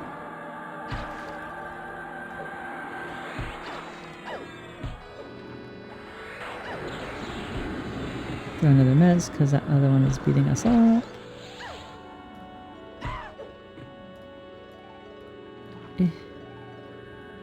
Fish.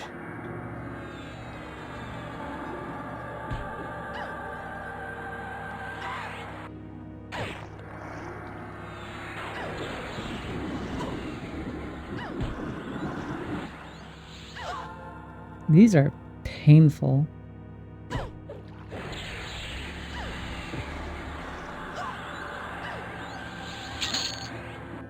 Oof. Got deep water ink, some sulfur, and a mermaid scale. Nothing that I'm aware of. Alright, let's work on this last mermaid. Got Tashani. Inversion should be fine. Luckily this one's only a ranger, so we don't have any major healing to deal with.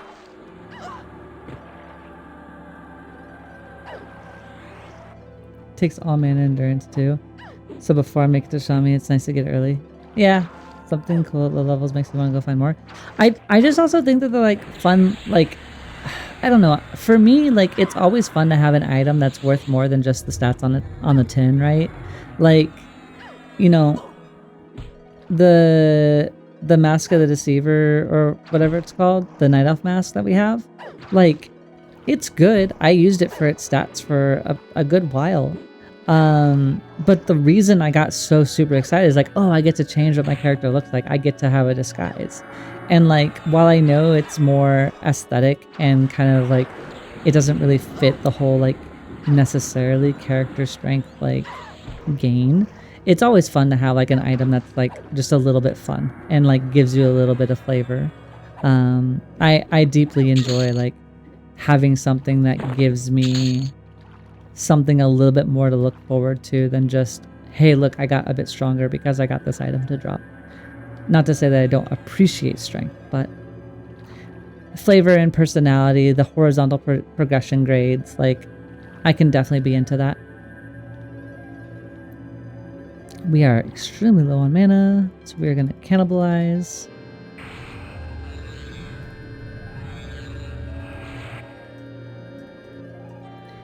I want Scourge. And I want regen. Gonna give ourselves some regeneration since that war, and then continue to cannibalize ourselves up to get some more mana. Then we'll push on a little bit further. This is a really pretty zone. Like, I don't know, I like the underwater music. I'm pretty sure that's not really a controversial topic. Like, the music in EverQuest it's basic, but it's memorable. And underwater music isn't something that I got to hear very often. I love the music. Yeah. Like, the sound effects in EverQuest have always been like the thing that my brain always like hooked to. Like, whenever I would hear like the skeleton cackle or the ding sound or just the casting of spells, like the you know, the big nuking sound or like the cast of like a buff, like my brain immediately recognized it. All right, this is where we start using color shift. Now we got more dedicated healers. I'm gonna try to make sure I color shift as often as possible. I don't want them to just spam healing freely. There we go. It's very nostalgia. It's very nostalgia.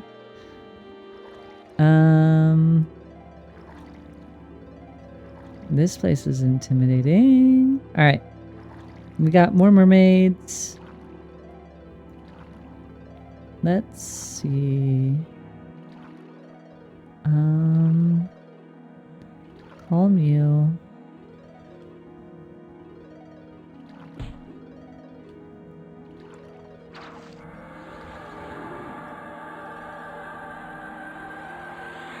Let's see if we can bring this mermaid up. I can target her. Hello? No? Okay. Then I guess we'll just pull this one mermaid and see what happens.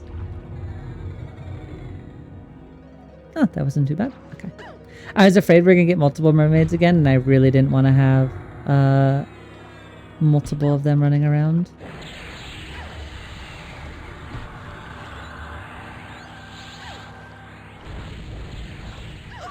Easy.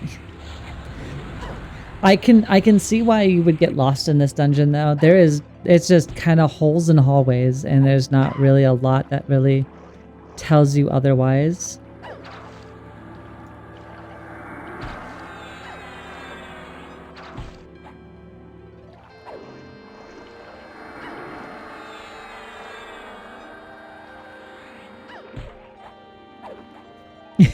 Every room kind of looks the same. Like, I kind of wish if I was to suggest one improvement, and I don't know the full layout for Kedge, but if like one hallway could be blue and one hallway could be green and one hallway could be yellow, and that way at least you could have like color coded hallways that could maybe be like, oh, we're down we're down blue or whatever, and then you could immediately like, oh.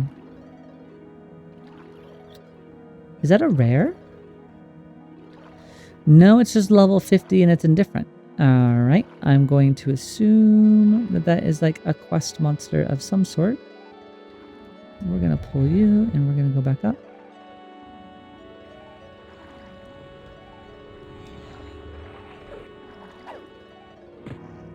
I guess we're not going to go back up. That's one thing that I find very difficult, is managing my pet aggro, and then when I get attacked, like they're just immediately on the mob. I kind of wish I could stop that from happening, because like sometimes I want to reposition the monster and be like, and not like have to fight it where it last hit me.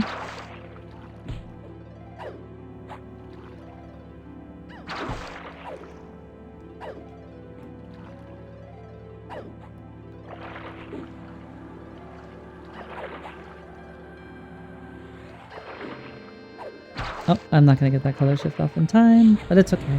It's only a ranger, so the healing isn't really that. What do you have to say? Nothing. Alrighty. Do you do anything? Or line? She's not in the wiki.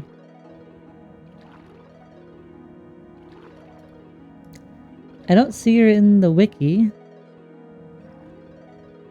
And if I hail her, she doesn't do anything. She is level 50.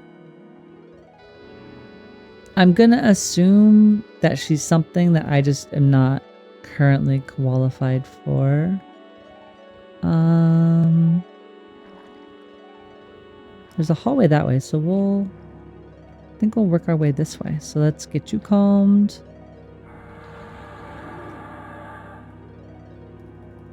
And then we'll start working on you. You're a druid, so I have to be a little bit more bully, which is okay.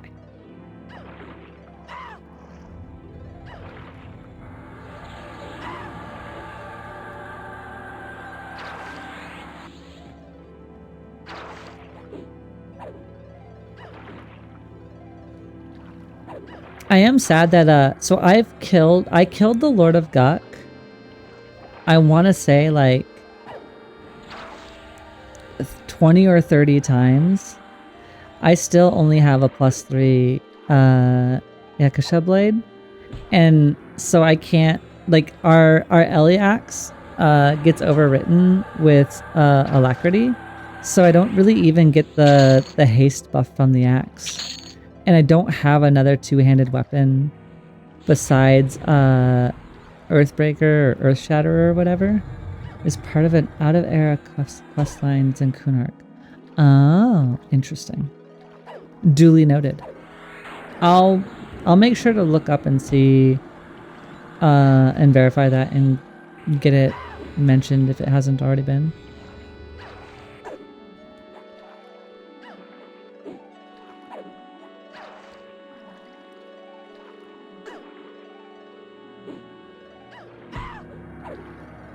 Do you go by the same name in game, Wolf, as your Twitch name? Defender of the Faithful Heart Shield. Oh. Oh no, in game I'm saying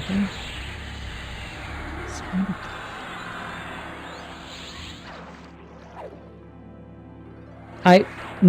You're not a high elf paladin, are you? I think that was a different person, though.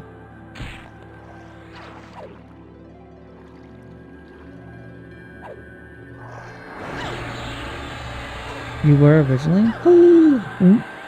Wait, I could probably see in my VOD. So the first time I logged into the game, there was a high elf paladin like casting spells, and I don't know if they were actually casting spells or if they were bard songing or something.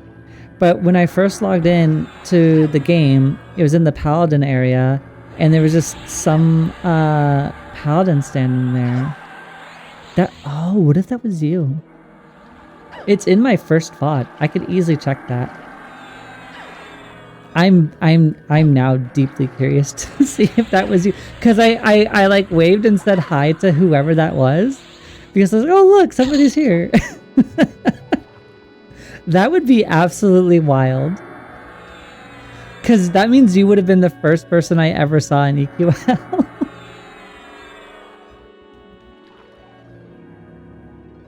It may have been. I often go to fall with greater play and throw buffs around. Interesting. That would be really cool. I'll have to make sure to pull that up and let you know.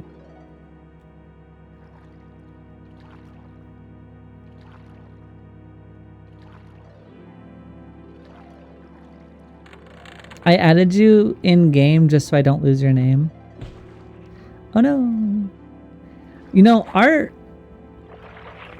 pet's been pretty loyal. Our swordfish hasn't really been too much of a problem, unlike all those vampires. Like, vampires have no loyalty to the cause here. I say that, and then my swordfish decides to betray me. Get that fixed real quick. Boom, there we go. Very good. Vampires were very catty. Very catty, and I couldn't even get oops. And I couldn't even get one of the gypsy ladies to be my friend, which I was very sad about. That was the wrong spell. I wanted to do Scourge. Easy. Shani. Oh, got a seahorse. Hey, it's our first seahorse. Hello, seahorse friend. We have a lot of grays on us. Hopefully that won't be a problem. can't imagine that it would since they're gray, but...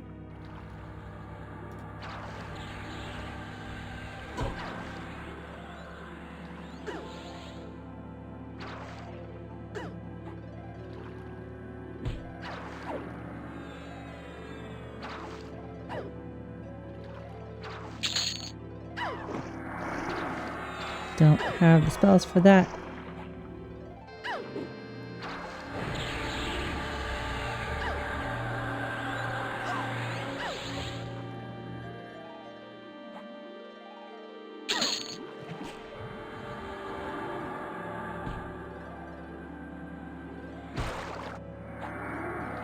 Oh, our swordfish is acting up. There we go. Get the swordfish back. Hearing you talk about vampires reminds me of the fun I had in Mistmoore. That place is wild on higher difficulties. It's hard to do polls. You try to do one room and you end up on... We had that problem so many times. And Mistmoore was a lot of fun, but it was also an absolute and utter terrifying nightmare. Especially by, oh, what's his name? By Mylong Mistmoore's bedroom. Very, very much so a nightmare. Like on average, just getting like 8 creatures and just having to mez them all, and like the vampires would break charms so often. So I was like having to remez super often and then recharm and then remanage which one I was fighting, and I had a lot of fun though. I really, really enjoyed Mistmoore. I hope that that one also gets a revamp. I think they could do a lot of really cool and fun things with that. I think it's a really really fun zone.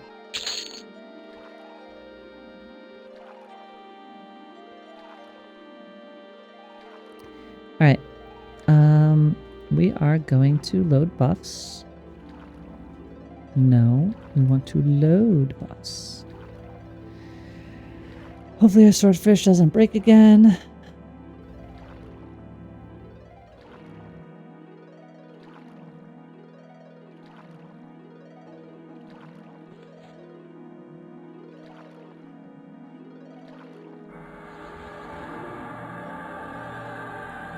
Load combat. Mistmoore look like a lot of fun. I'm having a blast. I'm glad. Honestly, I'm so glad that you've been having fun.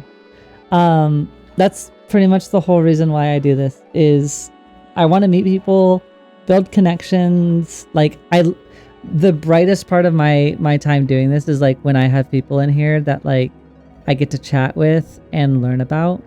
Like I love hearing people's stories and adventures and like the knowledge that they have. So like the fact that I have people willing to come in is beyond, but also like willing to engage and talk and like let me learn about them too is I feel spoiled in that regard. When I did the Soulfire quest and I had to kill the Troll SK, I think I ended up fighting 10 enemies at once. We did get lucky. Where is it? It's in my Dragon Horde. I actually don't know where that is.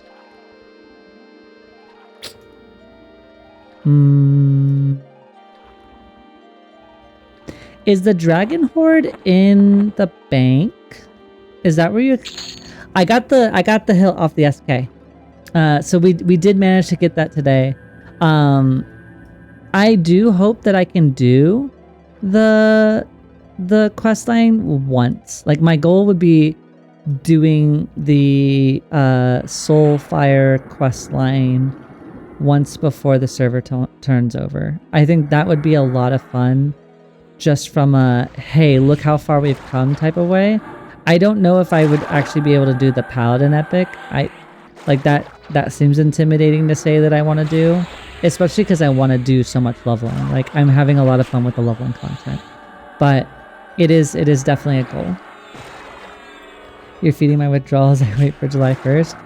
Honestly, so there have been some days that I've wanted to log on or just do an extra stream day, and I've done an extra stream day once, and it was a lot of fun. But like, there are times I just want to play this game so badly And with my first trio, I did some leveling offline in the sense that I was farming Ghoulbane. But I've been a little bit more like specific about like just trying to only play when I'm streaming, but it gets really hard. There are some days I'm like, I just want to play EverQuest. And I'm glad you think I'm good people. I try to be. Look, there's enough like egos and like, you know, whatever stuff that goes on. Like I try to be a little simpler. If I can make a smile or have a conversation and do a thing and play a game and like either teach somebody something somehow, question mark, or like get taught something and we just get to go on an adventure, like that's my favorite. And I think that's what's feeding some of my desire for launch. Like I was already excited for launch, but now it's like, oh, I could have launch with friends and we can go on adventures that way. That I am hyper excited for. We just got into an interesting situation. Is that another healer? That is another healer. I hate that. Stop it.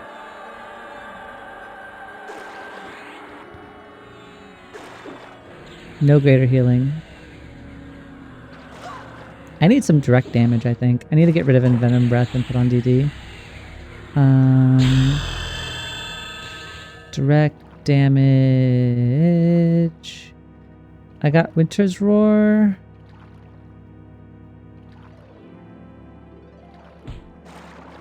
I guess it's gonna be Winter's Roar. Boop. Alright. Hi, cleric friend. In the sense that you are not a friend. We're low on health, but that's fine. Solve that problem real quick. We'll get them all dotted up.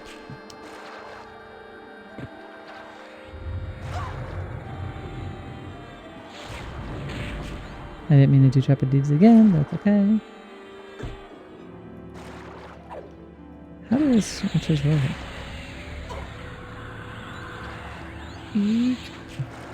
Okay. Doesn't do as much as I thought it would, but that's okay. Will you be making a guild or joining the guild with VV or any guild plans? That guy is... Yeah, it was massive experience. So I don't plan to join like VV, at least not in the terms of like their guild. I haven't made formal guild plans yet. I was gonna reach out to another creator and see what their plans were. There's another creator that I really like their vibes, and I have a little bit more interface time with. So I kind of want to see maybe where he's going, and see if there's something that can be formed there. If not, there have been some members of the community that have talked about wanting to and being willing to kind of head a guild, in which case I would be down for that. I don't really want to do guild management. I'm not a guild lead. I'm not a raid lead. I don't know the content for the game. So like if I have somebody who wants to take those reins, then I'd be down. But I'm a little bit too inexperienced to like be like, yeah, come join. We're going to go do a bunch of things. Mine's more like individual vibe based. Yeah, for sure. But once I have that conversation and able to kind of figure out what's going on with them, and I think that's gonna be like a closer to July thing. But I'm really hoping. He's a really swell guy, and I like his content. I like talking to him. So if we could work something out, I think that would be super cool. This is a level 51 seahorse. What are you doing here, friend?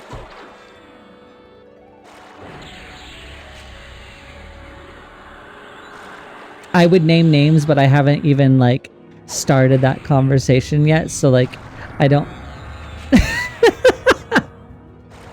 I don't know, maybe, possibly. As I was saying, I wasn't naming names.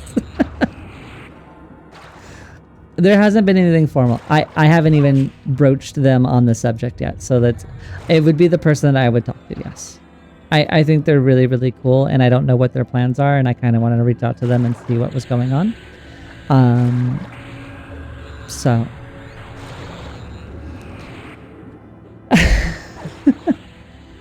Oh. Hi, thank you so much for coming in. I'm sorry that you're under the weather. Wait, is this a boss? Am I fighting a boss? I thought only bosses summoned. Yeah, I hope that you feel better and hopefully you're getting attention and care.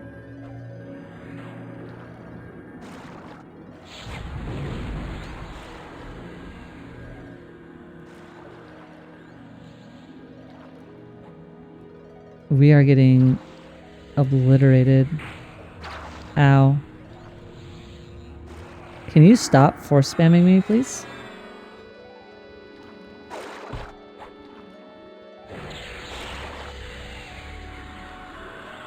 Out of era enemy for the... Oh. Okay. I was like, why am I getting absolutely destroyed by this thing?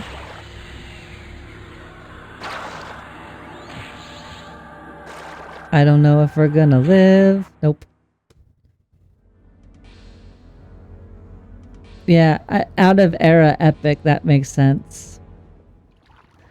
Well, mistakes were indeed made.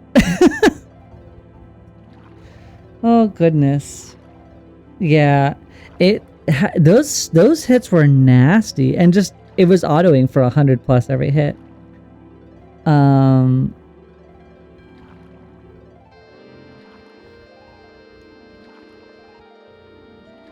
I don't know what it hit for the spell. I'm guessing it was 121.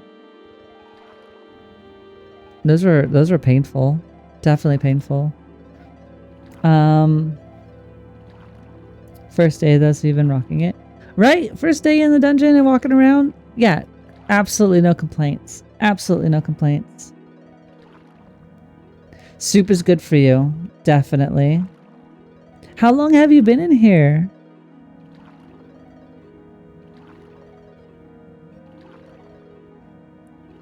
I didn't know if you were gonna make it today or not. So normally I end at 7. Let me go see how Dak is doing. Since she's also down for the day.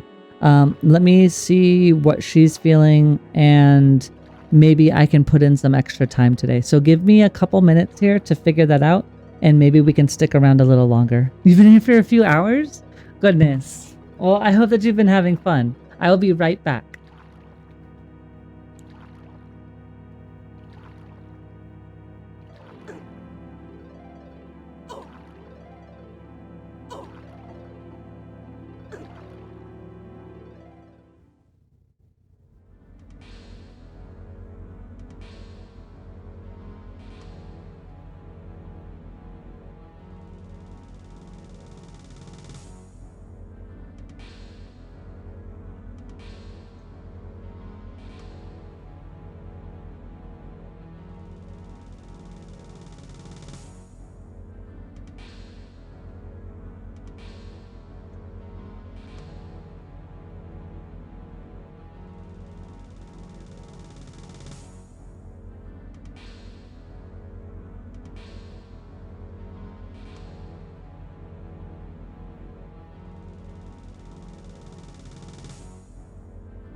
At least it wasn't puppy sounds.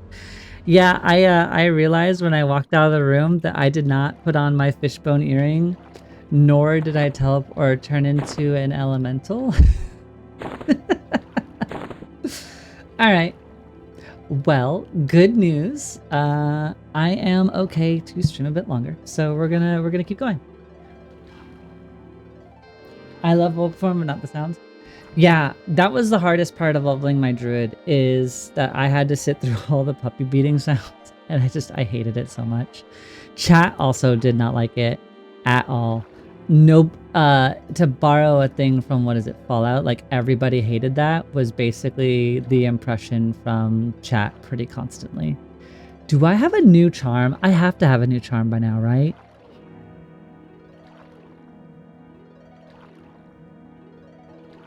How do I not have a new charm? Did I just not pick it up? Apparently I didn't scrap all my spells. It's very possible I just didn't pick it up.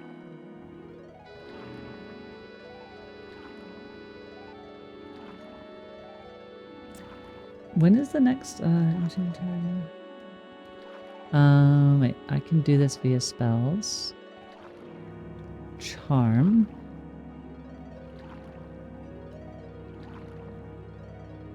I get it next level.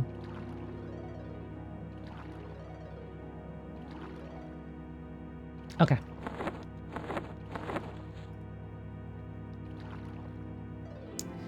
Duly noted, duly noted, duly noted. Huzzah, thanks back for us. I would, but she is sleeping.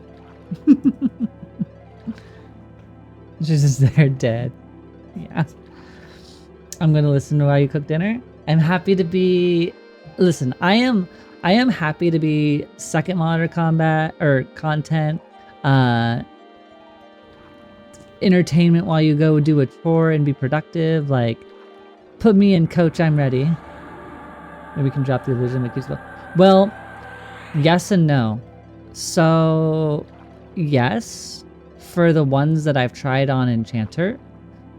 No, for doggo form.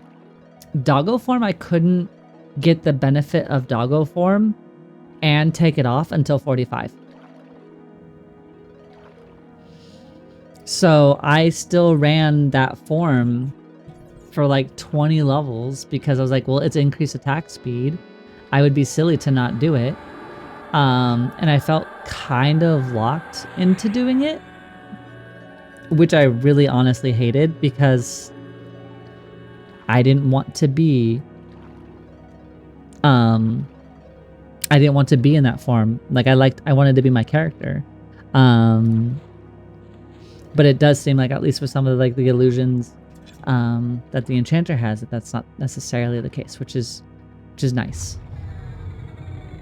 So we're gonna do water elemental, then we're gonna take off water elemental, and then we're gonna take off our earrings so we can have our stats. Perfect. It's like we know what we're doing, and then we're gonna go to combat. We're learning.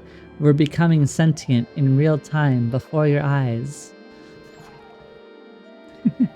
Oh, however, just because that means I am staying, that means we will be running another set of ads. So in 30 seconds, we'll be running 3 minutes. So take your time, get some water, get some food. It's starting to hit that late evening time for a lot of us. I want to make sure everybody's fed and happy and whole and hale. And we'll keep going. We're just going to clear some of these low-level mobs and start working our way back down Kedge Keep. So you shouldn't miss anything. See you soon. And for those of you that do not have ads, we will be doing exactly what I said, except you will get the full commentary experience.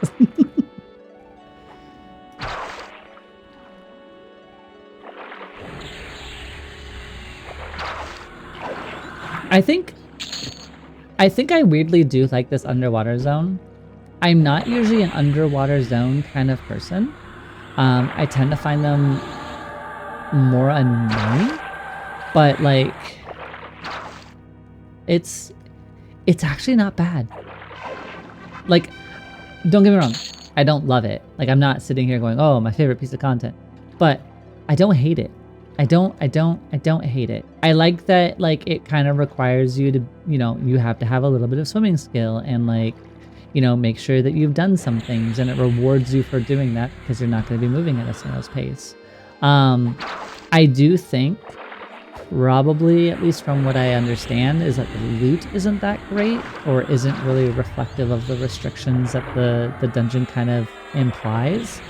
And I think for me, I could see that being like one of those barriers is like, you need to have swimming skill, you need to have a way to breathe underwater. And then like if the loot doesn't reflect the barrier of entry on top of killing stuff, then I can see that being kind of like a meh.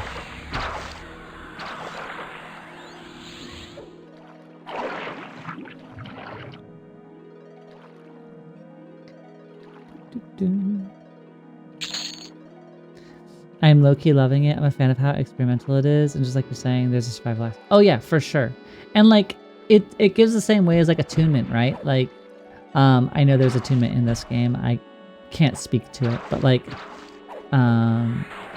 for the game that I can speak to it from WoW, like going in, getting your key so you can go do the raid, and like obviously there was different levels of like you needed a key for a dungeon or you needed to get whatever, and like that obviously reflected some of the effort because that's where you got your your raid ready gear or what have you. And like I feel like if you're gonna have something that's like environmentally pressured, requires a little bit more preparation, then like the rewards, or at least the base level of it, should kind of demonstrate and reward the effort that went to be able to go inside. Oh yeah, the experience here is absolutely doing great. Time to kill, I think, is like, I think time to kill is king kind of to a degree, right? Like, I know that that's not a new thing, but I think it's definitely exemplified here. Is like, while we can push higher level mobs, being able to kill a slightly higher mob faster is definitely, I think, the route to go. I might give it a try. It's chill. It is really chill. I would recommend something that can kind of handle a healer situation though. And I think that that's also, like, that's the case for a lot of these places, is like cleric mobs, druid mobs are the worst to fight. And so making sure that you have something to offset their eventual heal spam is paramount.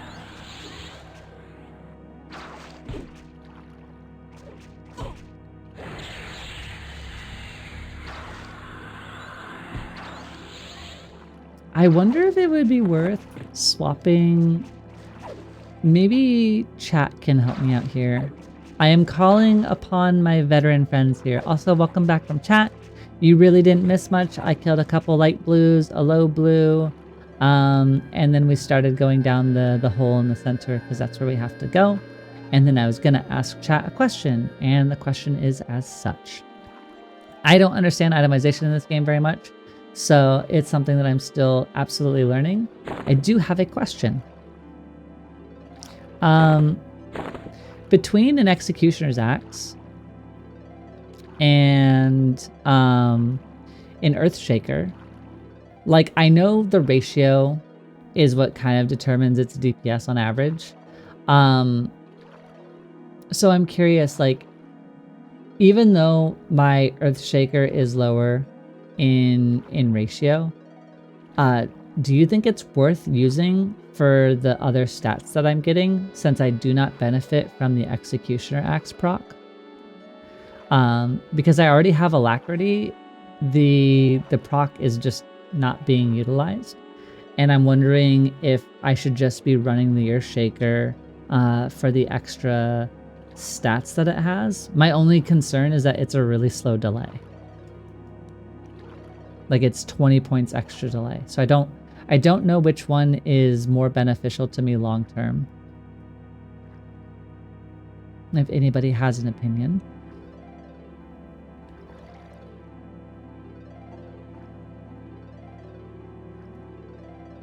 We have some swordfish friends. Like, when I hit 45, I definitely know the answer is to go to the Earthshaker, because then it has the Earthshake or the Earthquake proc. But I'm not 45 yet.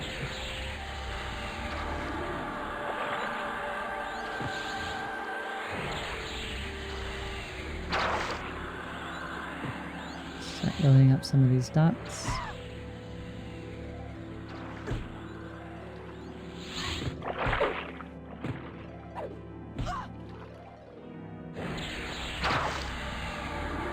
I would have to test it. Yeah, that's my thought too. I don't have a DPS tracker or anything like that. And I feel like to a degree oops, I don't want to kill you. You're my friend. You're the one I want to kill.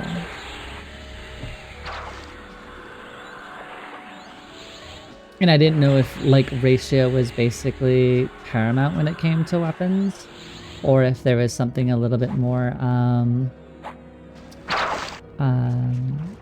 granular when it came to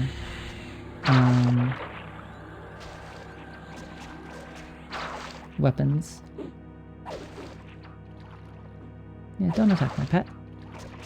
I need them alive, thank you.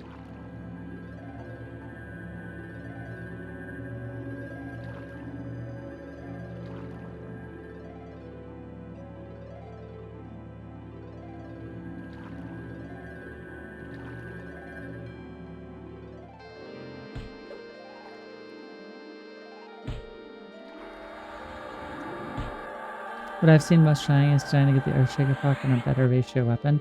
Yeah, the only problem is that my Earthshaker isn't in that right now. And I also don't know where to find two-handed weapons that are better.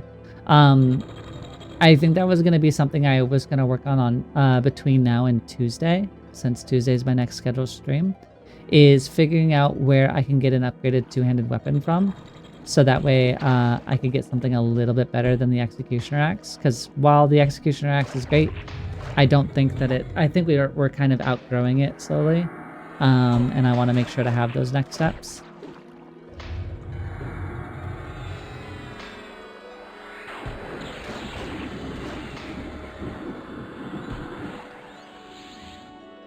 I also need to fight Master Yale. I mean, I guess we could make a quick diversion and we could make that happen. Like I could go swap to my paladin set real quick and we could go do +0 and +1. Tuesday's a big day, next stream and pre-order. Yeah, absolutely. I was gonna make sure to run the pre-order link on that day and make sure that everybody has it as a clickable. I know that everybody already knows where it is, but I want to do my part to make sure it's there. Because I am also extremely excited.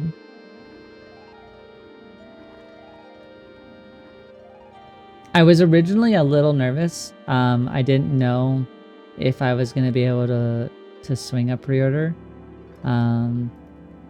Just because we're doing a little bit of budgeting at the moment, but I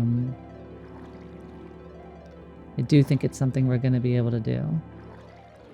Is there a lot of monsters here? There's a shark here. Let's get the calm going. No, we didn't get it. All right. Let's see if we can back up a little bit. I think I have aggro on both of you. I don't.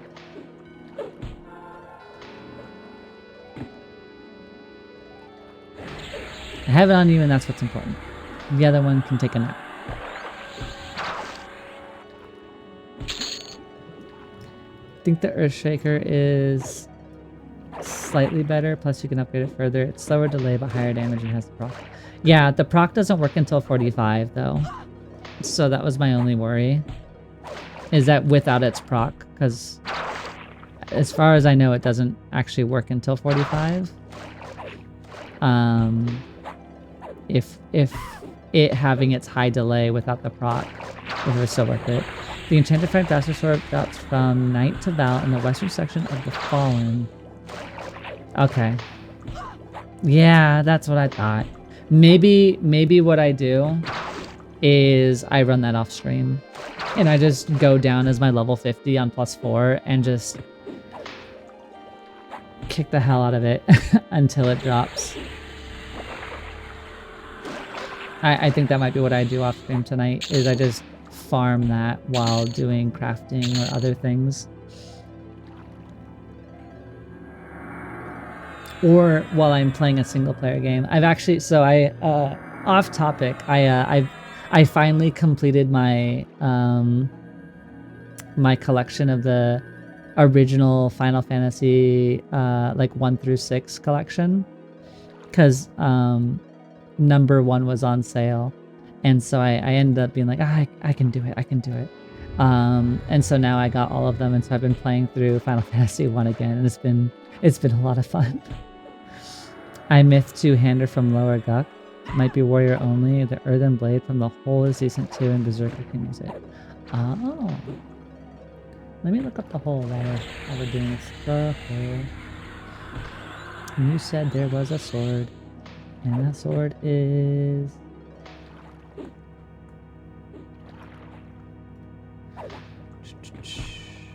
What'd you call it?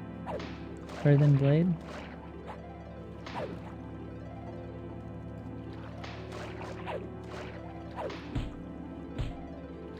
Oh, it also has a haste proc. Interesting. 52 or 2650 plus 4. Oh, interesting. No, I don't want to kill you. Come back. Thank you. And then you said mithril.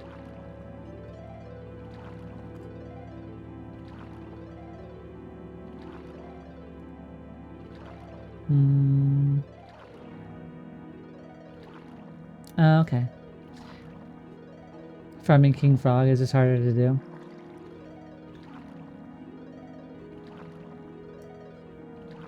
It won't stack with my closer ring. Yeah, that was my thought too. I'll have to check that weapon out. I'll make a decision tonight on it. At the very worst, right? Like even if I can't benefit from the Worn Haste, like maybe I try to sneak a few. Like if I'm already in Guck, I might as well go try and sneak a few kills and see if I can get this friggin' +4, because that's avoided me forever. Wait, hold on. Storage. None of these go to 4, do they? Nope. I don't have 4s. Yeah.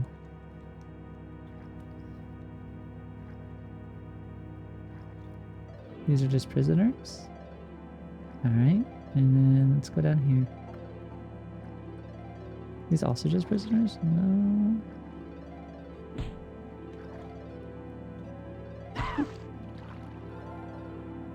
Soulfire minus the flames.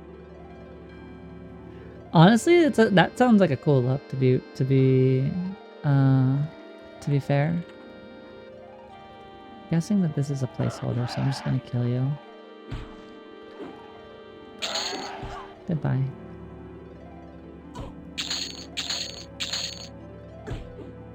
Would you behave? Thank you.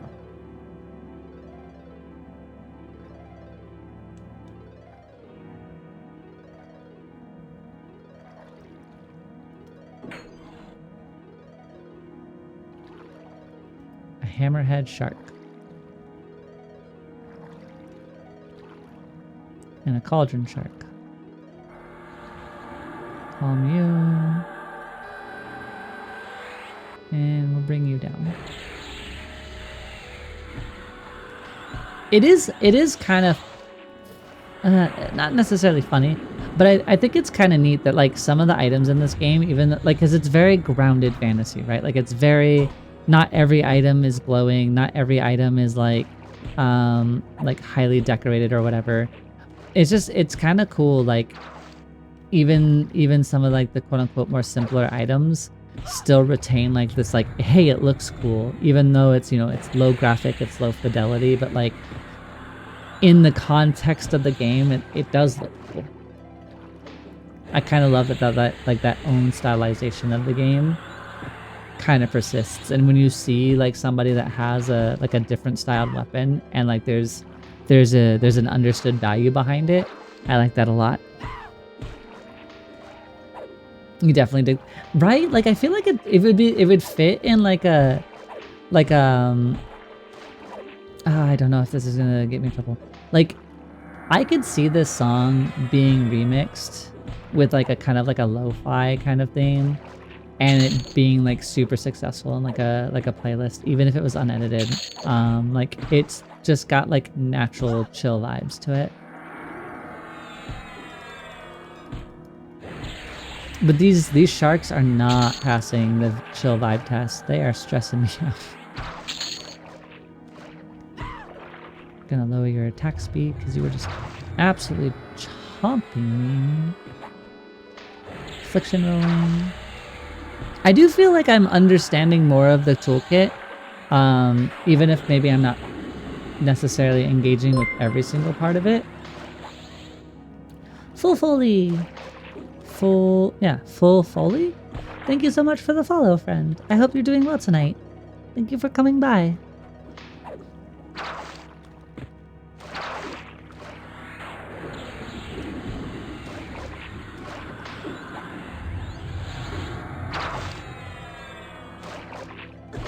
I hope the night is treating you well. I do tend to ask if you are... Have you tried Druid in place of Champ? I have. So my first trio was a Paladin Rogue Druid. So I have played around with a Druid. I enjoyed them a lot. It's what got me all my rituals.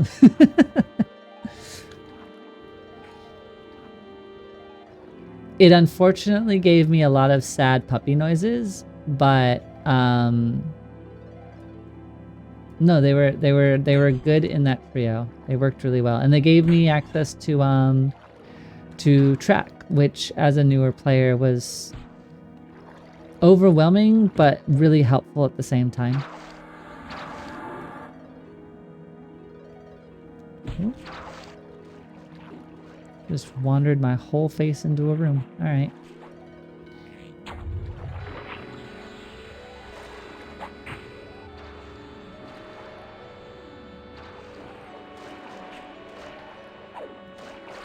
I love that spinny stun. All right.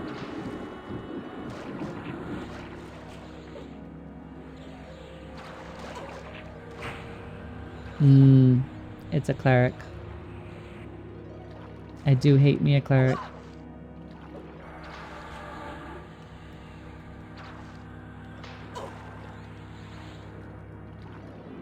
I think we're gonna lose our pet.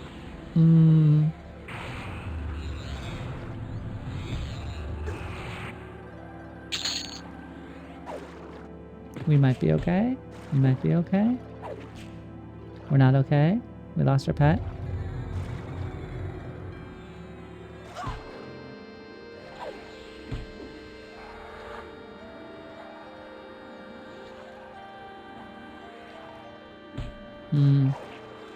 That forced into a heal is a dangerous combo.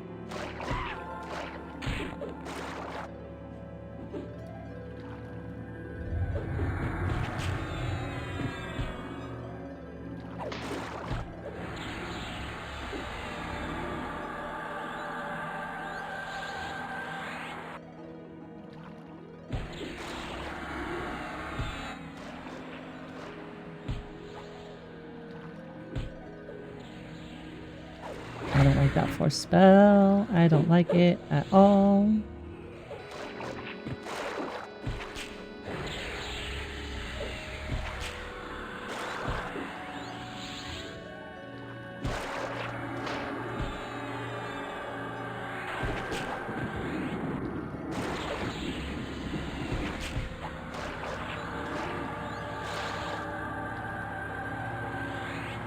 I hope that other one doesn't come here.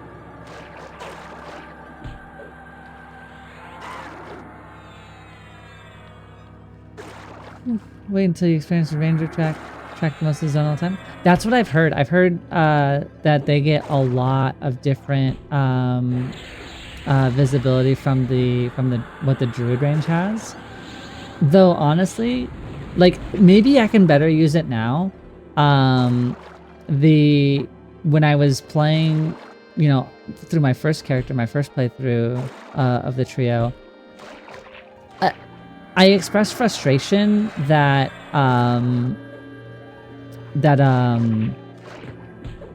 as a newer player, if I happened to catch the zone or a rare under a placeholder, that I would never have known that like the rare was there or where it spawned, and that like some of the benefit of the tracking was kind of lost on me if I didn't know that they even existed. Like I wouldn't know to go clear the placeholder or whatever.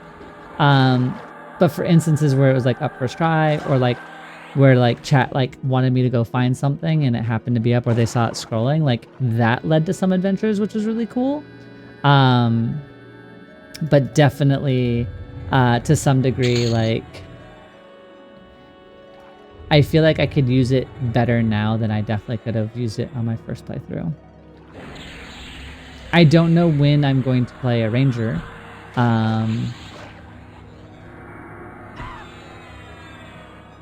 That's a door? The fish just showed me a door. I didn't know that was a door. Methinks that the cleric doth be cheating. The cleric... I don't like it. The cleric pisses me off. I can't... I don't know my toolkit well enough to completely stop it from happening, but it's definitely an irritating battle, mostly just because it feels so unnecessarily long and difficult and boring.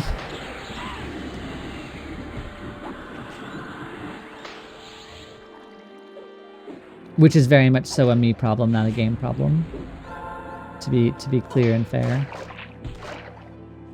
Sneaky door, right? The fish is out here showing us all of its secrets.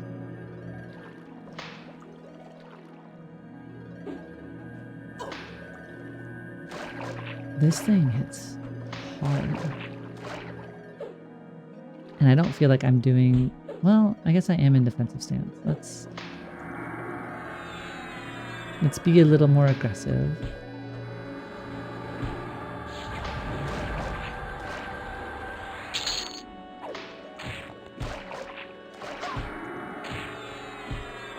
Suffocate war off.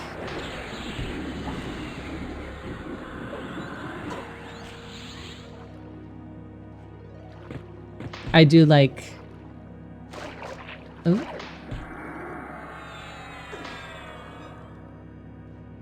Just because you're a ranger doesn't mean I'm going to let you free heal. Absolutely not. Alright. We have a few seconds here to divine, so we're going to get some divine healing in. Then we'll work on finishing off this seahorse.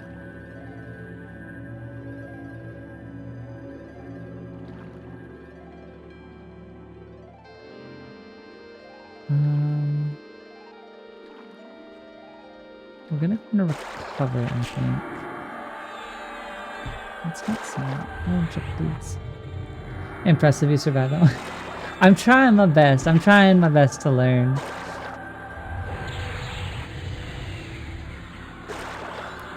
Chat's given me some good suggestions, and I try to implement them over time. I can't really decide on my build. My main were always warrior, ranger, and rogue. THJ, I did a rogue, bard, cleric, but the sustain here is different. That's what I've heard as well. I'm not familiar with THJ, so I played Everquest in 1999. I played up till 2002, and that was mostly as a child, where I didn't really conceptualize a lot of the game. I don't have a lot of like really solid like retention or like good strategy or knowledge in that way. I've never played THJ. What does seem to be popular for the moment is like definitely kind of rolling some sort of trinity or bastardization of the Holy Trinity into like, especially if you're soloing, right? For most like if you're just leveling and like doing that, nearly everything is going to get you leveled and ability to acquire gear and all of that. But if you're looking at like trying to solo like dungeons, or sorry, raids, some sort of form of the trinity seems to be more favored, unless you have like a lot of really solid game execution and knowledge, to be able to pull off like a pure cluster. Sully, thank you for the follow and thank you for the prime. I really appreciate that. Hi, welcome. You caught me mid-explanation. How are you tonight? Welcome. What brings you by? It was very generous of you. Bard fits with any build. Bard seems to fit with any build. Like, some people have been commenting on it, and like I know there was some, I want to say there was some discussion in one of the streams. And basically the main takeaway that I took was Bard pretty much fits in all. It's not the best, but it's the most versatile. Hello from your FF neighbor. My FF neighbor.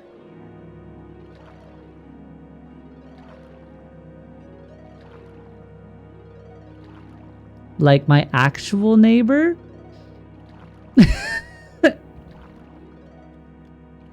Like my tea drinking neighbor? Hi, Jojo! I was like, oh no! Hi, welcome. Well, thank you. Wait, did Dak bring you by? Oh no. Well, hi. I hope the day is treating you well.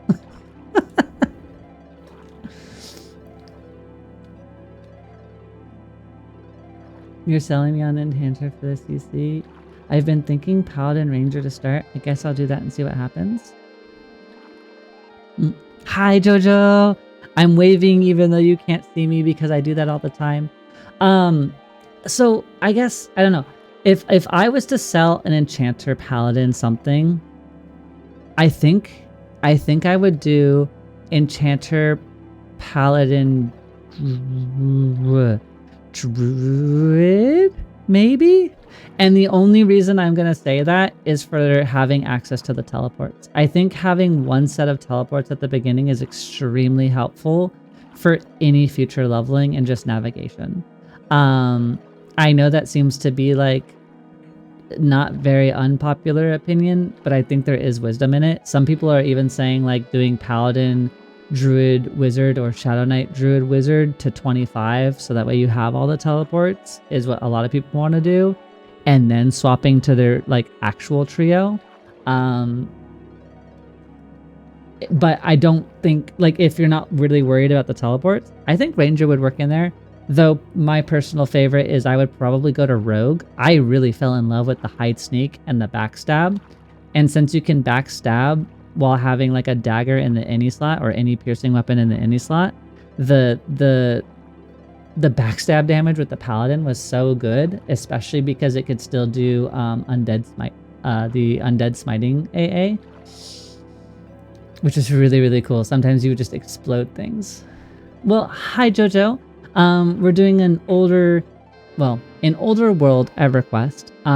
It has a new IP spin-off coming out called EverQuest Legends, and it is basically taking a beloved childhood game of mine and bringing it into like a more modern foray in terms of like player time respecting. So you can run 3 classes at once.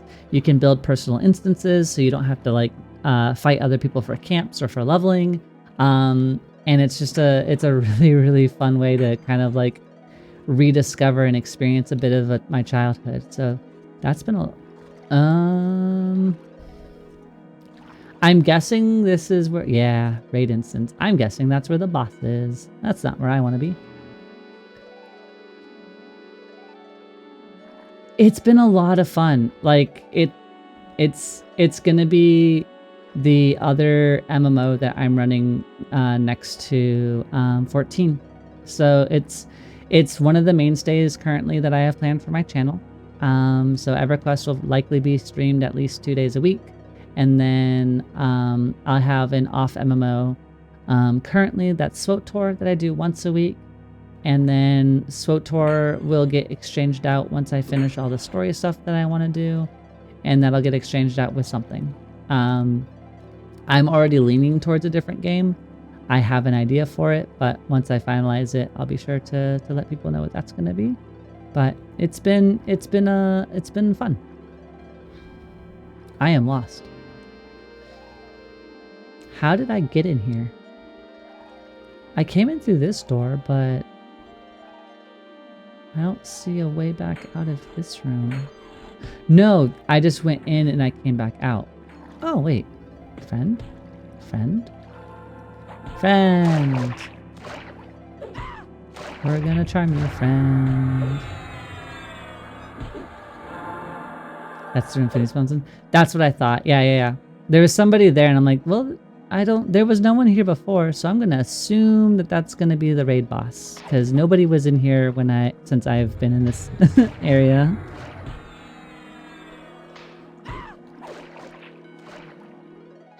But it's definitely an older style game, JoJo.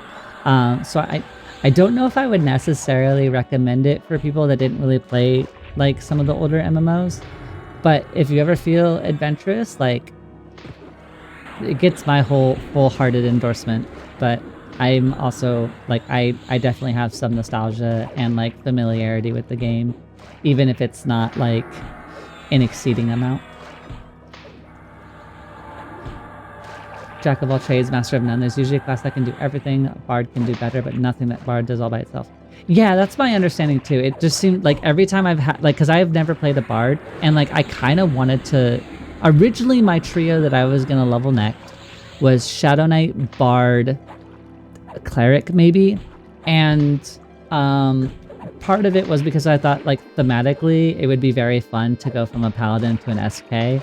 And since people joke about me being a murder hobo, like in my head, I was like, oh, okay, so this is like the Cecil Dark Knight, like we turn over, we're having our murder hobo arc, like, you know, whatever. But as we got closer to 50, I was like, I wonder if it's gonna feel too close of gameplay wise to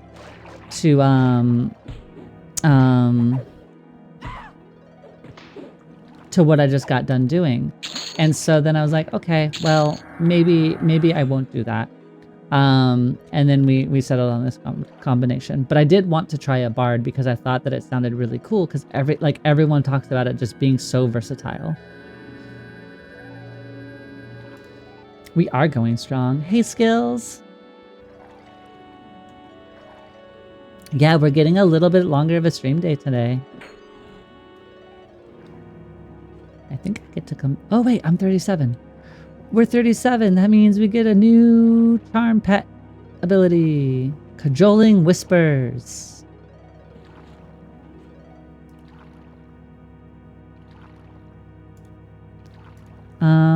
Did we get any other major things at 37 or 36? Tumultuous Strength. Don't care. Already have that one. I'm not super worried about that one. Pacify.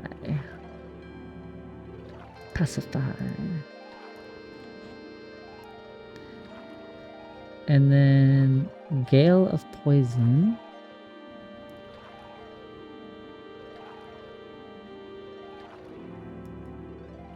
Hmm. 33 and then 208. Oh, we don't want Gale of Poison. That's an AoE. We want Venom of the Snake. Oh, I accidentally got the... We got some more buffs. Wandering Mind. Okay, I think we got everything we need for that now. Can you use Spirit of the Puma? Spirit of the Puma. Nope, that's 50.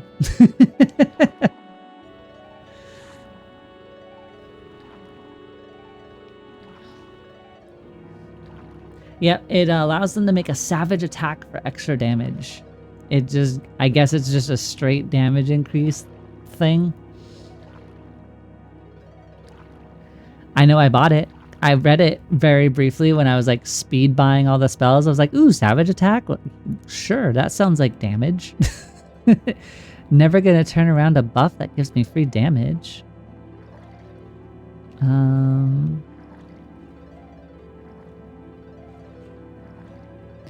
This is a nothing room. Alright.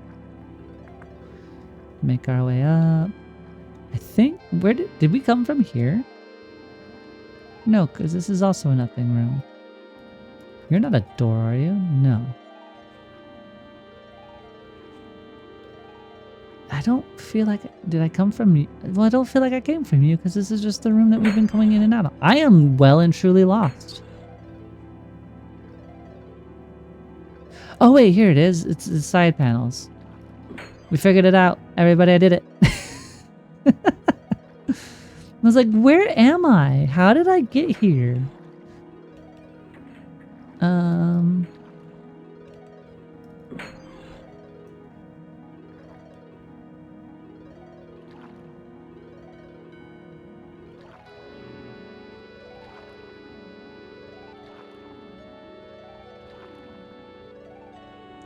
We've been in here. I kind of want to see if I can find somewhere new. Direction? I know. We got a color. Wait, this is exactly where I got trapped again. No, don't go this way. Go this way. And then go this way. And then where do you go? You're the same way I just came. Alright, so if we go this way, open up this door, go down here. So at least we know not to attack that one,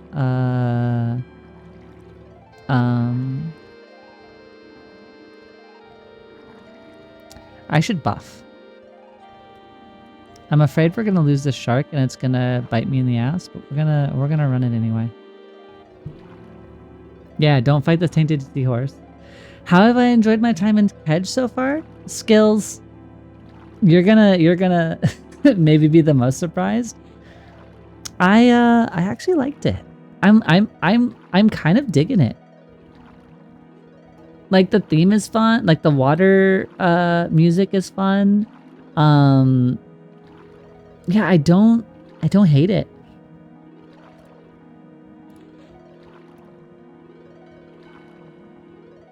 I don't hate it.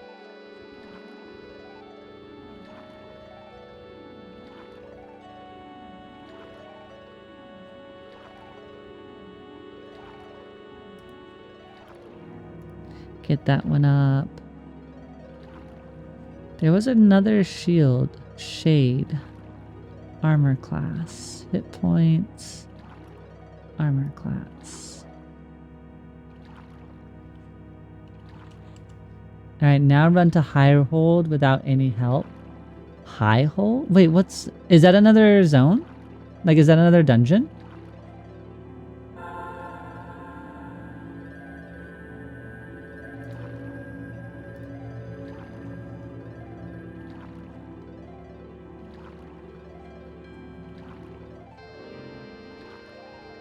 High pass hold. I think it's got a little dungeon up there. I don't know about that one. There's a whole lot of I thinks in here, and I forgot to change my freaking spell. Hold on. Venom of the snake. We can take off. Well, we can't take off color shift because I need to be able to interrupt spells. 12 seconds, 12 seconds.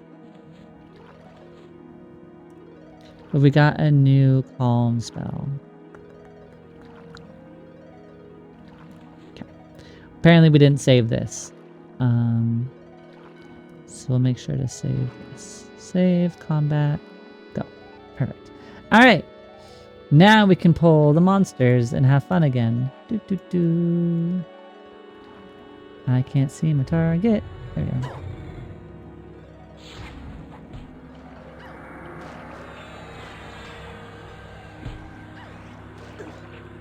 Right there's nose, but you're far out level them.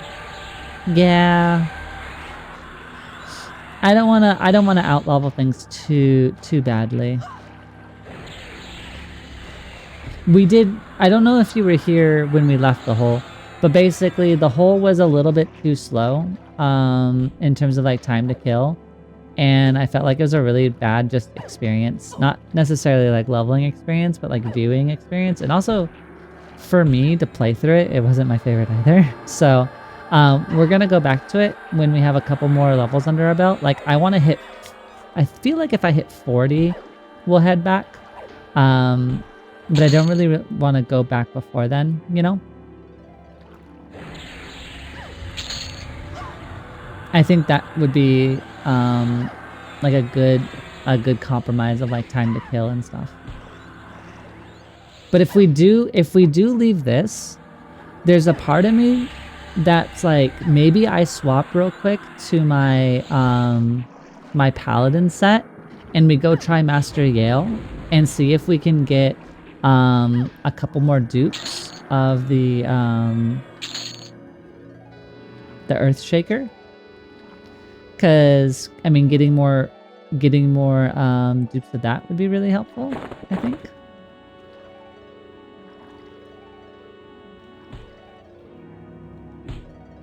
Friend. You resisted my cajoling whispers? Excuse you?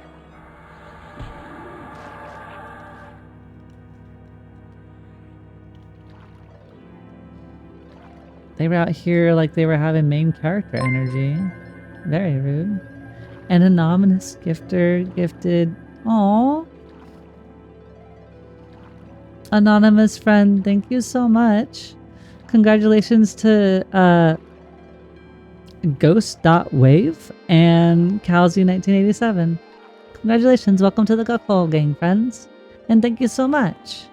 That's very sweet of you. I don't know what to say. Thank you. I really do appreciate that. I am spoiled by really, really, really kind people in my chat. Thank you.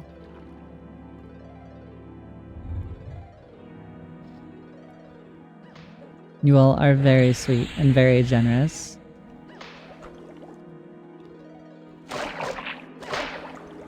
As we slap some mermaids around in celebration. We're out here causing our own little brand of chaos. Stop hype. Yeah, I'm excited. I'm excited. I'm still working on reaching out to the one artist that I found, but hopefully we'll have some channel emotes soon, and we'll have the Guckhole as one of them for sure. I have them saved. I just need to get a response.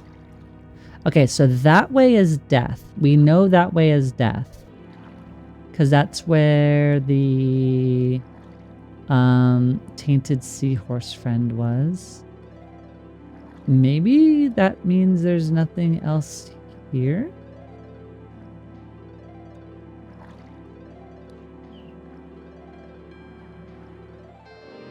Because if that way is death,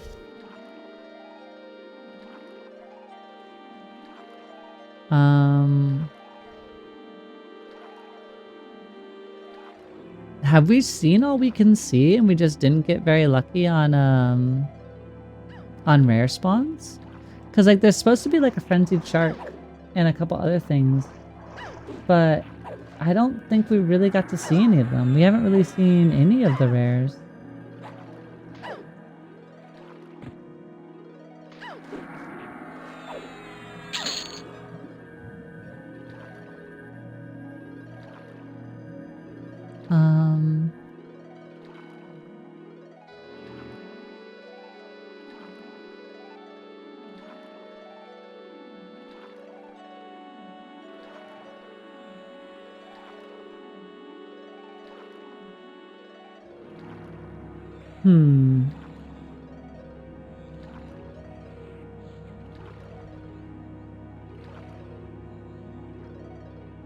Yeah, I don't think we really found any of the rares here. Let's get heals going. Maybe we go back to the shark area. I think there was like a frenzied shark that can spawn there. Allegedly, some named can spawn here, but I'm not entirely... The balcony pull spot. Alright, let's look. Let's look this way real quick. I just don't want to accidentally pull that that deadly seahorse again.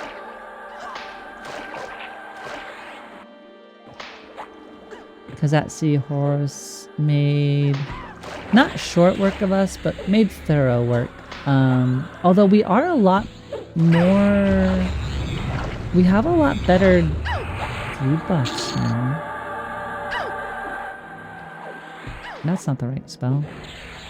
That needs to be upgraded. You've gotten a few levels, so safer. Yeah, definitely a little safer. I mean, he's still level 51. So, I mean, I think it's still going to be a problem either which way. But definitely a little more capable than we were. Alright. Oh, that's what I wanted to do. Cannibalize, heal, or regen, health, regen. We don't have our regeneration going. We still have clarity though. Okay.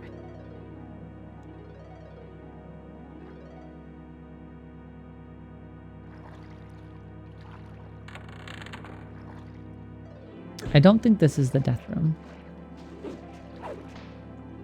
I think this one was safe. I think it was to the side. No, that's the matriarch.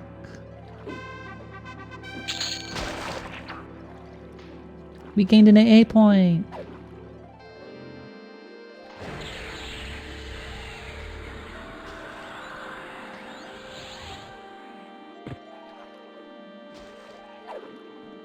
Boom. Alright. No, yeah, this is death. I guess the matriarch is the tainted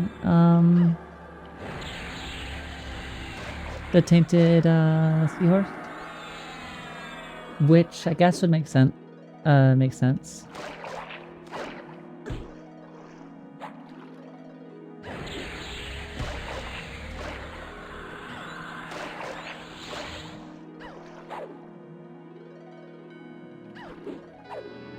So probably don't want to fight that way. No. We're gonna load you up with so many...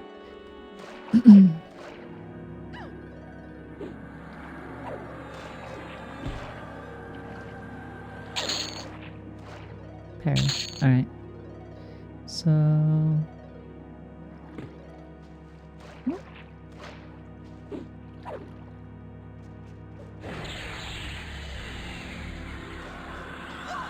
I feel bad. I feel like we're polluting the sea a little bit.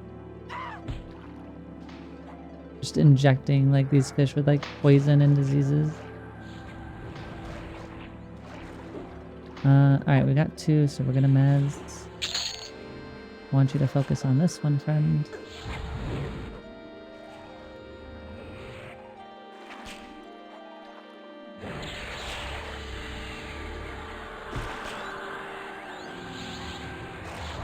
Need you all to not kill my pet.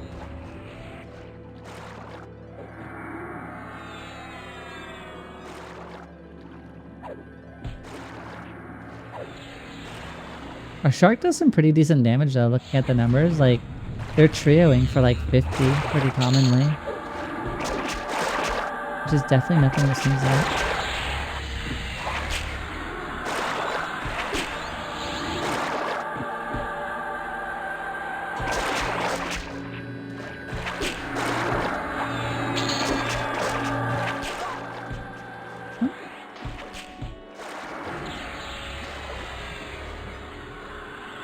Take out this piranha.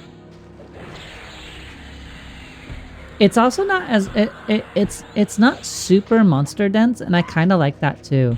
Like, not every pole, well, the poles can be a fight for your life in a way, but it's not like the mass mezzing review of my current gear.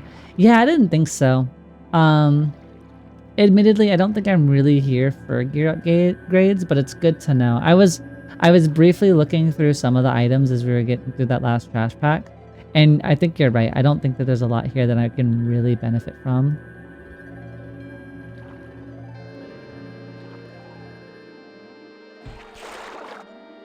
Not that I have amazing gear by any stretch of the imagination. Like, I'm pretty lucky. I have a Cloak of Flames 3. I have a massively upgraded bar boot from the Lord of Guk. I have a really crummy earring. I've got a loam chest.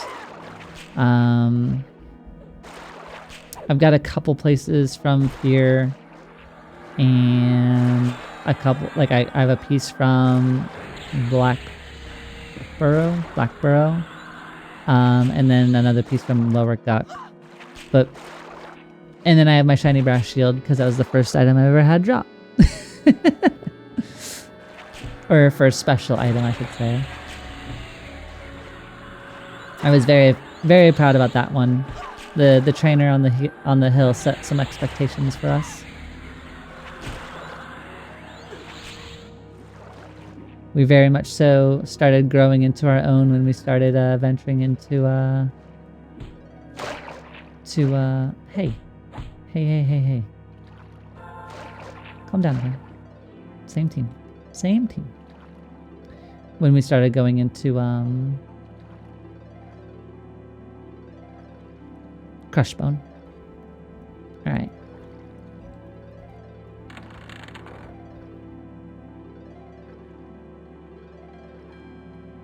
I think I do want to give it a shot.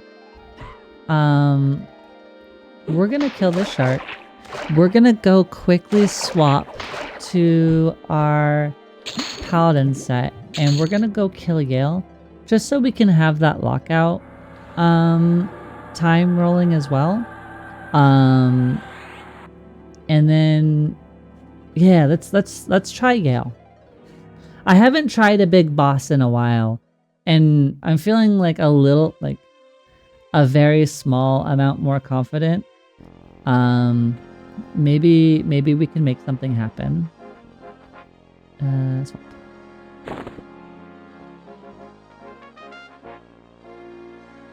My shoulders are gone.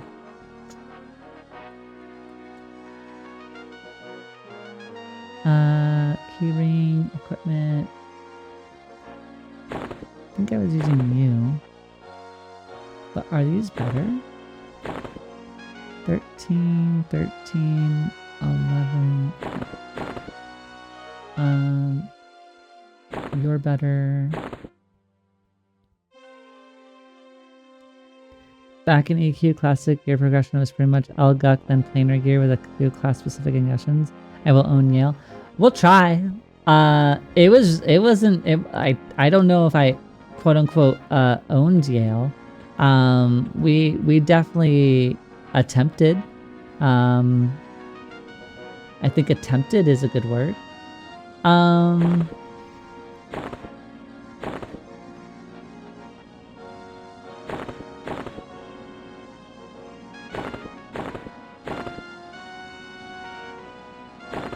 think we'll put you in there for now.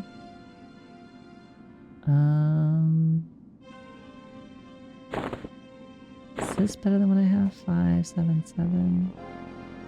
No, it's not. I think this is my gear. Yeah, I think this is my gear. Alright.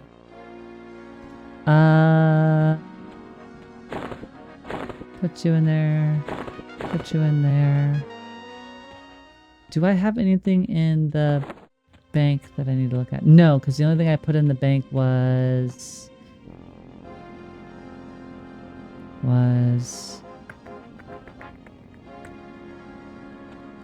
the Soulfire item. So I think we're good, actually. We need to go back to Pineal, which means we need to go back to... Was it Toxila? It was Toxila, right? I think that was Toxila. Oh, I should probably put all of my abilities on, though. We'll need to do that. We'll need to buff. We'll need to set up our spells. And then we'll be good to go.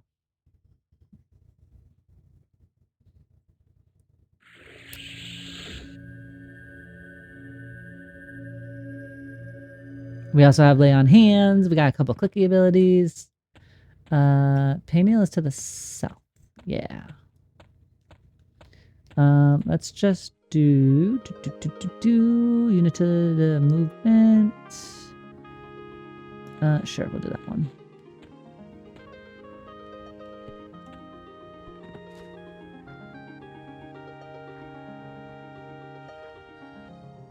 Bum bum bum bum bum bum bum.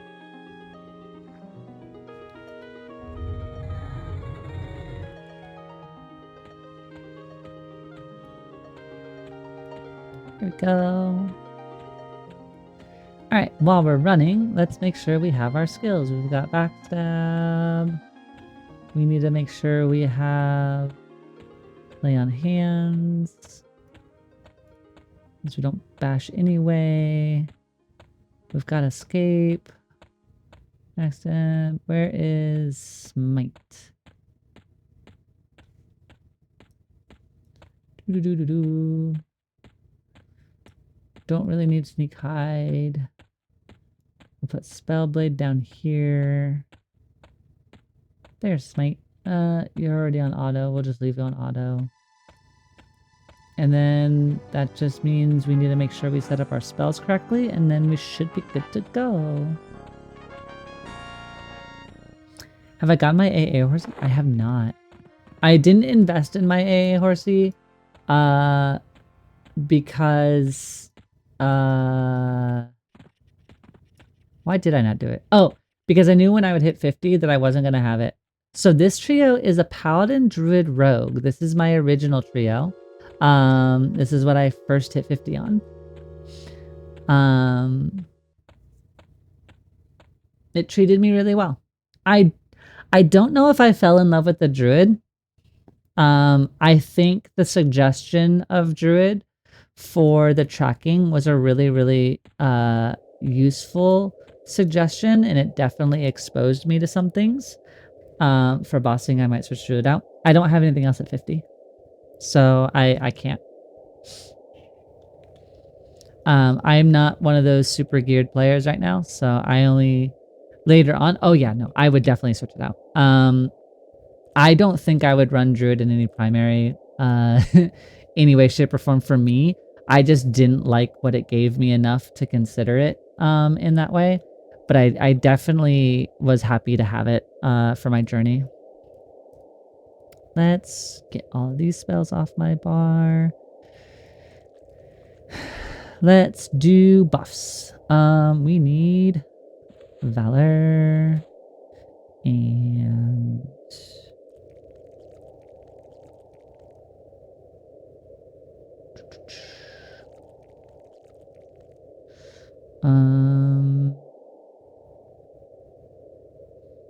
Chloroplast and sure. Yelp 2. I originally went with I don't know why I did that. Yeah, Cleric or Shaman brings so much more fun game. Yeah, I know that everybody seems to really like Cleric. I know it's like Promise Renewal seems to be the big thing that people chase. I'm very curious to see what it's like. I originally went Paladin, Berserker, Druid, but Druid felt like it really fell off. I agree with you entirely on that. I also feel like Druid really let me down after 40. In terms of like what it offered. It was just kind of meh. 6,000 point heal. Yeah. Screw this cleric bandwagoners. Listen, they're not wrong though. And I think that it's fair for them to be okay in saying in providing the suggestions. And it seems to be useful. Can't argue it. But yeah, no, I would definitely want to try other things. Don't need that. Don't need that. I think these are all my buffs. I certainly a lot less buffs than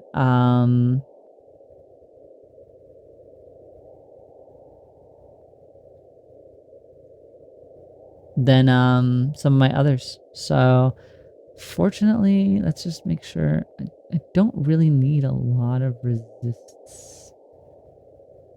I don't think they really add disease.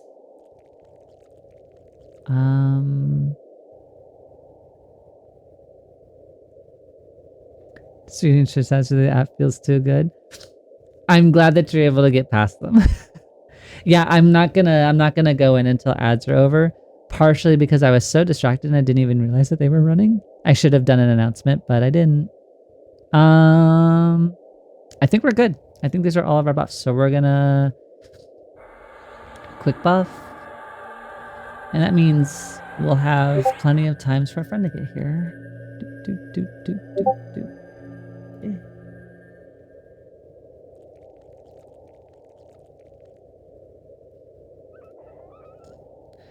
Alright, so we need healing for sure. And Drifting Death I really liked. We'll Pacify will be helpful. And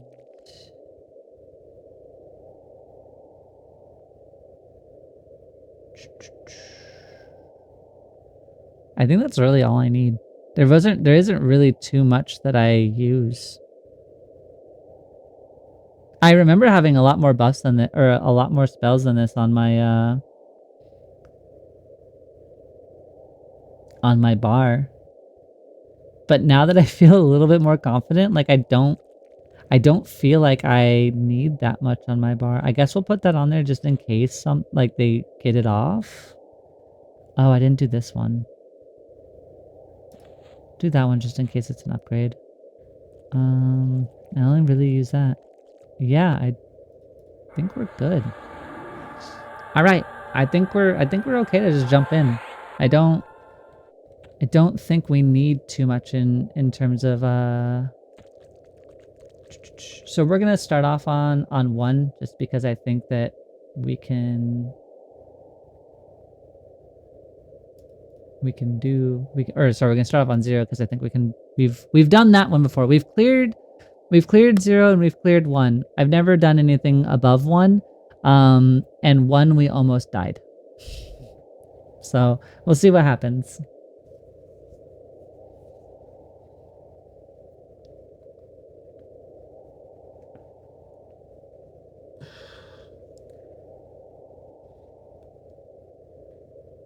The only reason I ever found this content was somebody in game dragged me off to go do it when I was talking about my my next trio idea.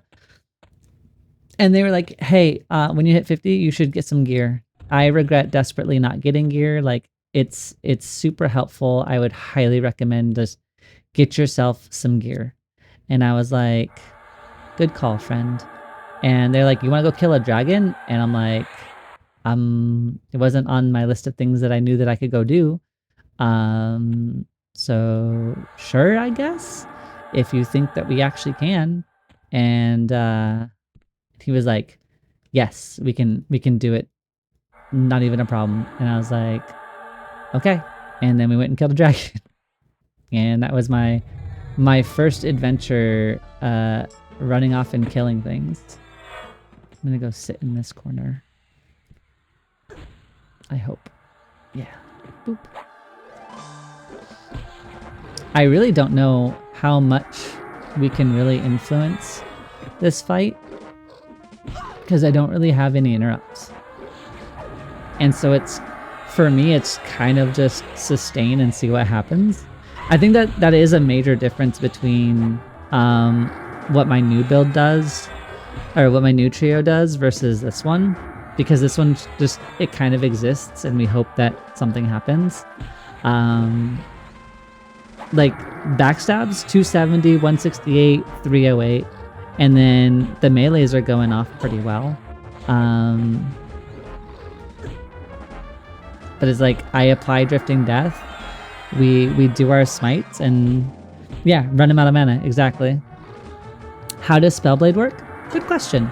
So Spellblade, it takes the first gem slot that you have and consumes mana and endurance on the activation, and 40% of the spell's cost is paid via that mana and endurance, but it has to have a reuse time less than or equal to its cast time.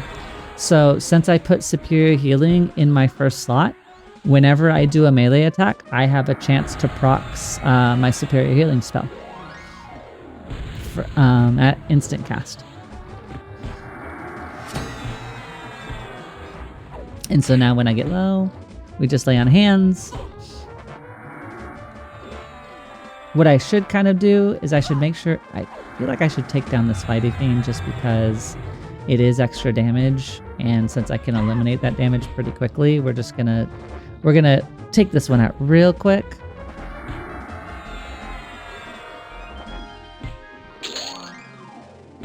Easy enough. Phew, I was already stressing. Yeah, I mean, it's interesting too, because when I first did this bit of content, I was literally shaking. And now that I've put in a little bit more time on my character, and it is a weird thing to progress and actually have like a streamed difference of doing this content when I first did it and now. Like now I'm talking through it. I understand what the fight's about. I understand what my build's gonna do. Like I only have five things on my bar, and I'm not really nervous. I know what's gonna happen, and like I can, if something went wrong, I have things for it to a degree.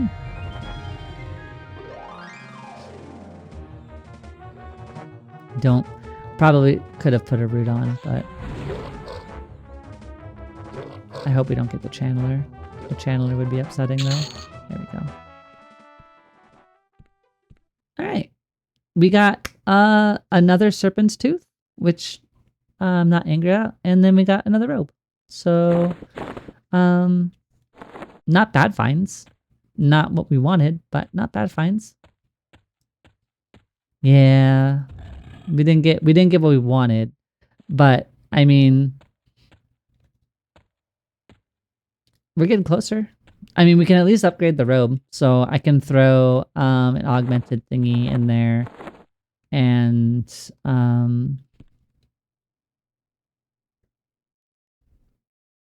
what happens. We owned Yale. Yeah, we did it. How'd you like your name shortened, if at all? Oh, Ailey is fine. Aeli is what I usually go for her. So Ailey or Alaray, doesn't matter to me. Either which way. I also respond to hey you. I've been torn between Spellblade and Inversion. Spellblade feels like it never works enough, and Inversion makes casting nukes really fun in combat since it's so fast. I think if when I sit down and think about my next trio, or what I'm gonna do my first trio for live, I think Inversion is something that I want to utilize more than because I didn't use it. It's either I didn't use it or it got added midway or whatever. But now that I have Inversion and I've played with it more, if I have some sort of caster woven into my Paladin, because I'm either going to play a Paladin or a Shaman or something, I really enjoy that gameplay. I also just like a Paladin aesthetic. I think I would be jumping between, right? You said as a Palbur or Wiz, Inversion just feels really good for Wizard. Absolutely. If I was running Palbur or Wiz, I would still first slot a heal. Well, no, because you don't have one. Well, you have a Paladin one. I still might first slot a heal for times where you're not nuking, and then dancing into Inversion when like at the beginning of a fight, right? Like I don't know Wizard Toolkit. I've never played one.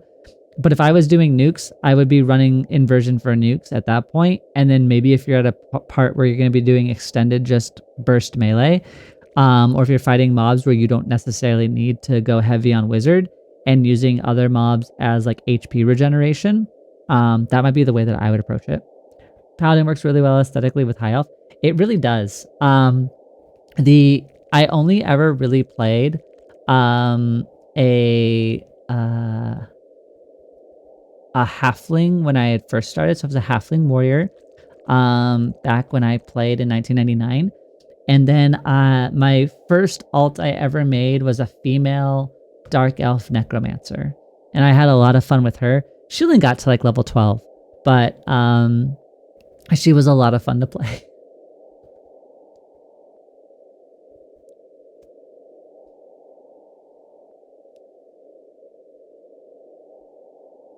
All right, before we do Master Yale on difficulty 1, let me go check in on Dak. I haven't seen her post a message at me, so I want to make sure that she's still doing okay. And then we'll be back and we'll do the clear. So give me a couple minutes, like a minute or so. I'll be right back.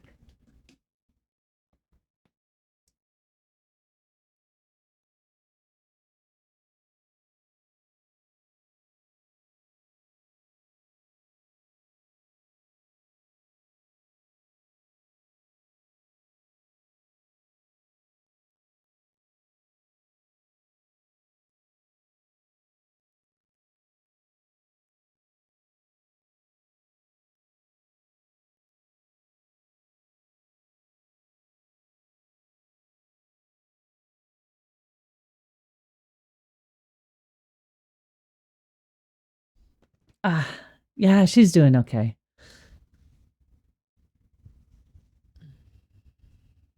She's just a bit bedridden today. But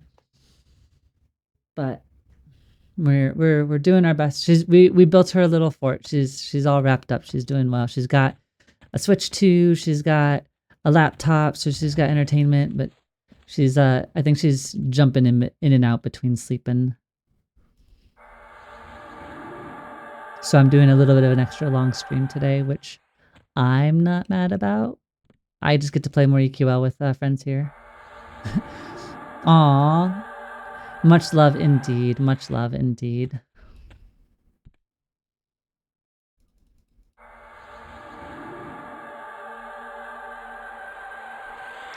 You're right. Maybe, hold on. We need to put on a snare or a root. I feel like I just should pull you since you joined the battle last time. Or does that pull Yale? It does pull Yale. Okay. Hey, Yale. How you doing, friendo? Take some drifting death. We're gonna go back into our little friendship corner.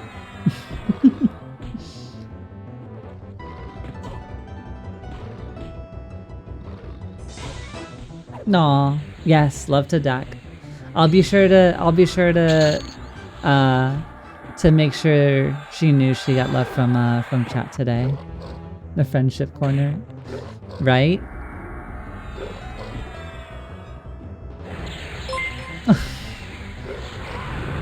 I don't know who our anonymous friendo is, but thank you. That's really sweet. Colliding Neurons, welcome to the Gakul Gang friendo.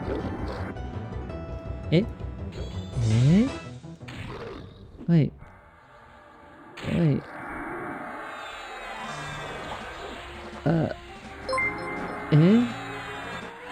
Where am I? Why am I in a wall?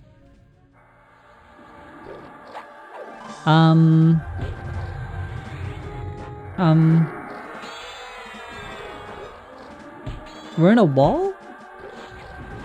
That was... okay. Thank you again, Skills Army. Welcome to the Gut Gang friend. Our mysterious benefactor is extremely generous this evening. Thank you so much. I really do appreciate it. Thank you so much.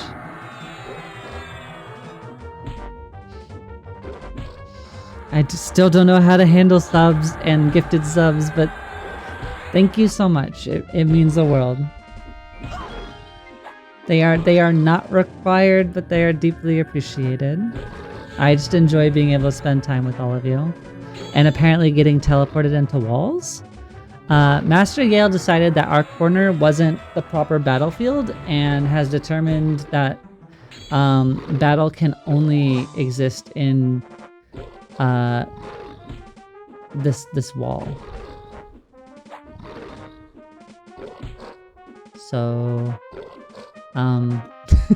we can be here together. confined in Earth. Wait, I'm stuck. Ducking? Okay. We're here. We're managing it. We seem to truly be in the back rooms. We're gonna move to recover. We're running a little low on mana. So instead of Spellblade, we're gonna let our mana recover here a little bit. We're gonna be fine. We have 2 minutes until our land hands goes up. But every time we land a smite, yep, there it goes. Every time we land a smite, our cooldown on land hands is reduced by a minute. So we're not in any real risk unless Gale decides to clobber me really hard in the next few moments. We are now in the back rooms. We are in the back rooms. I say that, and then he starts clobbering me really hard. So we're just gonna make our way with that. We're gonna start our Drifting Death. We're also going to start our Ensnare. Oh, it's 11 minutes. I don't need to reapply it. Perfect. I think we're gonna be okay.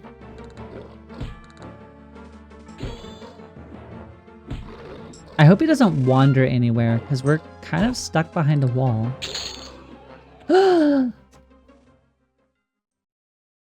We did it! We got another Earthshaker! You're being converted from warrior to pally? Good. I don't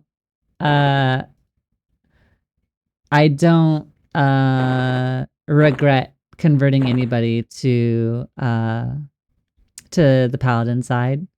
Let's see. We have rank 3. Let's withdraw these real quick. And then let me upgrade this, because we can push this up to rank 3, which is awesome. Where is my key ring? Which means we have our other Earthshaker. Boop, boop. Which we can also bring up to 3, which was what I wanted to do. We're gonna bring you up to 3. Merge, yes. And then we're gonna take this Earthshaker. We're gonna shove it into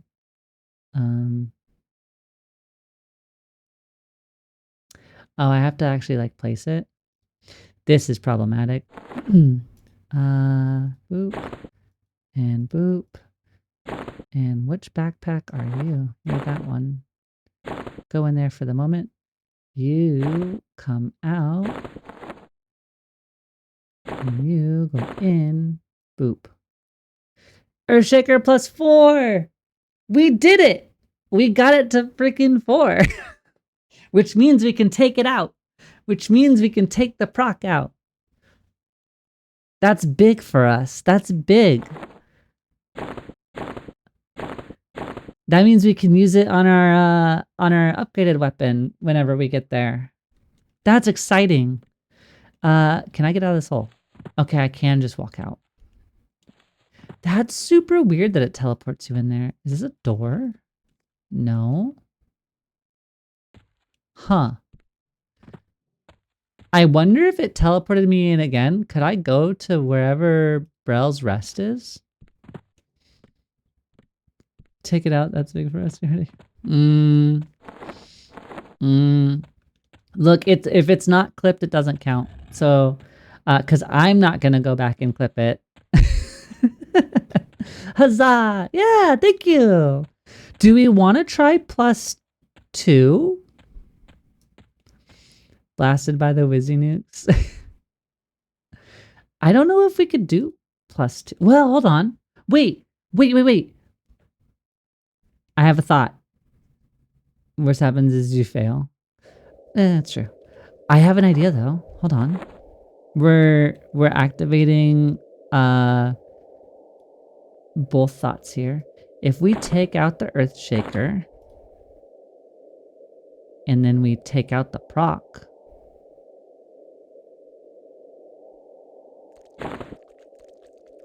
and then we take out the the Ghoul Brain one, because it's undead, doesn't matter. And then we put you in here. Boom. Now we've got Earthshaker procs for a Ghoul Brain, which is just free damage at this point, right? So we're technically a little bit stronger than we were before. Let's see if we can do 2. I don't think we're going to be able to do 2. I think we're going to get kicked in. But it's at least worth giving a shot. I do think we're going to die. You believe? I'm glad that you believe.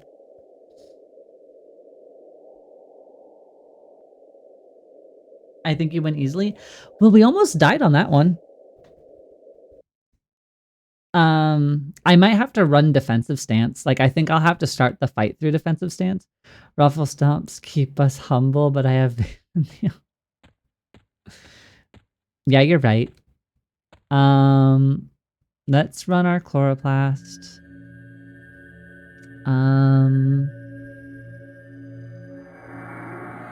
I don't have my puppy form. Let me figure out why.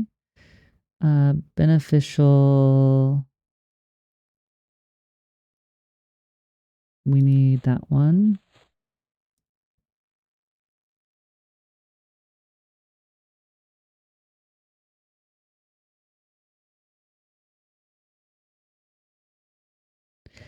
I don't think I can afford to run any of these spells because I think I need the mana and to just let it run. No DS. Can double DS. I don't know what DS is.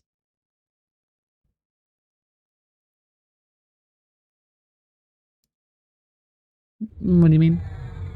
This is where Zerk. It would be so nice to have Zerker stance. Damage shield. Yeah. I need my damage shield, yeah. I don't think I can double damage shield though. Thorns and brambles. Wait, you can run both? I never bought the higher level brambles because they just didn't really do very well. I mean, we can try. If so, if I can double, that's good to know. Because I definitely... Oh. Hi, friend. Where's my puppy form? So that's my puppy form. Illusion benefit. So I can get rid of that. Okay, that's the one. So we ran thorns. Here's brambles. We can run both. Oh, I didn't buy the upgraded ones because I didn't like the bramble coat because it was just so low damage. Today I learned. It's good to know for any other class that can double up like that. I don't know if there are other classes that can, but that's actually really good to know.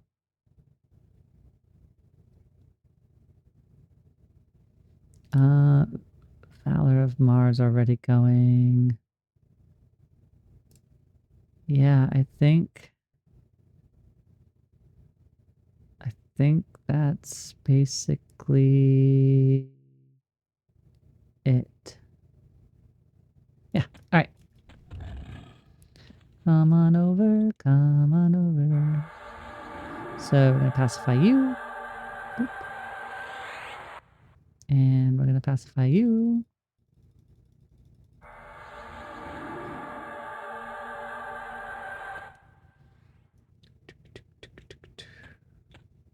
It's a wizard mage. We're going mage hunter.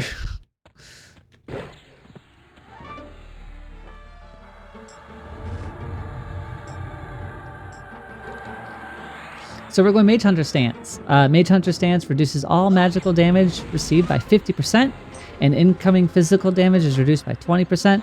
Every point of damage is reduced that consumes our endurance, and the amount is scaling off of our strategy skill.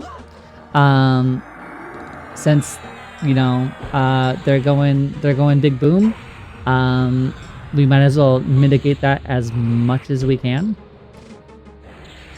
I'm keeping myself in recover. What we're going to do is we're going to let ourselves get on low health before we spend any mana on any sort of healing. And ideally, that will let us switch to... now we'll switch to Spellblade. And hopefully that'll help stem some of the bleeding as we wait for Smite procs. That's the whole plan. Is that Mage Hunter should hopefully keep the big damage more at bay as we wait for him to blow out everything that he has.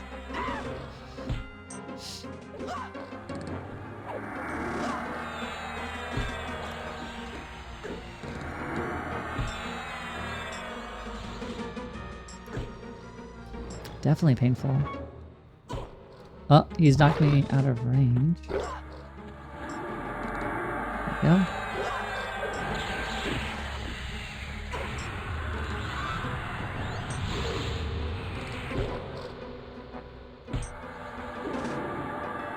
I'm gonna switch to Divine since we're gonna hard cast and get interrupted.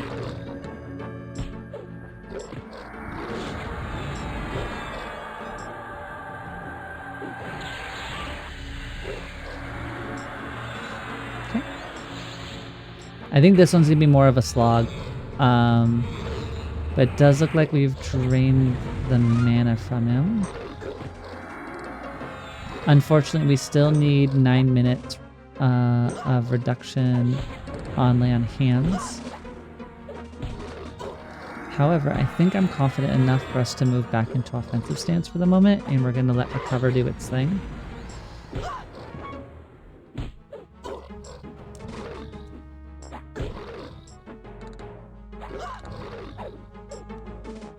Six minutes.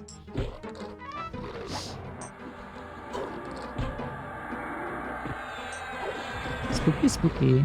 He definitely hits hard. It's not an overly complicated fight. I just think it's kind of like one of those you kind of have to deal with the numbers, and I don't have a lot of like. Hold up. Thank you.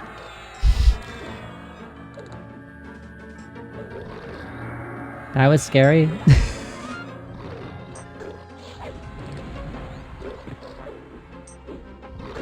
We're running evasion stance for the moment. Don't worry, we're fine. We're fine. Nothing to worry about. Nothing to see here. It's fine. So we're running evasive and divine. I'm throwing bigger heals. We're gonna be okay with lay on hands coming up here soon. Back to recover, drifting death. Lay on hands should ideally be coming up soon. Moving back to offensive. I don't want to play all of our endurance out in one go. Lay on hands is back so we can get some recovery time. Just 65 HP, no deal. Yeah, right? We're living on the edge.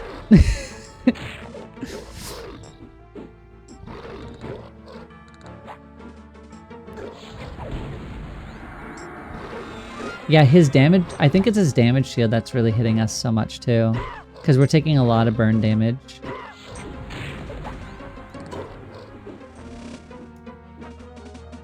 We're taking a lot of burn damage. I'm gonna lay on hands.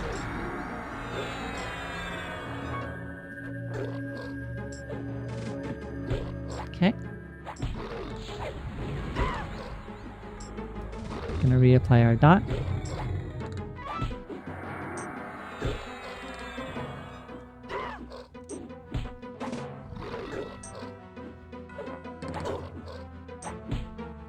I'm gonna switch back to defensive for now. Dispel would have helped for sure. Yeah. Do I have the ability to dispel? Cancel magic. There's zero shot that I'm gonna be able to mez that during this. We did it between an auto.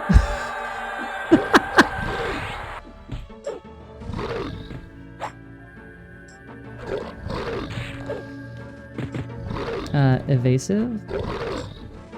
Superior healing. Inversion. Cancel magic. That dispelled my buff. Let's try it one more time. Alright. We dispelled them. Divine.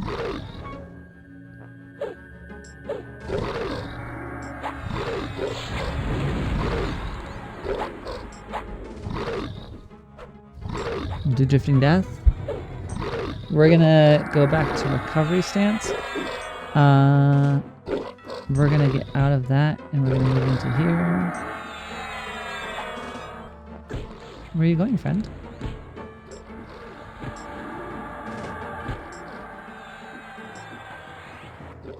Ooh, never in doubt. Colliding neurons, you have a lot more faith in me than I do. We got a girdle. I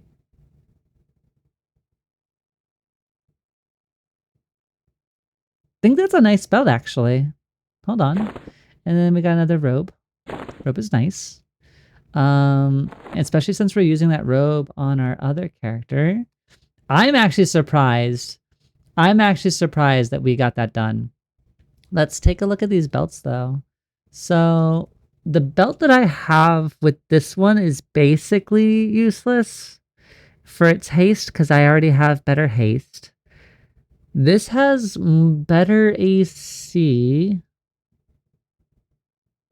Mana endurance.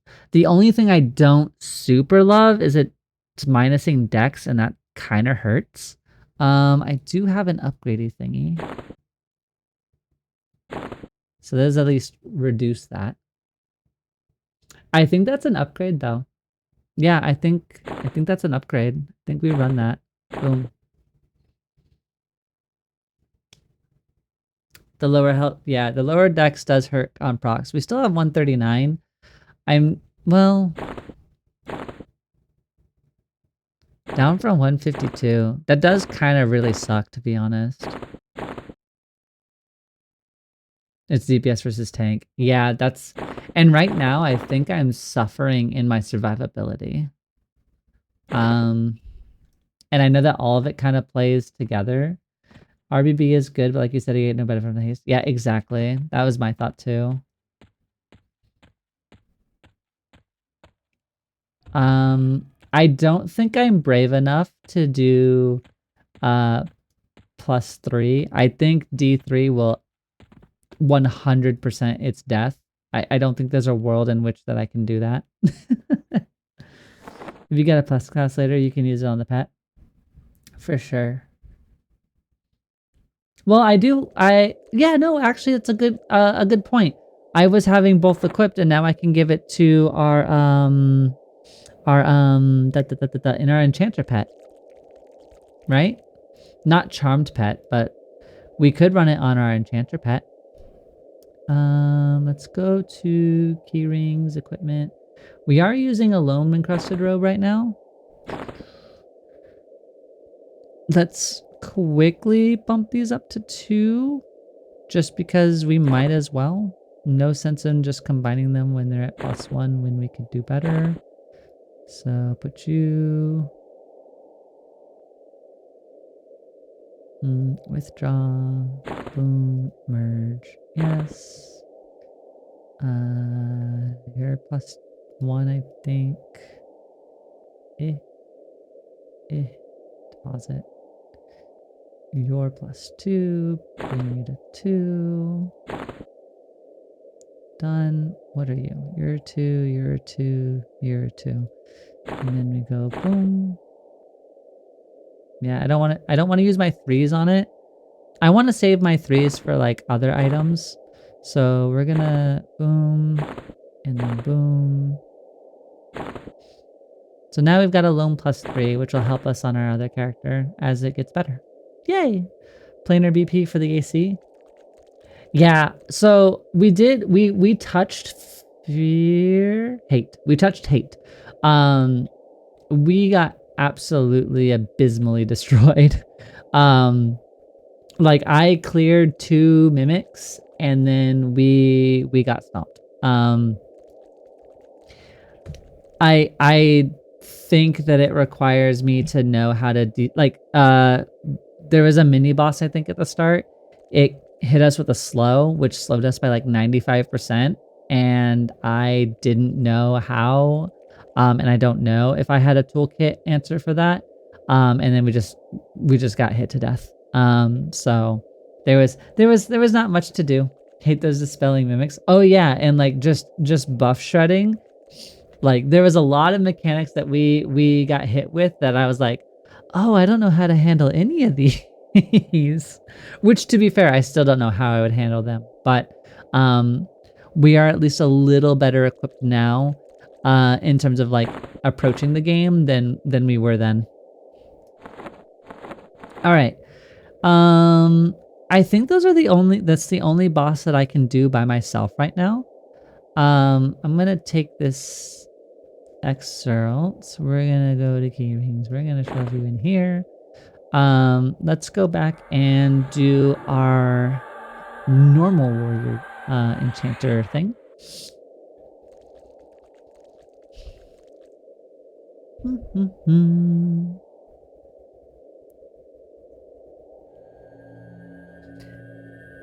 I think we're 37. You could kill Finny, not a lot of gear from your current trip from him. I don't know if we could. I mean, you seem to have a lot of faith. I'm worried that like I don't think that I could handle its consistent damage output.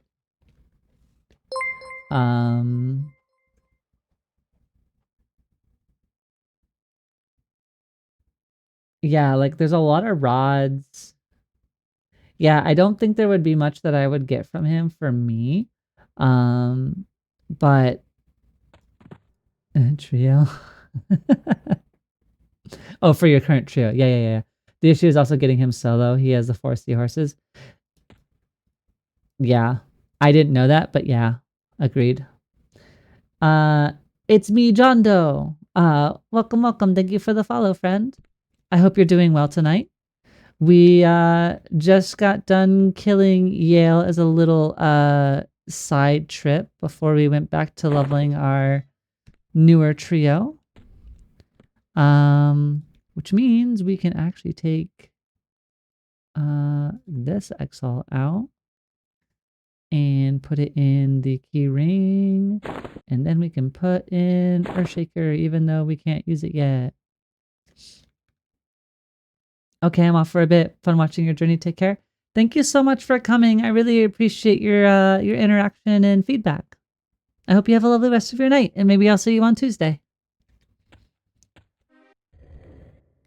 All right, we are.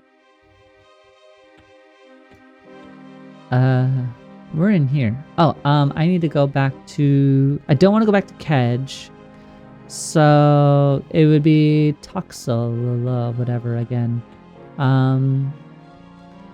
While I'm here, are there any enchanter specific spells that I need? Show unscribed.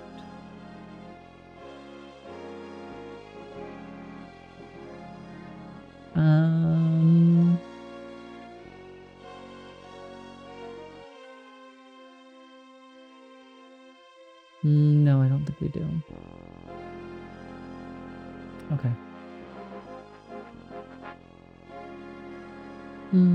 Because we are 37.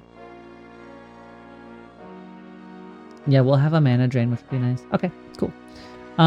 We'll go back to... we're going to go back and try the hole one more time. I think now that we're 37 instead of 2 or 34, we should find ourselves a little bit more capable, and we can charm.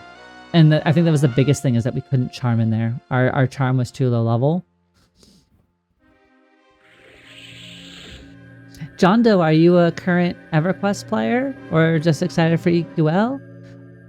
What brings you by, friend? Much easier time. That's my hope. I really hope so. Although I am getting a little tired of this Peniel run. Self-inflicted Peniel run, mind you. We need speed.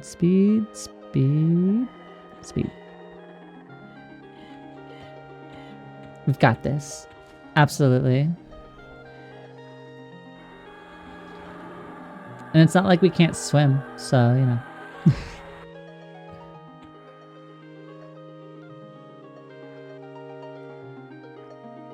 Loam encrusted robe +3. What a glorious day. I do love that we're able to put this loot in as a stat stick for our mezzes and stuff. Just a free 18 charisma. Yes, I played EQ a lot when I was younger, and just looking through all the new streamers EQ is bringing up I have not seen before. Oh, well, hello, welcome. I'm glad that I got put onto your radar. Very, very quick blurb.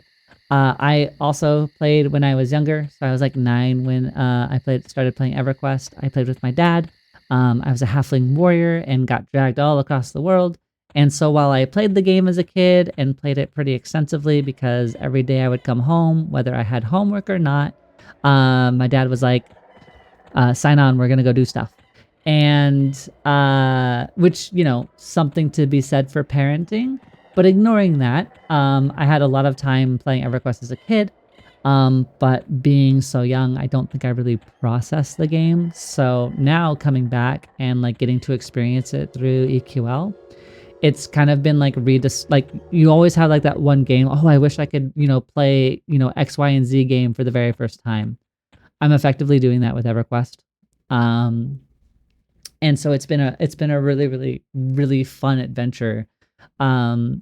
Visiting places I have like distinct memories of, or places I've never been before, and getting to like experience them effectively for the first time. And I've been learning so much over like the last it's almost been a month since I've started streaming EQL. So yeah, over the last like 8 or 9 different streams that I've had for the game, it's been a lot of fun.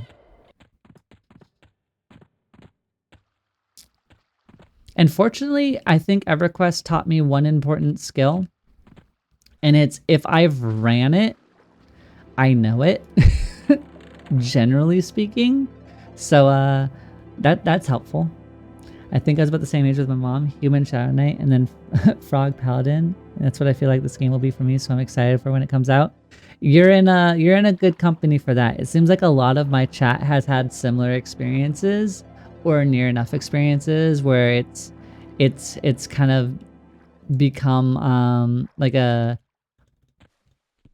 I don't know, like a reunion tour of sorts. Like everybody's kind of like coming back for the first time and getting to explore it. And honestly, it's super cool. Yes.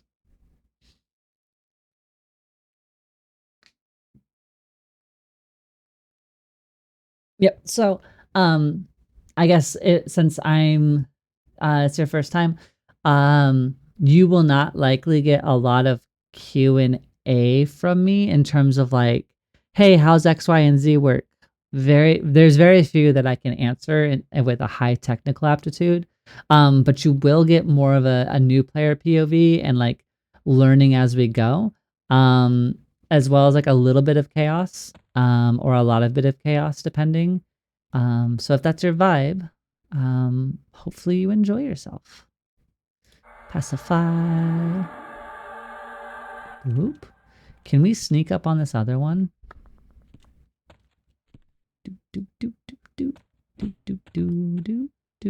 It worked. So much nostalgia. I was older when I was bought a computer for it. Hell yeah.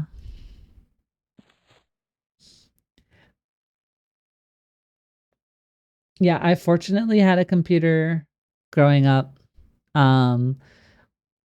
Technically my first MMO would have been Ultima Online, and I enjoyed playing that. But I think EverQuest for me, I definitely have more memories of and like gravitated to. And then WoW would be the first MMO that I think I gained like more mastery of, because I wasn't a 9-year-old child anymore, and so there was more aptitude for it. I'm just here for the vibes. I like get hands-on and figure out things for myself, so not a lot of questions for me. Heck yeah. Valid then. We are definitely trying to keep the vibes going. We're in the hole. We were in here earlier, but we got beat up a lot because we were much lower level. So we're back, and it looks like we're gonna do a lot better here this time through. Already, friend? Already?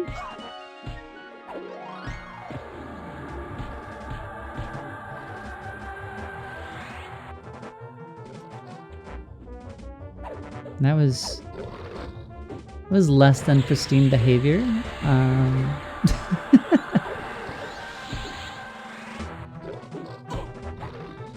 Oh, Deck's awake. Welcome back to Consciousness Stack. GG. Wow, why so mean to me?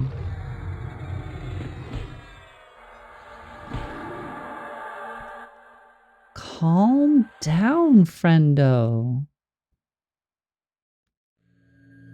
Getting a lot of attitude. You feeling any better? You were getting a lot of support from chat, by the way. Everybody wanted to make sure that you were doing okay. Also, Jojo came by.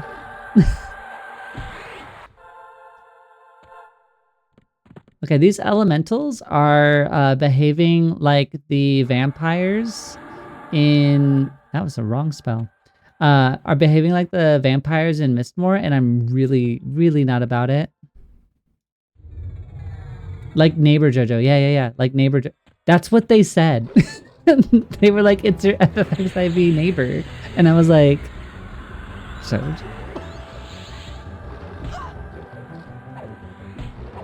I assumed that you set them over, but apparently not. Yeah, they were being very kind to you. Little did they know that you're a murder hobo. Probably. We have to slander you. You get too much kindness here.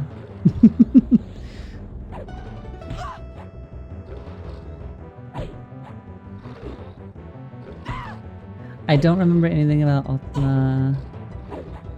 Except people could be publicly killed. Yes, people could be publicly killed, which was at times a problem.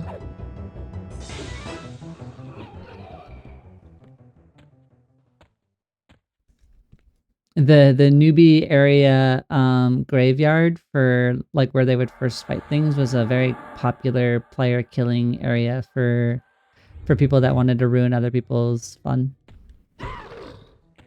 But when I got high enough level, so my house in Ultima Online was on the very, very, very edge of the great city, and then they expanded the city's borders, which then put my town in city borders, and so I started just casting spells on myself, and I leveled myself to Grandmaster Spell Resist and Grandmaster Casting, and which is the highest tier. And then ran out and absolutely decimated the newbie PKers and became a small menace on my server.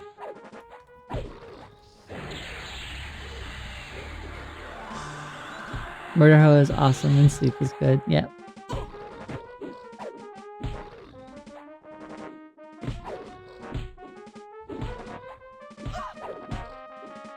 Oh yeah, definitely. I think July is gonna be like kind of two ways. Like I think there's gonna be options for like community interaction to a degree, and I'm really excited for that. But I'm also really excited for just people to get their hands on it and take the time to maybe figure out what their trio is gonna be for launch.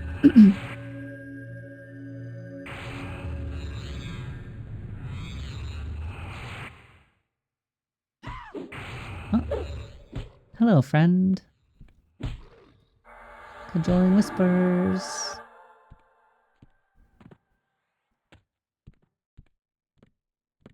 Crusader.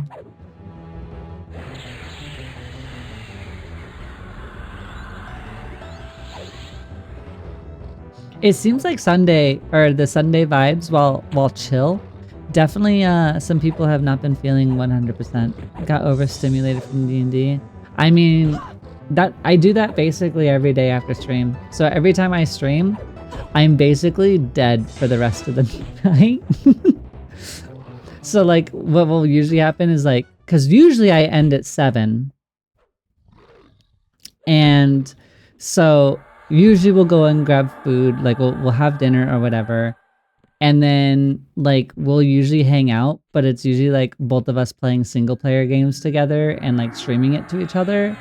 Or we'll go on like Final Fantasy 14 and like take care of whatever chores we needed to go do, and then we kind of just vibe together. But then since I raid on, or I also stream on Tuesdays, I raid every Tuesday night in Final Fantasy.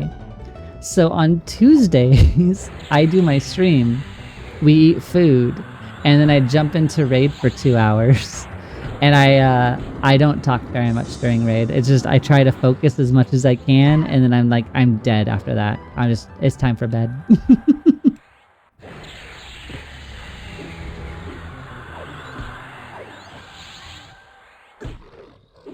We need to do recover. Apparently our mana is just tired. On the weekdays, I'm at work, so I'm more chatty. Right now I'm playing my game at the same time, so it's harder to engage. That is okay. You do not have to... Nope, you do not need to engage. If you are just enjoying having audio, and I know for you I'm not second monitor content, I'm background game content, which is also just as valid. Yeah, what are you playing right now? That's a good question. I think I can't afford what I want. I think I need one more. Yeah. Wait, I wasn't... Oh, I should do Finishing Blow, but that's not the one I was looking at. What is the one I was looking at? Oh, I did finish it. So we can do Finishing Blow. Yay, Finishing Blow. All right. Right now, or I'm on WoW doing the new ritual sites. I don't know anything about that. And if anything goofy happens during the Tuesday stream, the rest of the raid team may or may not weaponize. That's true. I feel that right now, getting cooked by my daughter and niece in MK1. Wait. Mortal Kombat 1 or Mario Kart? It could be one of two things. My hunter is named Honey, and I have all bees as my pet mount. Oh, that's really cute. Mortal Kombat. I am still alive. We're running a little bit longer today. Since normally I would sign off to hang out with Dak, but Dak isn't doing 100% right now. So we are, I am taking small advantage of that by getting to run a slightly longer stream. Bushy Beard 123, welcome to the party. I hope that you're doing well, friend. We are poking away in the hole. I don't know how long you've been here, but it has been a fun and semi-chill kind of day. I do try to ask, but do not feel at all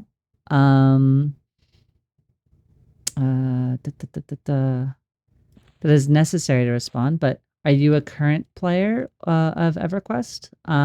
Or are you like a returning player?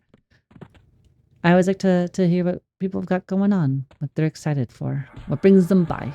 And my person is beating me up again.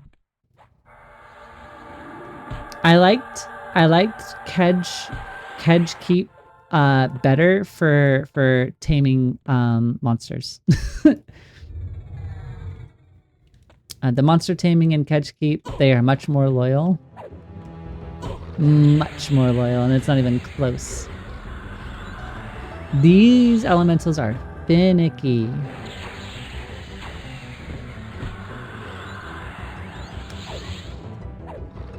It's so bushy. Mortal Kombat? That's awesome. I can't even remember. The last time I think I played Mortal Kombat is in the break room where I used to work. But I think that was Mortal Kombat 2, I want to say. We also used to play a lot of Soul Calibur 2, I think, was really popular in the break room.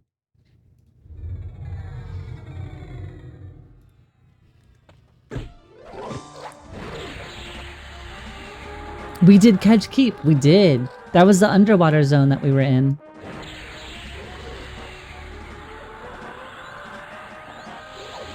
We were trying to explore that one as much as we could, and I think we saw we saw where the big boss spawns. We got to poke around and do most of the rooms. The reason I left is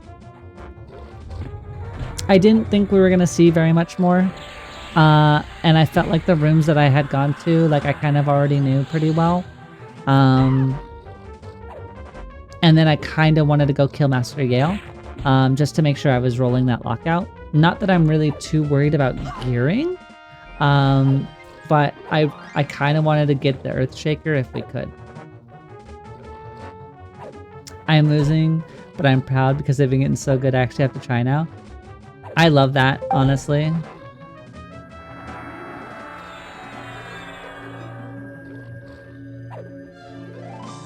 That's kind of a big win to watch the young ones grow in talent and kind of become more familiar with the game, and you're like, oh, I actually have to sit up a little bit and give it my best shot. My dad used to do that to me all the time. My dad also worked in the gaming industry while I was growing up, so when he would bring home games that he had worked on, the most egregious example is he worked on GoldenEye 007 for the N64. He brought that home and mercilessly killed me over and over and over and over again on like Egypt and all the other levels, because like he knew obviously that you could raise a center platform and go to all the different areas. Like he mercilessly kicked my butt for hours. And then because it was like, I think it was summer vacation, I got to have some time with it and I learned it. And by the time he came back, I was able to go toe to toe with him, and then he would stop playing with me. But I also played a lot of Counter-Strike growing up, so that also became a thing where he would always try to put us on the same team, and then midway I would just swap to the enemy team because I wanted to kill him. He didn't like that very much.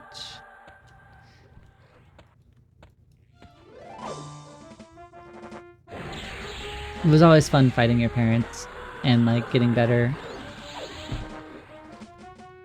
That game is a treasure. Spent so much time as a young Marine. Yeah, I'm glad that you got to enjoy it though. Yeah, no, I was very, very lucky to have some of those experiences. I just showed my daughter that one on the 64 app on the Switch. She loved it.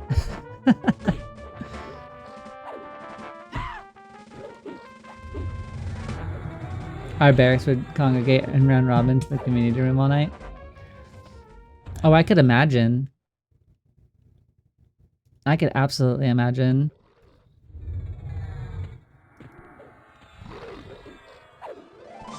I would assume that like things like Smash and stuff like that were like popular too. Very quickly, for those of you that will get hit by ads, we're going to an ad break here in 5 seconds. It's a 3-minute ad to make sure that everybody's on the same page. I will talk to you soon. I will let you know what you missed. Bye! I'm really bad at watching that stupid timer.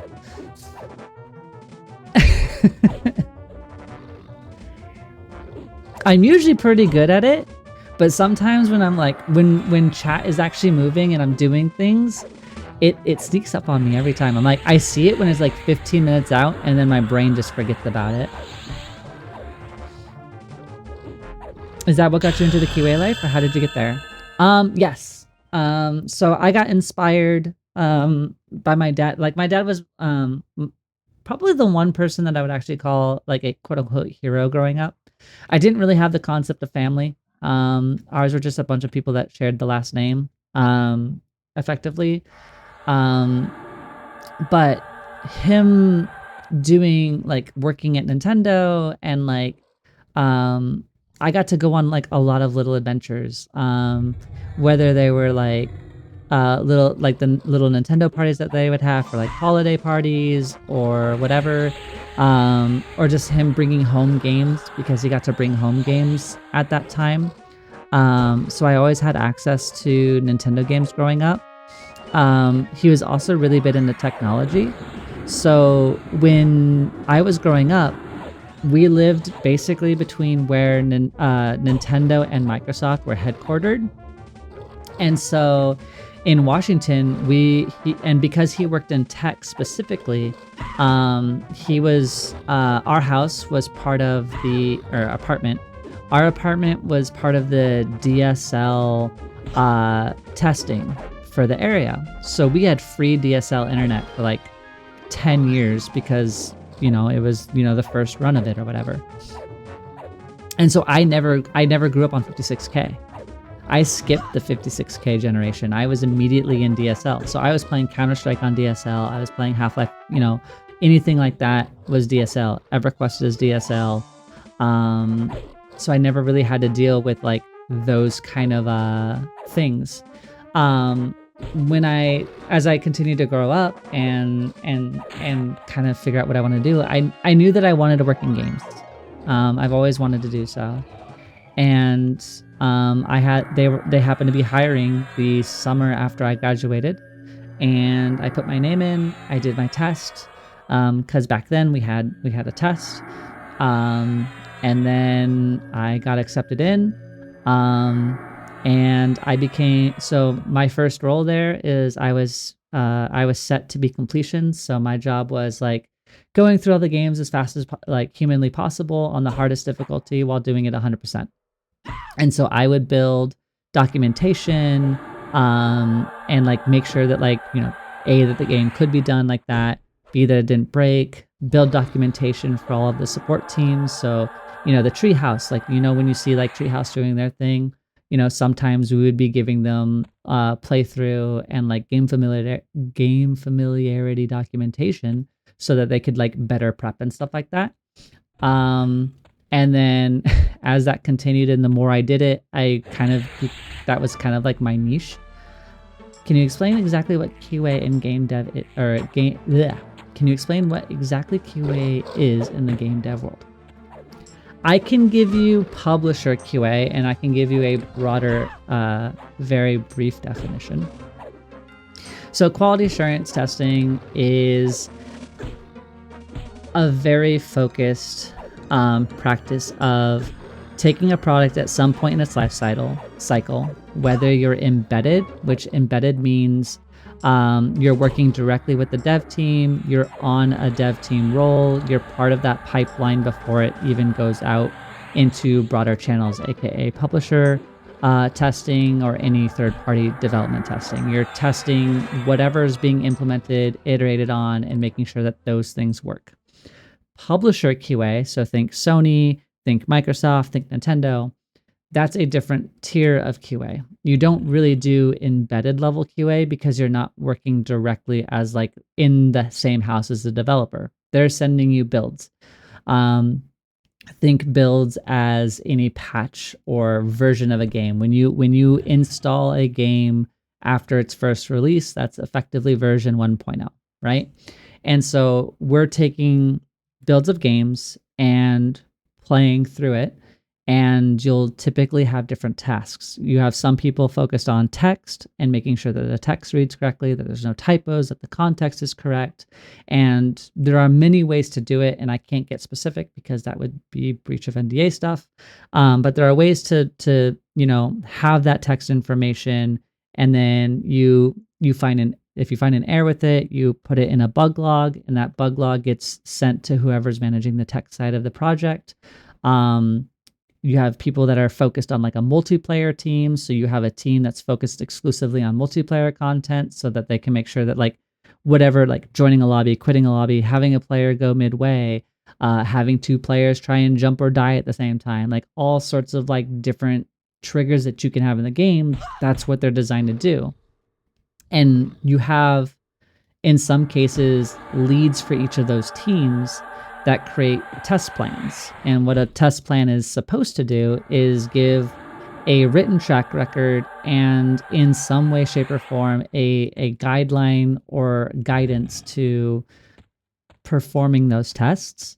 And, you know, obviously if you find an issue, you reproduce the issue, you put that information into a bug report, you usually put in some sort of game logs with a video, and that gets sent off to the developer. It can get translated, all that stuff. So it's a lot of different work and a lot of different specialities coming together and like pushing towards one broader goal. So like you could have a test team that's as small as 10 or as big as several hundred, and it really depends on expertise, familiarity, and sometimes genre. Like sometimes your best tester will absolutely be amazing at like a Mario Kart. They find every bug. They're super great at it. They're super creative and know exactly what they need to do something.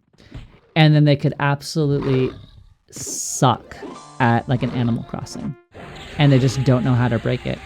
And that's a real skill thing too. Like some people naturally just are better at breaking certain types of games too, and that can always be. And that gets into like more granular stuff, but it's a very, very fun and maybe a little stressful role. I like it a lot. And that was kind of how I got my foot into the door for QA. Yeah, exactly. All right, let's keep pushing our way through the hole here. It is very cool. I wouldn't trade any of the memories for anything.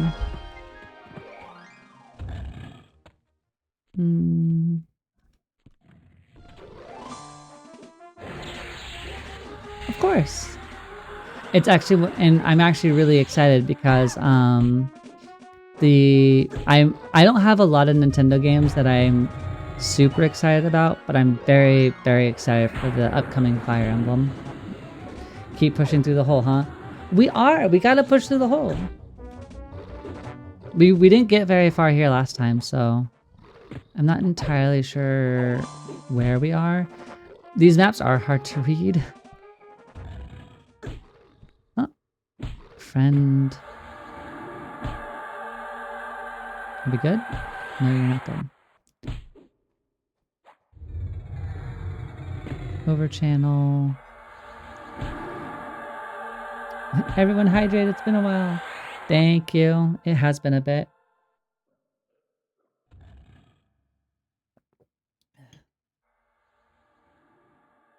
It does have a 15-minute cooldown. So if you try to redeem it after somebody does, it'll have a 15-minute cooldown before it can be redeemed again. That's what Twitch recommended, so.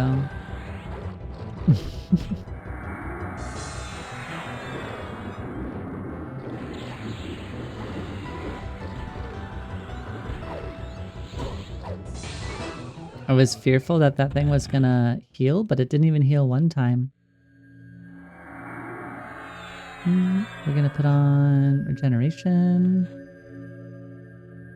Since all of our other buffs are doing pretty good, I'm also gonna do a clarity real quick.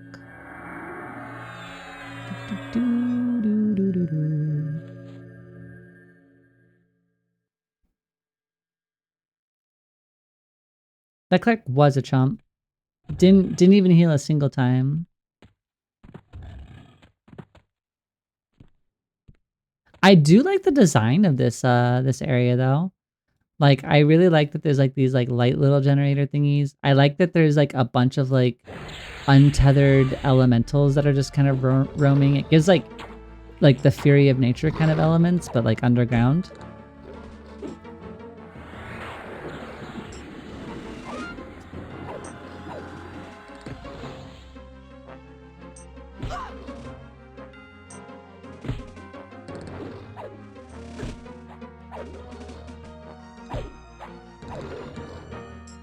I don't know how far we can make it in here, but I think that the next episode, quote unquote episode, will definitely continue our descent into the hole. I wonder how far we can go. This The only raid boss, quote unquote, in the hole would be Master Yale, right? There's no other like big bosses I have to worry about. But the Master Yale was in its own little area, so I don't know. Chandler's being kind of rude. We need to put poison on you.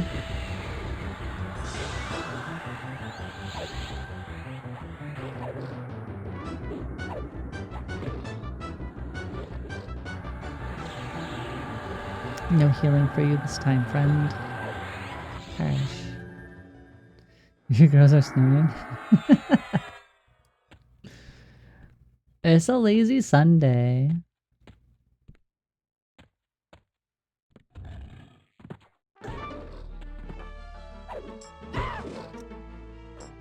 Wait, hold on.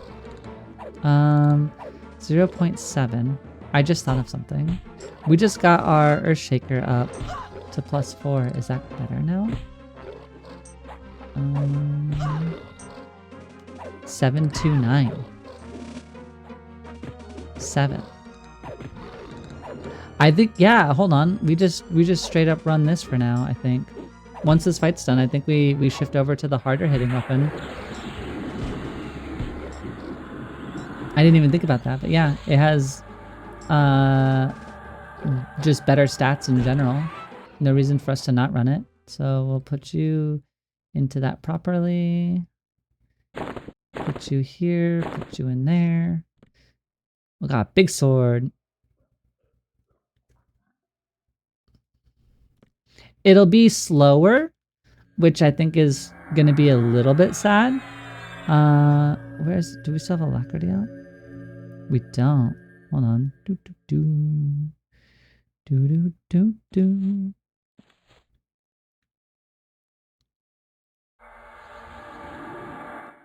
Go. Oh. Hello.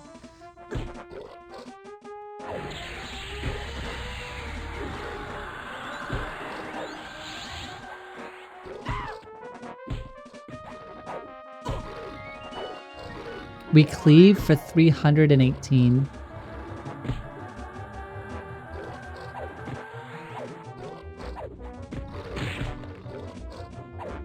Wow, we hit hard. It does look good.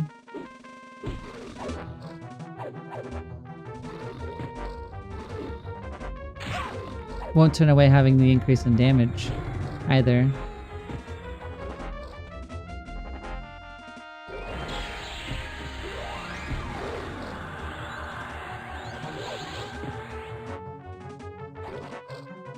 Very resistant. Yeah, we're slashing for 192, slashing for 168, cleaving for 236.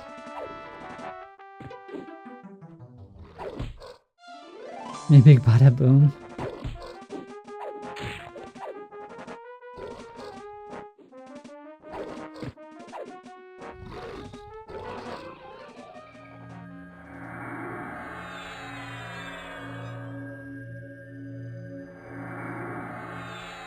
Gonna get some healing back through.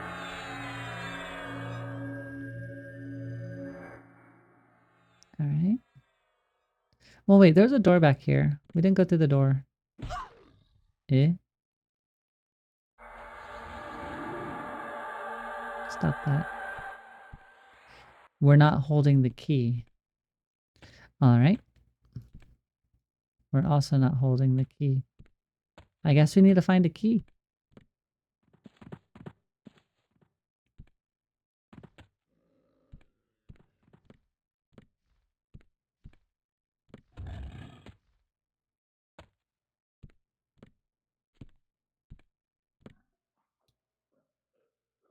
An elemental capturer and an elemental deceiver.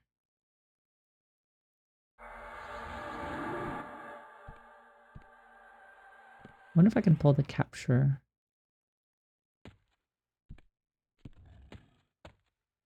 No. That worked. All right.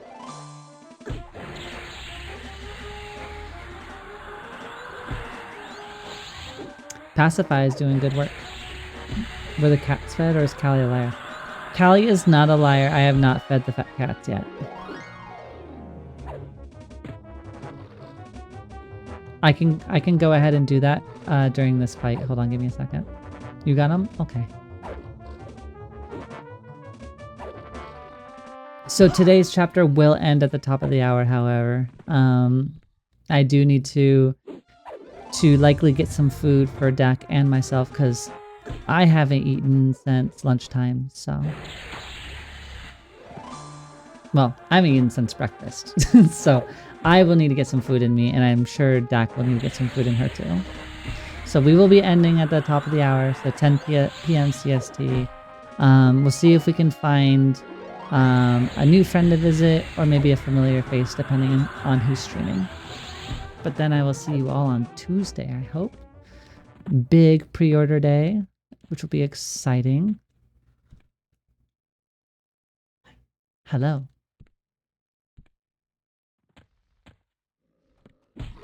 Oh, this is problematic.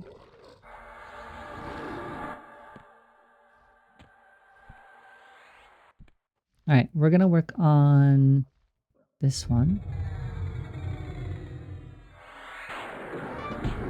That was wrong one. Oh well. I meant to cast Incepted Weakness. You will be there? I'm happy to hear. Oh, Mesmerize went down.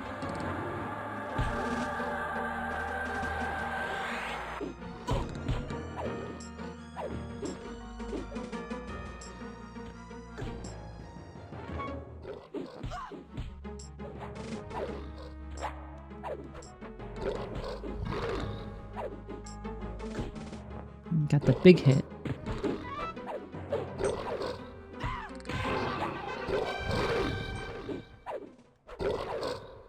We have 6 ability points now.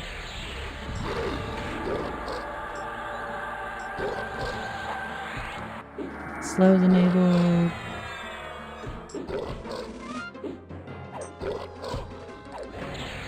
Make them hit a little less hard. We're gonna go Divine. Gonna get our greater. Oh no, we're gonna die.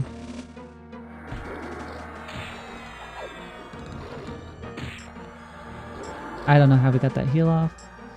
I need you to become my friend and stop hitting me so hard. I need you to just calm down, friend. Defensive stance, divine. That was spooky. That was very spooky.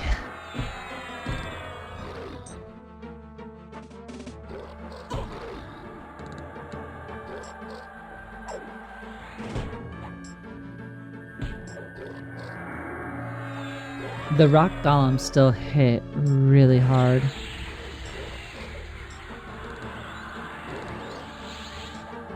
I think we're okay though.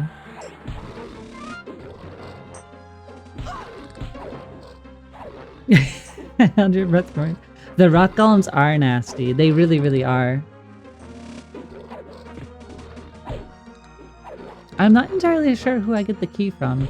I'm just gonna continue exploring down here until we find it. I assume then we'll get to the next part. I don't want to cast Intemper Deeds.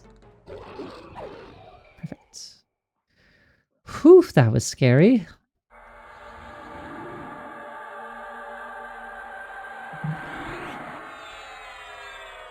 Get our alacrity going. I'm not missing any good spells here at 38, am I? Doo-doo-doo-doo-doo. Insidious Malady. Not super concerned about that. Wandering Mind might be useful. Trogor's Insects.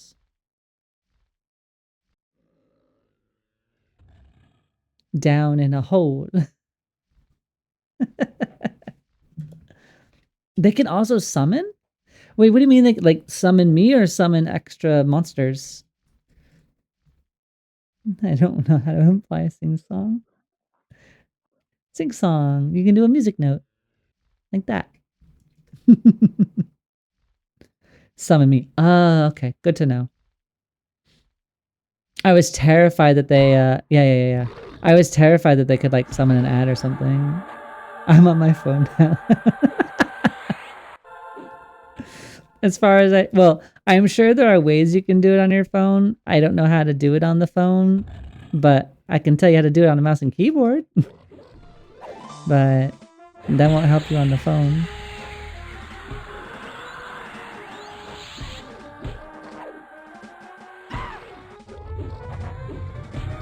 They would be too spooky, right? I was like, you were like, oh, they could summon. I'm like, they're already scary enough. We don't need them to be like nightmarishly freaky.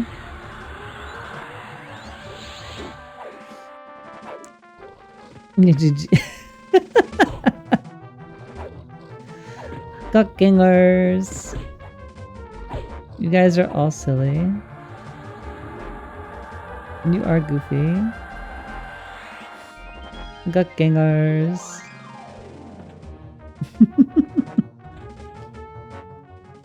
Alright.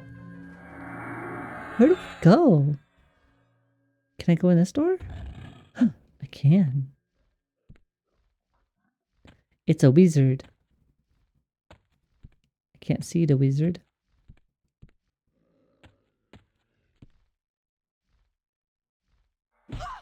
Nope.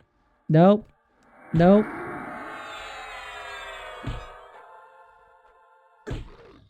Traitor. Oh no, we got stunned. Please stop. Kill the caster. Make it regret existence. Boop. Hit it with a disease. 290 cleave. Put some dots on it. The other one started. We're gonna make the other one stop it. He resisted.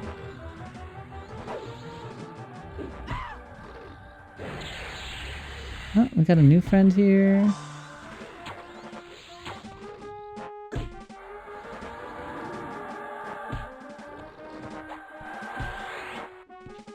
Okay, Tashani, you. Apparently you're just gonna resist everything. Can you please take a chill? Thanks. You need to have reduced attack speed because you're a rogue.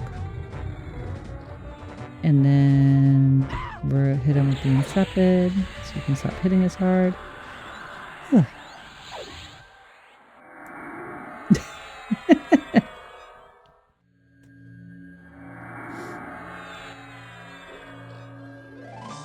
I am happy that we've gravitated to something. I still don't know about being the spokesperson for Guck, but as Churro implied, but I am happy to be here. Oh. Come back. Thank you.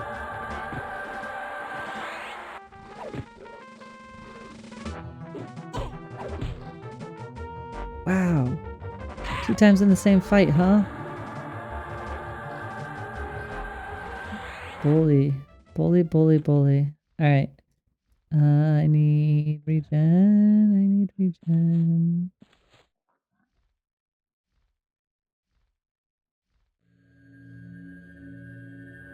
Oh, didn't mean to give it to you, but I'm sure you'll use it too. I need to know why Nacho is called Churro. Churro is from the XIV community as well, so for Final Fantasy. But they also go by any Mexican food name, according to them. Yep, to any Mexican food. But I just know him as Churro.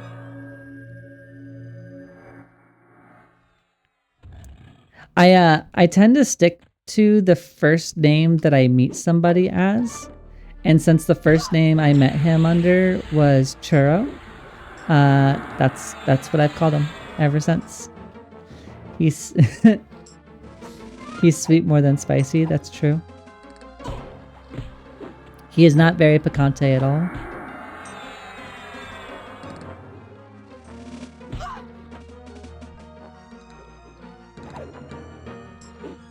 Yep. Like, I don't even call Dak by her government name, like, ever. I just call her Dak in real life. That's it. Like, I force her family to accept it. Like, I do not call her by her government name at all, because the first name I met her under was Dak, and so she's Dak.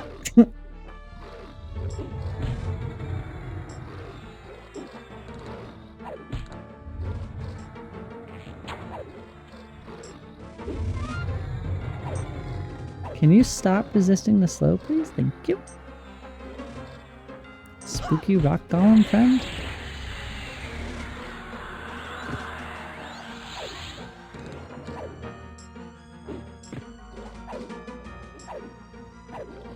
Except for when he is. Yeah, right?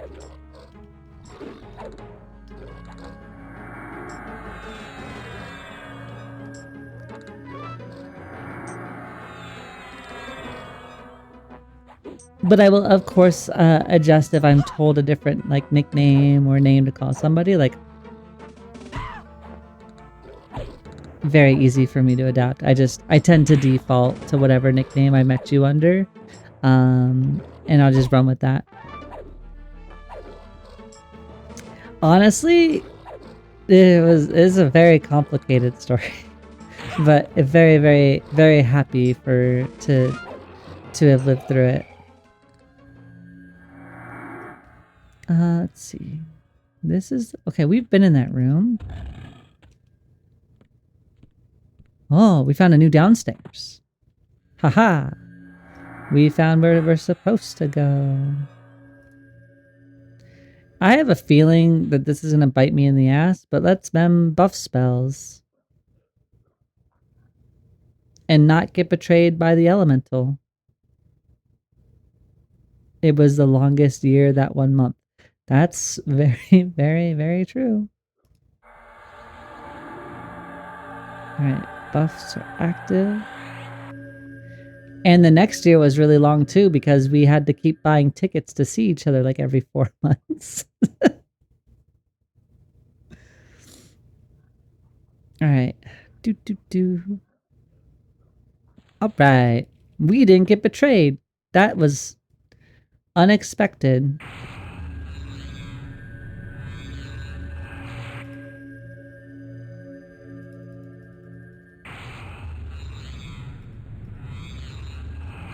The distance life is rough. Alright, we can do finishing blow.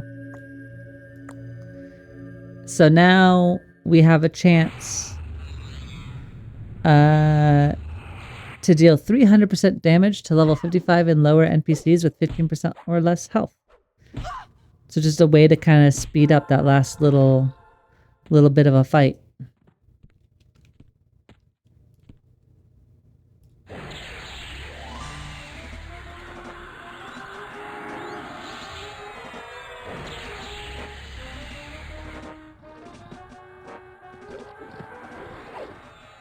I keep forgetting that the cap level is 50 and those clay golems are like 51. I keep forgetting that context, even though I leveled my first trio, was super happy to hit 50. I keep for whatever thinking that the cap is 60 because I keep seeing those like level 51 or level 52 golems.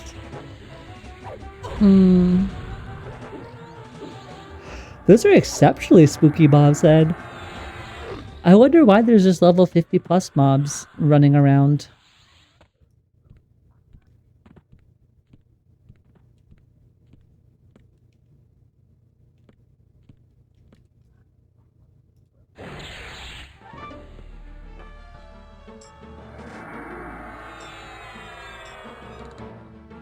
No, I'm rooted. Thank you.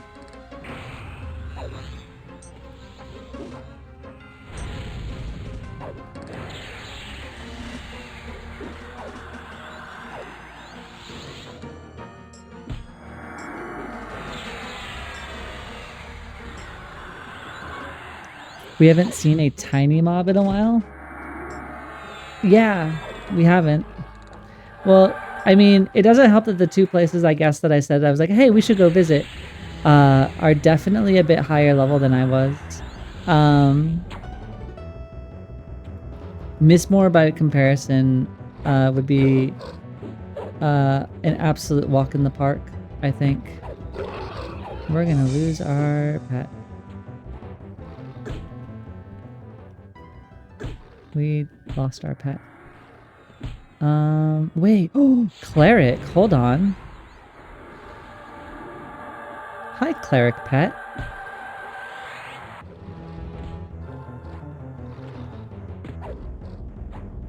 I don't know if that means anything for us, but we have a cleric pet.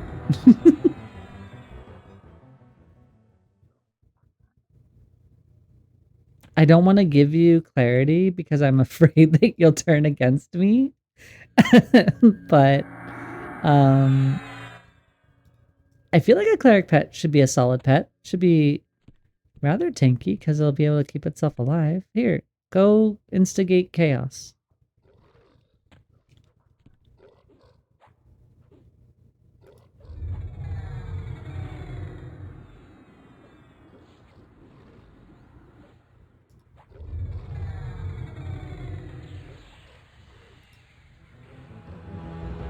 Yes. Yes. Stun the mobs. Do all the things that you would do to me, but at them. It makes me happy.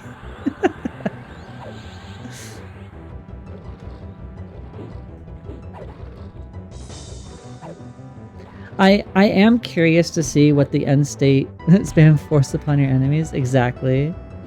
I am curious to know and see what the end state of class or pet classes will be.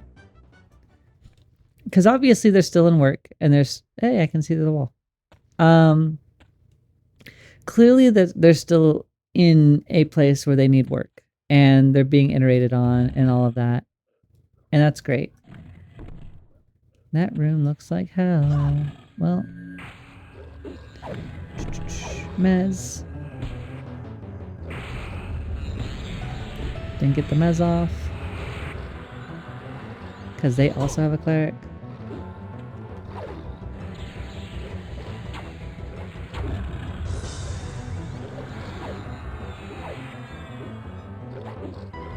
Okay.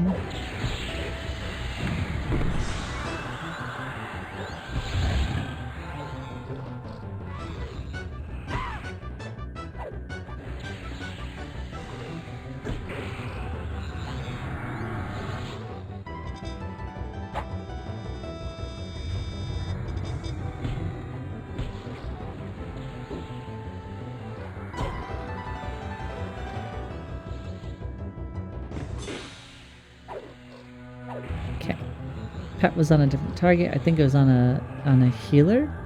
I think we'll handle this just fine though. Are you a cleric? You are a cleric. Hey. Hey. Stop that.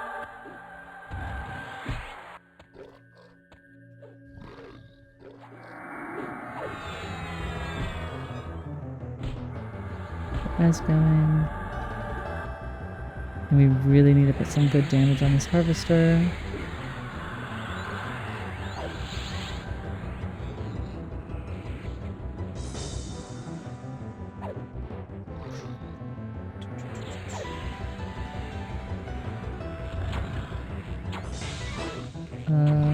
What is the ability I'm looking for?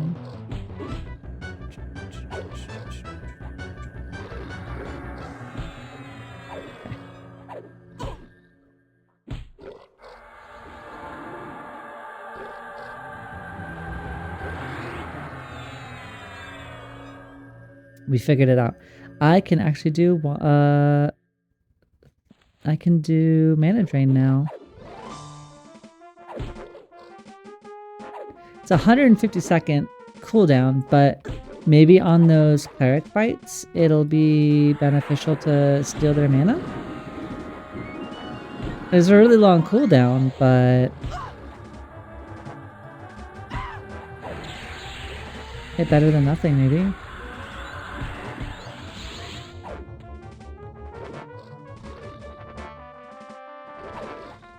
If only just because they can just last for so long. Maybe it's awesome. Yeah, I mean, it's a, what, 2.5 minute cooldown? So I don't know how much damage it does, but damage to their mana it does, but I think it can't be worse than nothing. So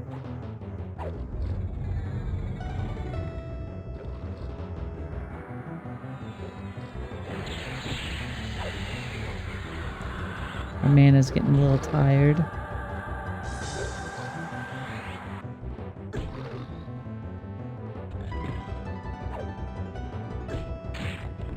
I had a feeling that you were going to betray me at this junction. Okay. Whew. We're good. Hey, no, wait.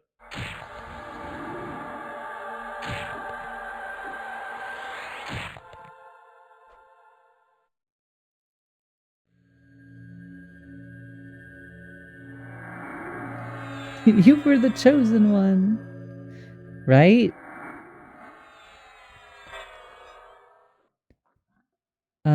Okay. Do I have conversion?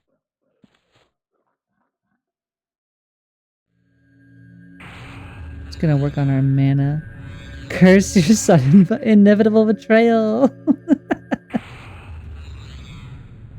I thought we were gonna be friends forever.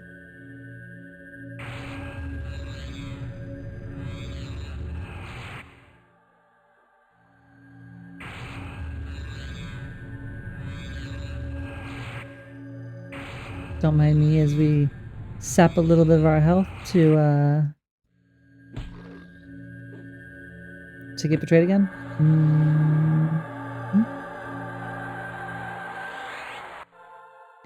Thank you. I appreciate the 1 minute route. That's what I really wanted.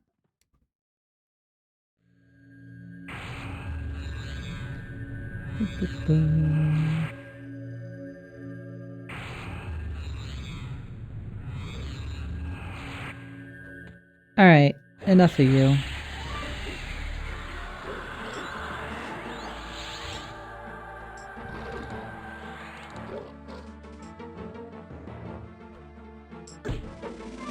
If you don't want to be my friend so badly, just perish.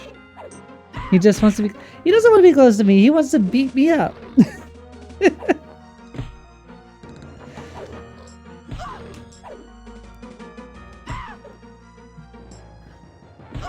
Or he wants to harvest my organs, apparently. I don't know what an earth elemental is gonna do with my organs, but I don't wanna find out. Hey, level 39! Big ding. Did we get any spells at 39? We get Chloroplast. That's a big spell. That's a big spell.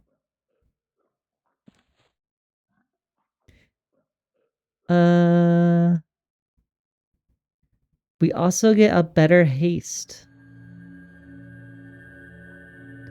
And a better dex. We're getting big things all around. Let's get these applied real quick.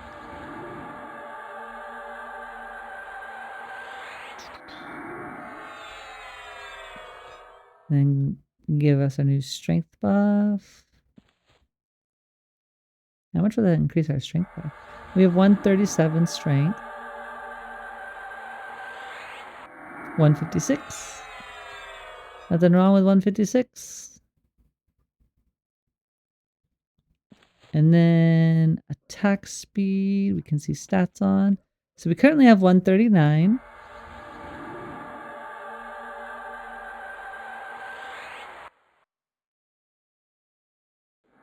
$164.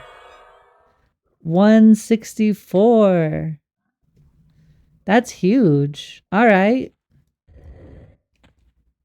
I guess we need to go underwater. I don't have my water breathing, so let's do that real quick.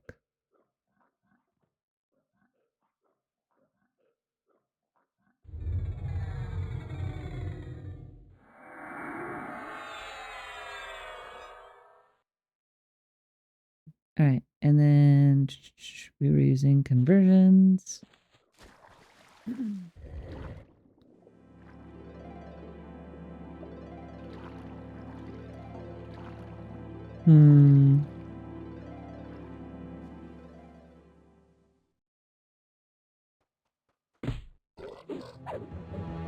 This will be an interesting fight. I don't think we've ever toe-to-toed a rock golem by ourselves without a pet.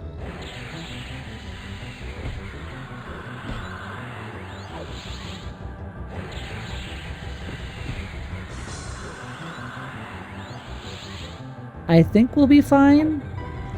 I do think it's going to be a little more risky than I might want. Version.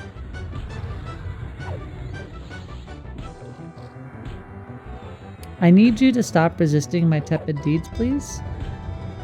Thank you kindly. That's the secret, is always ask please. They are 54. It's gonna be scary.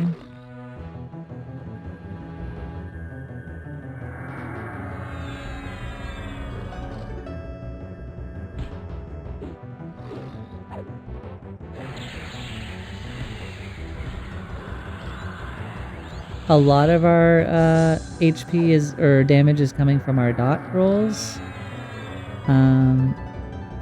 That guaranteed damage is just really helpful. So I'm keeping those kind of flourishing.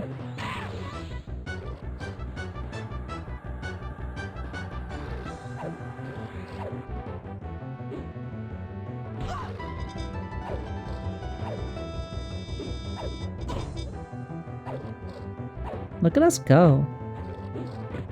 Level 54? No problem. No problem even. What's nearly a 20 level difference? What's 15 levels between friends?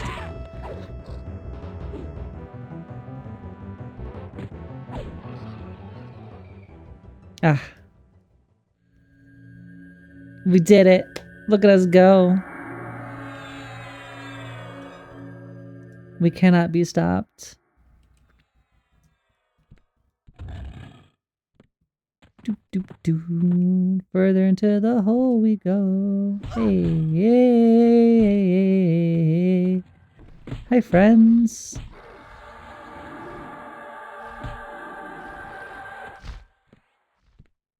Alright, we got a level 44 fighting fiend or a channeler. We're going to take the channeler because I don't want to deal with a healer amidst all of this. That just sounds like a terrible, terrible time. We are going to attempt rolling Mez one more time. The fighting fiend resisted, which is okay.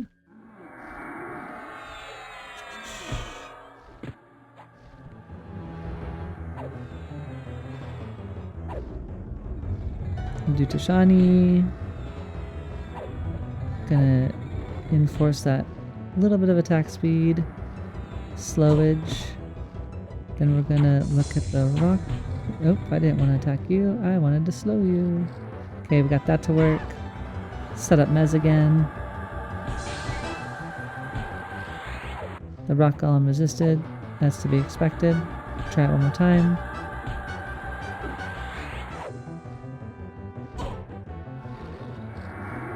Okay. Rock golem. Shani. Maybe we'll get the Mez this time. There we go. And then we're gonna slap that with this. Perfect. Rock Golem. We're gonna lower your strength. And we can let the long cast go, because when I'm spending mana to do this, I'm actually getting to heal through it. So I am getting heals for setting up these dots and these debuffs.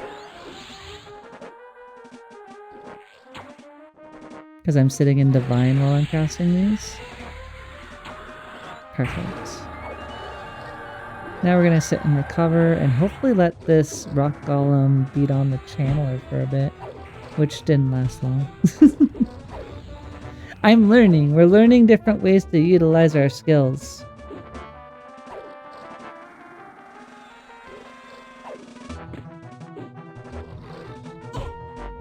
Alright.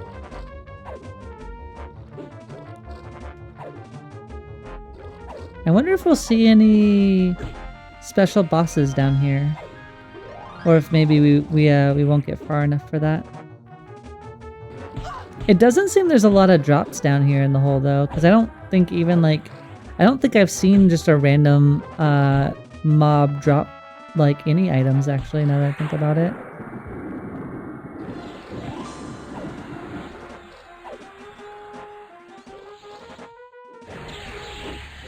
The experience is solid though.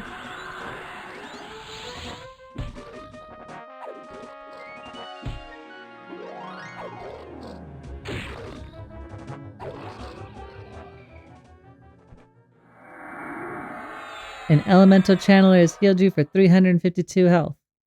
Perfect. The hole does not provide like the Guk hole does. It does not. It does not.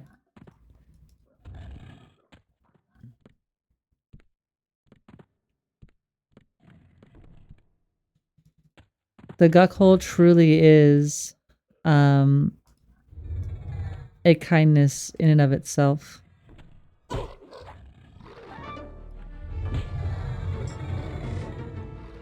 There's another rock golem back there? Alright, you can beat up the crusade, like my pet, I don't care.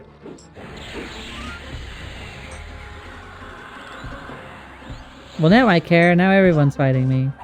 That wasn't what I signed up for. Okay.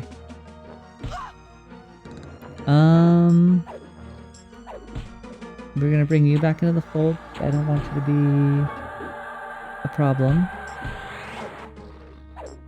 Hello? There we go. You stop. Stop. We're gonna Tashana you.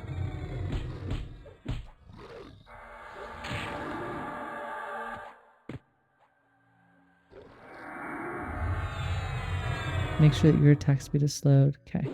Now we focus up on you. No, this whole taketh. It does not provide. It definitely does not provide. This is just rude. It is a lot of, there is not a lot of kindness or safety in this hole. The Guk hole is safe. This hole is not. This hole is honestly just full of really mean looking monsters that are coming for my lunch money, and I'm fighting desperately to keep it. Ow. Okay. Please stop hitting me so hard.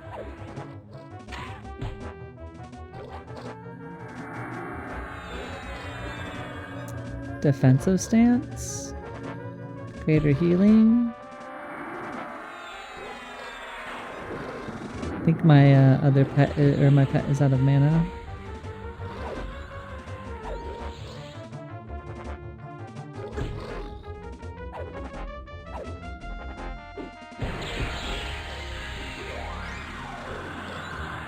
Put some venom in their veins.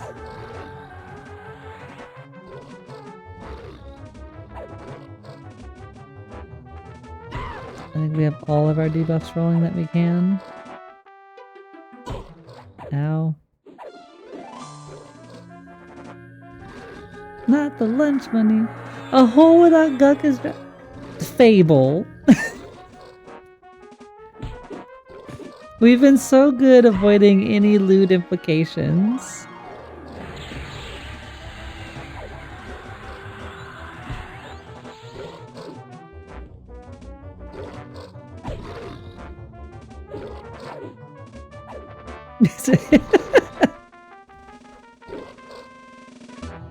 Keep it. No! No, absolutely not.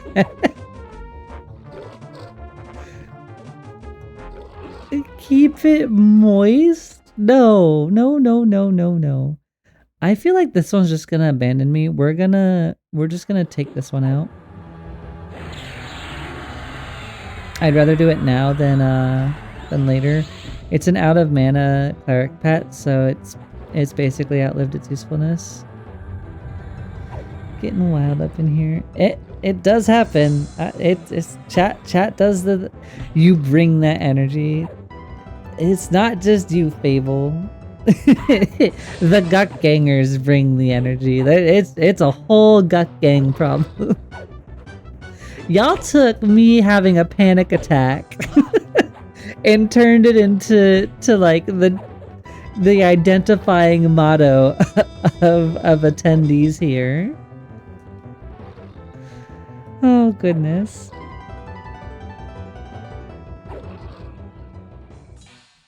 Okay. It's my kind of energy.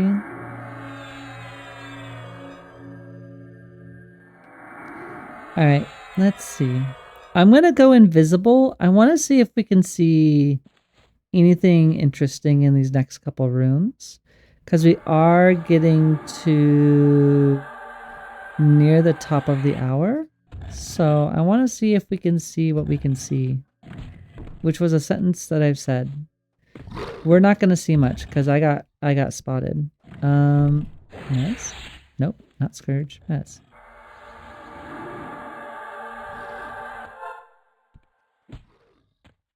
Rock Golem, Wizard. Alright. Not a lot there.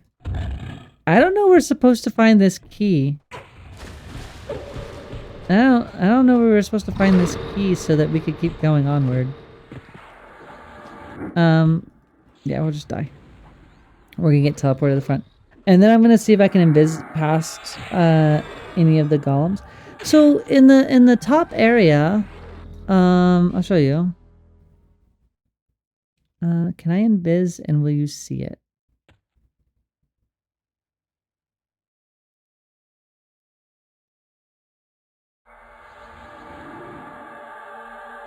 I know that I can go lower. Well, I went as low as I could see. I'll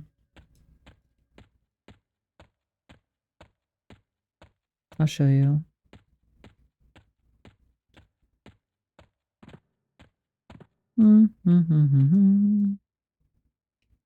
I can't sneak past the golems.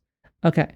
So once you cross this hallway and you cross the bridge, in the first area, there was some doors in this, like, once you cross down there and head into this area, there were doors that required locks in the first building. Yeah. I wasn't trying to do anything, but I noticed that they required keys, so can I just invis and make them go away? Can I break combat this way? No, I cannot. I don't want you to be a problem right now. I want to look around. There you go, be my friend. What's down here?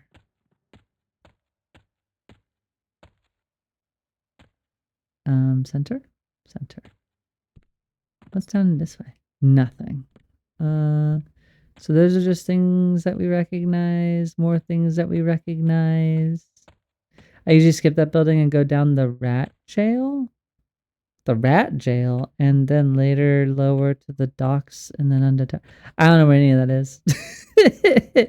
You are speaking Greek to me, friend. We went really low, like I had to go down underwater. Oh. Oh, there's a whole city. We went the dumb way. I don't like the way we went. Hold on.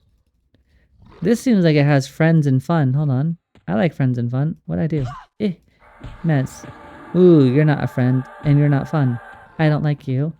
What else can we find? Nothing's there. I should be near rat jail.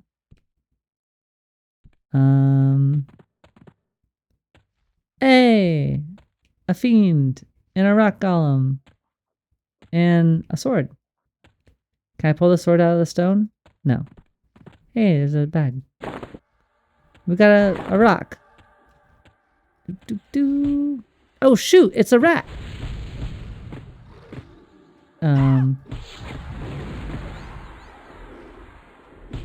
It's a rat man. We found rat jail. I passed it. I passed rat jail. It's on the stairs. Nope. Nope. Definitely not. All right. No. Stairs, you said. Stairs? Rat jail? We're not gonna see it. The stairs you took down. I don't know what stairs it was. Oh, we're not gonna make it anymore. Okay, friends. Well, at least we know that the way that I went is not the way that I think I want to go. That looks so much more interesting than the hallways that I went down. Okay, so thank you all so much for hanging out with me for 8 hours. That's much longer than I normally stream.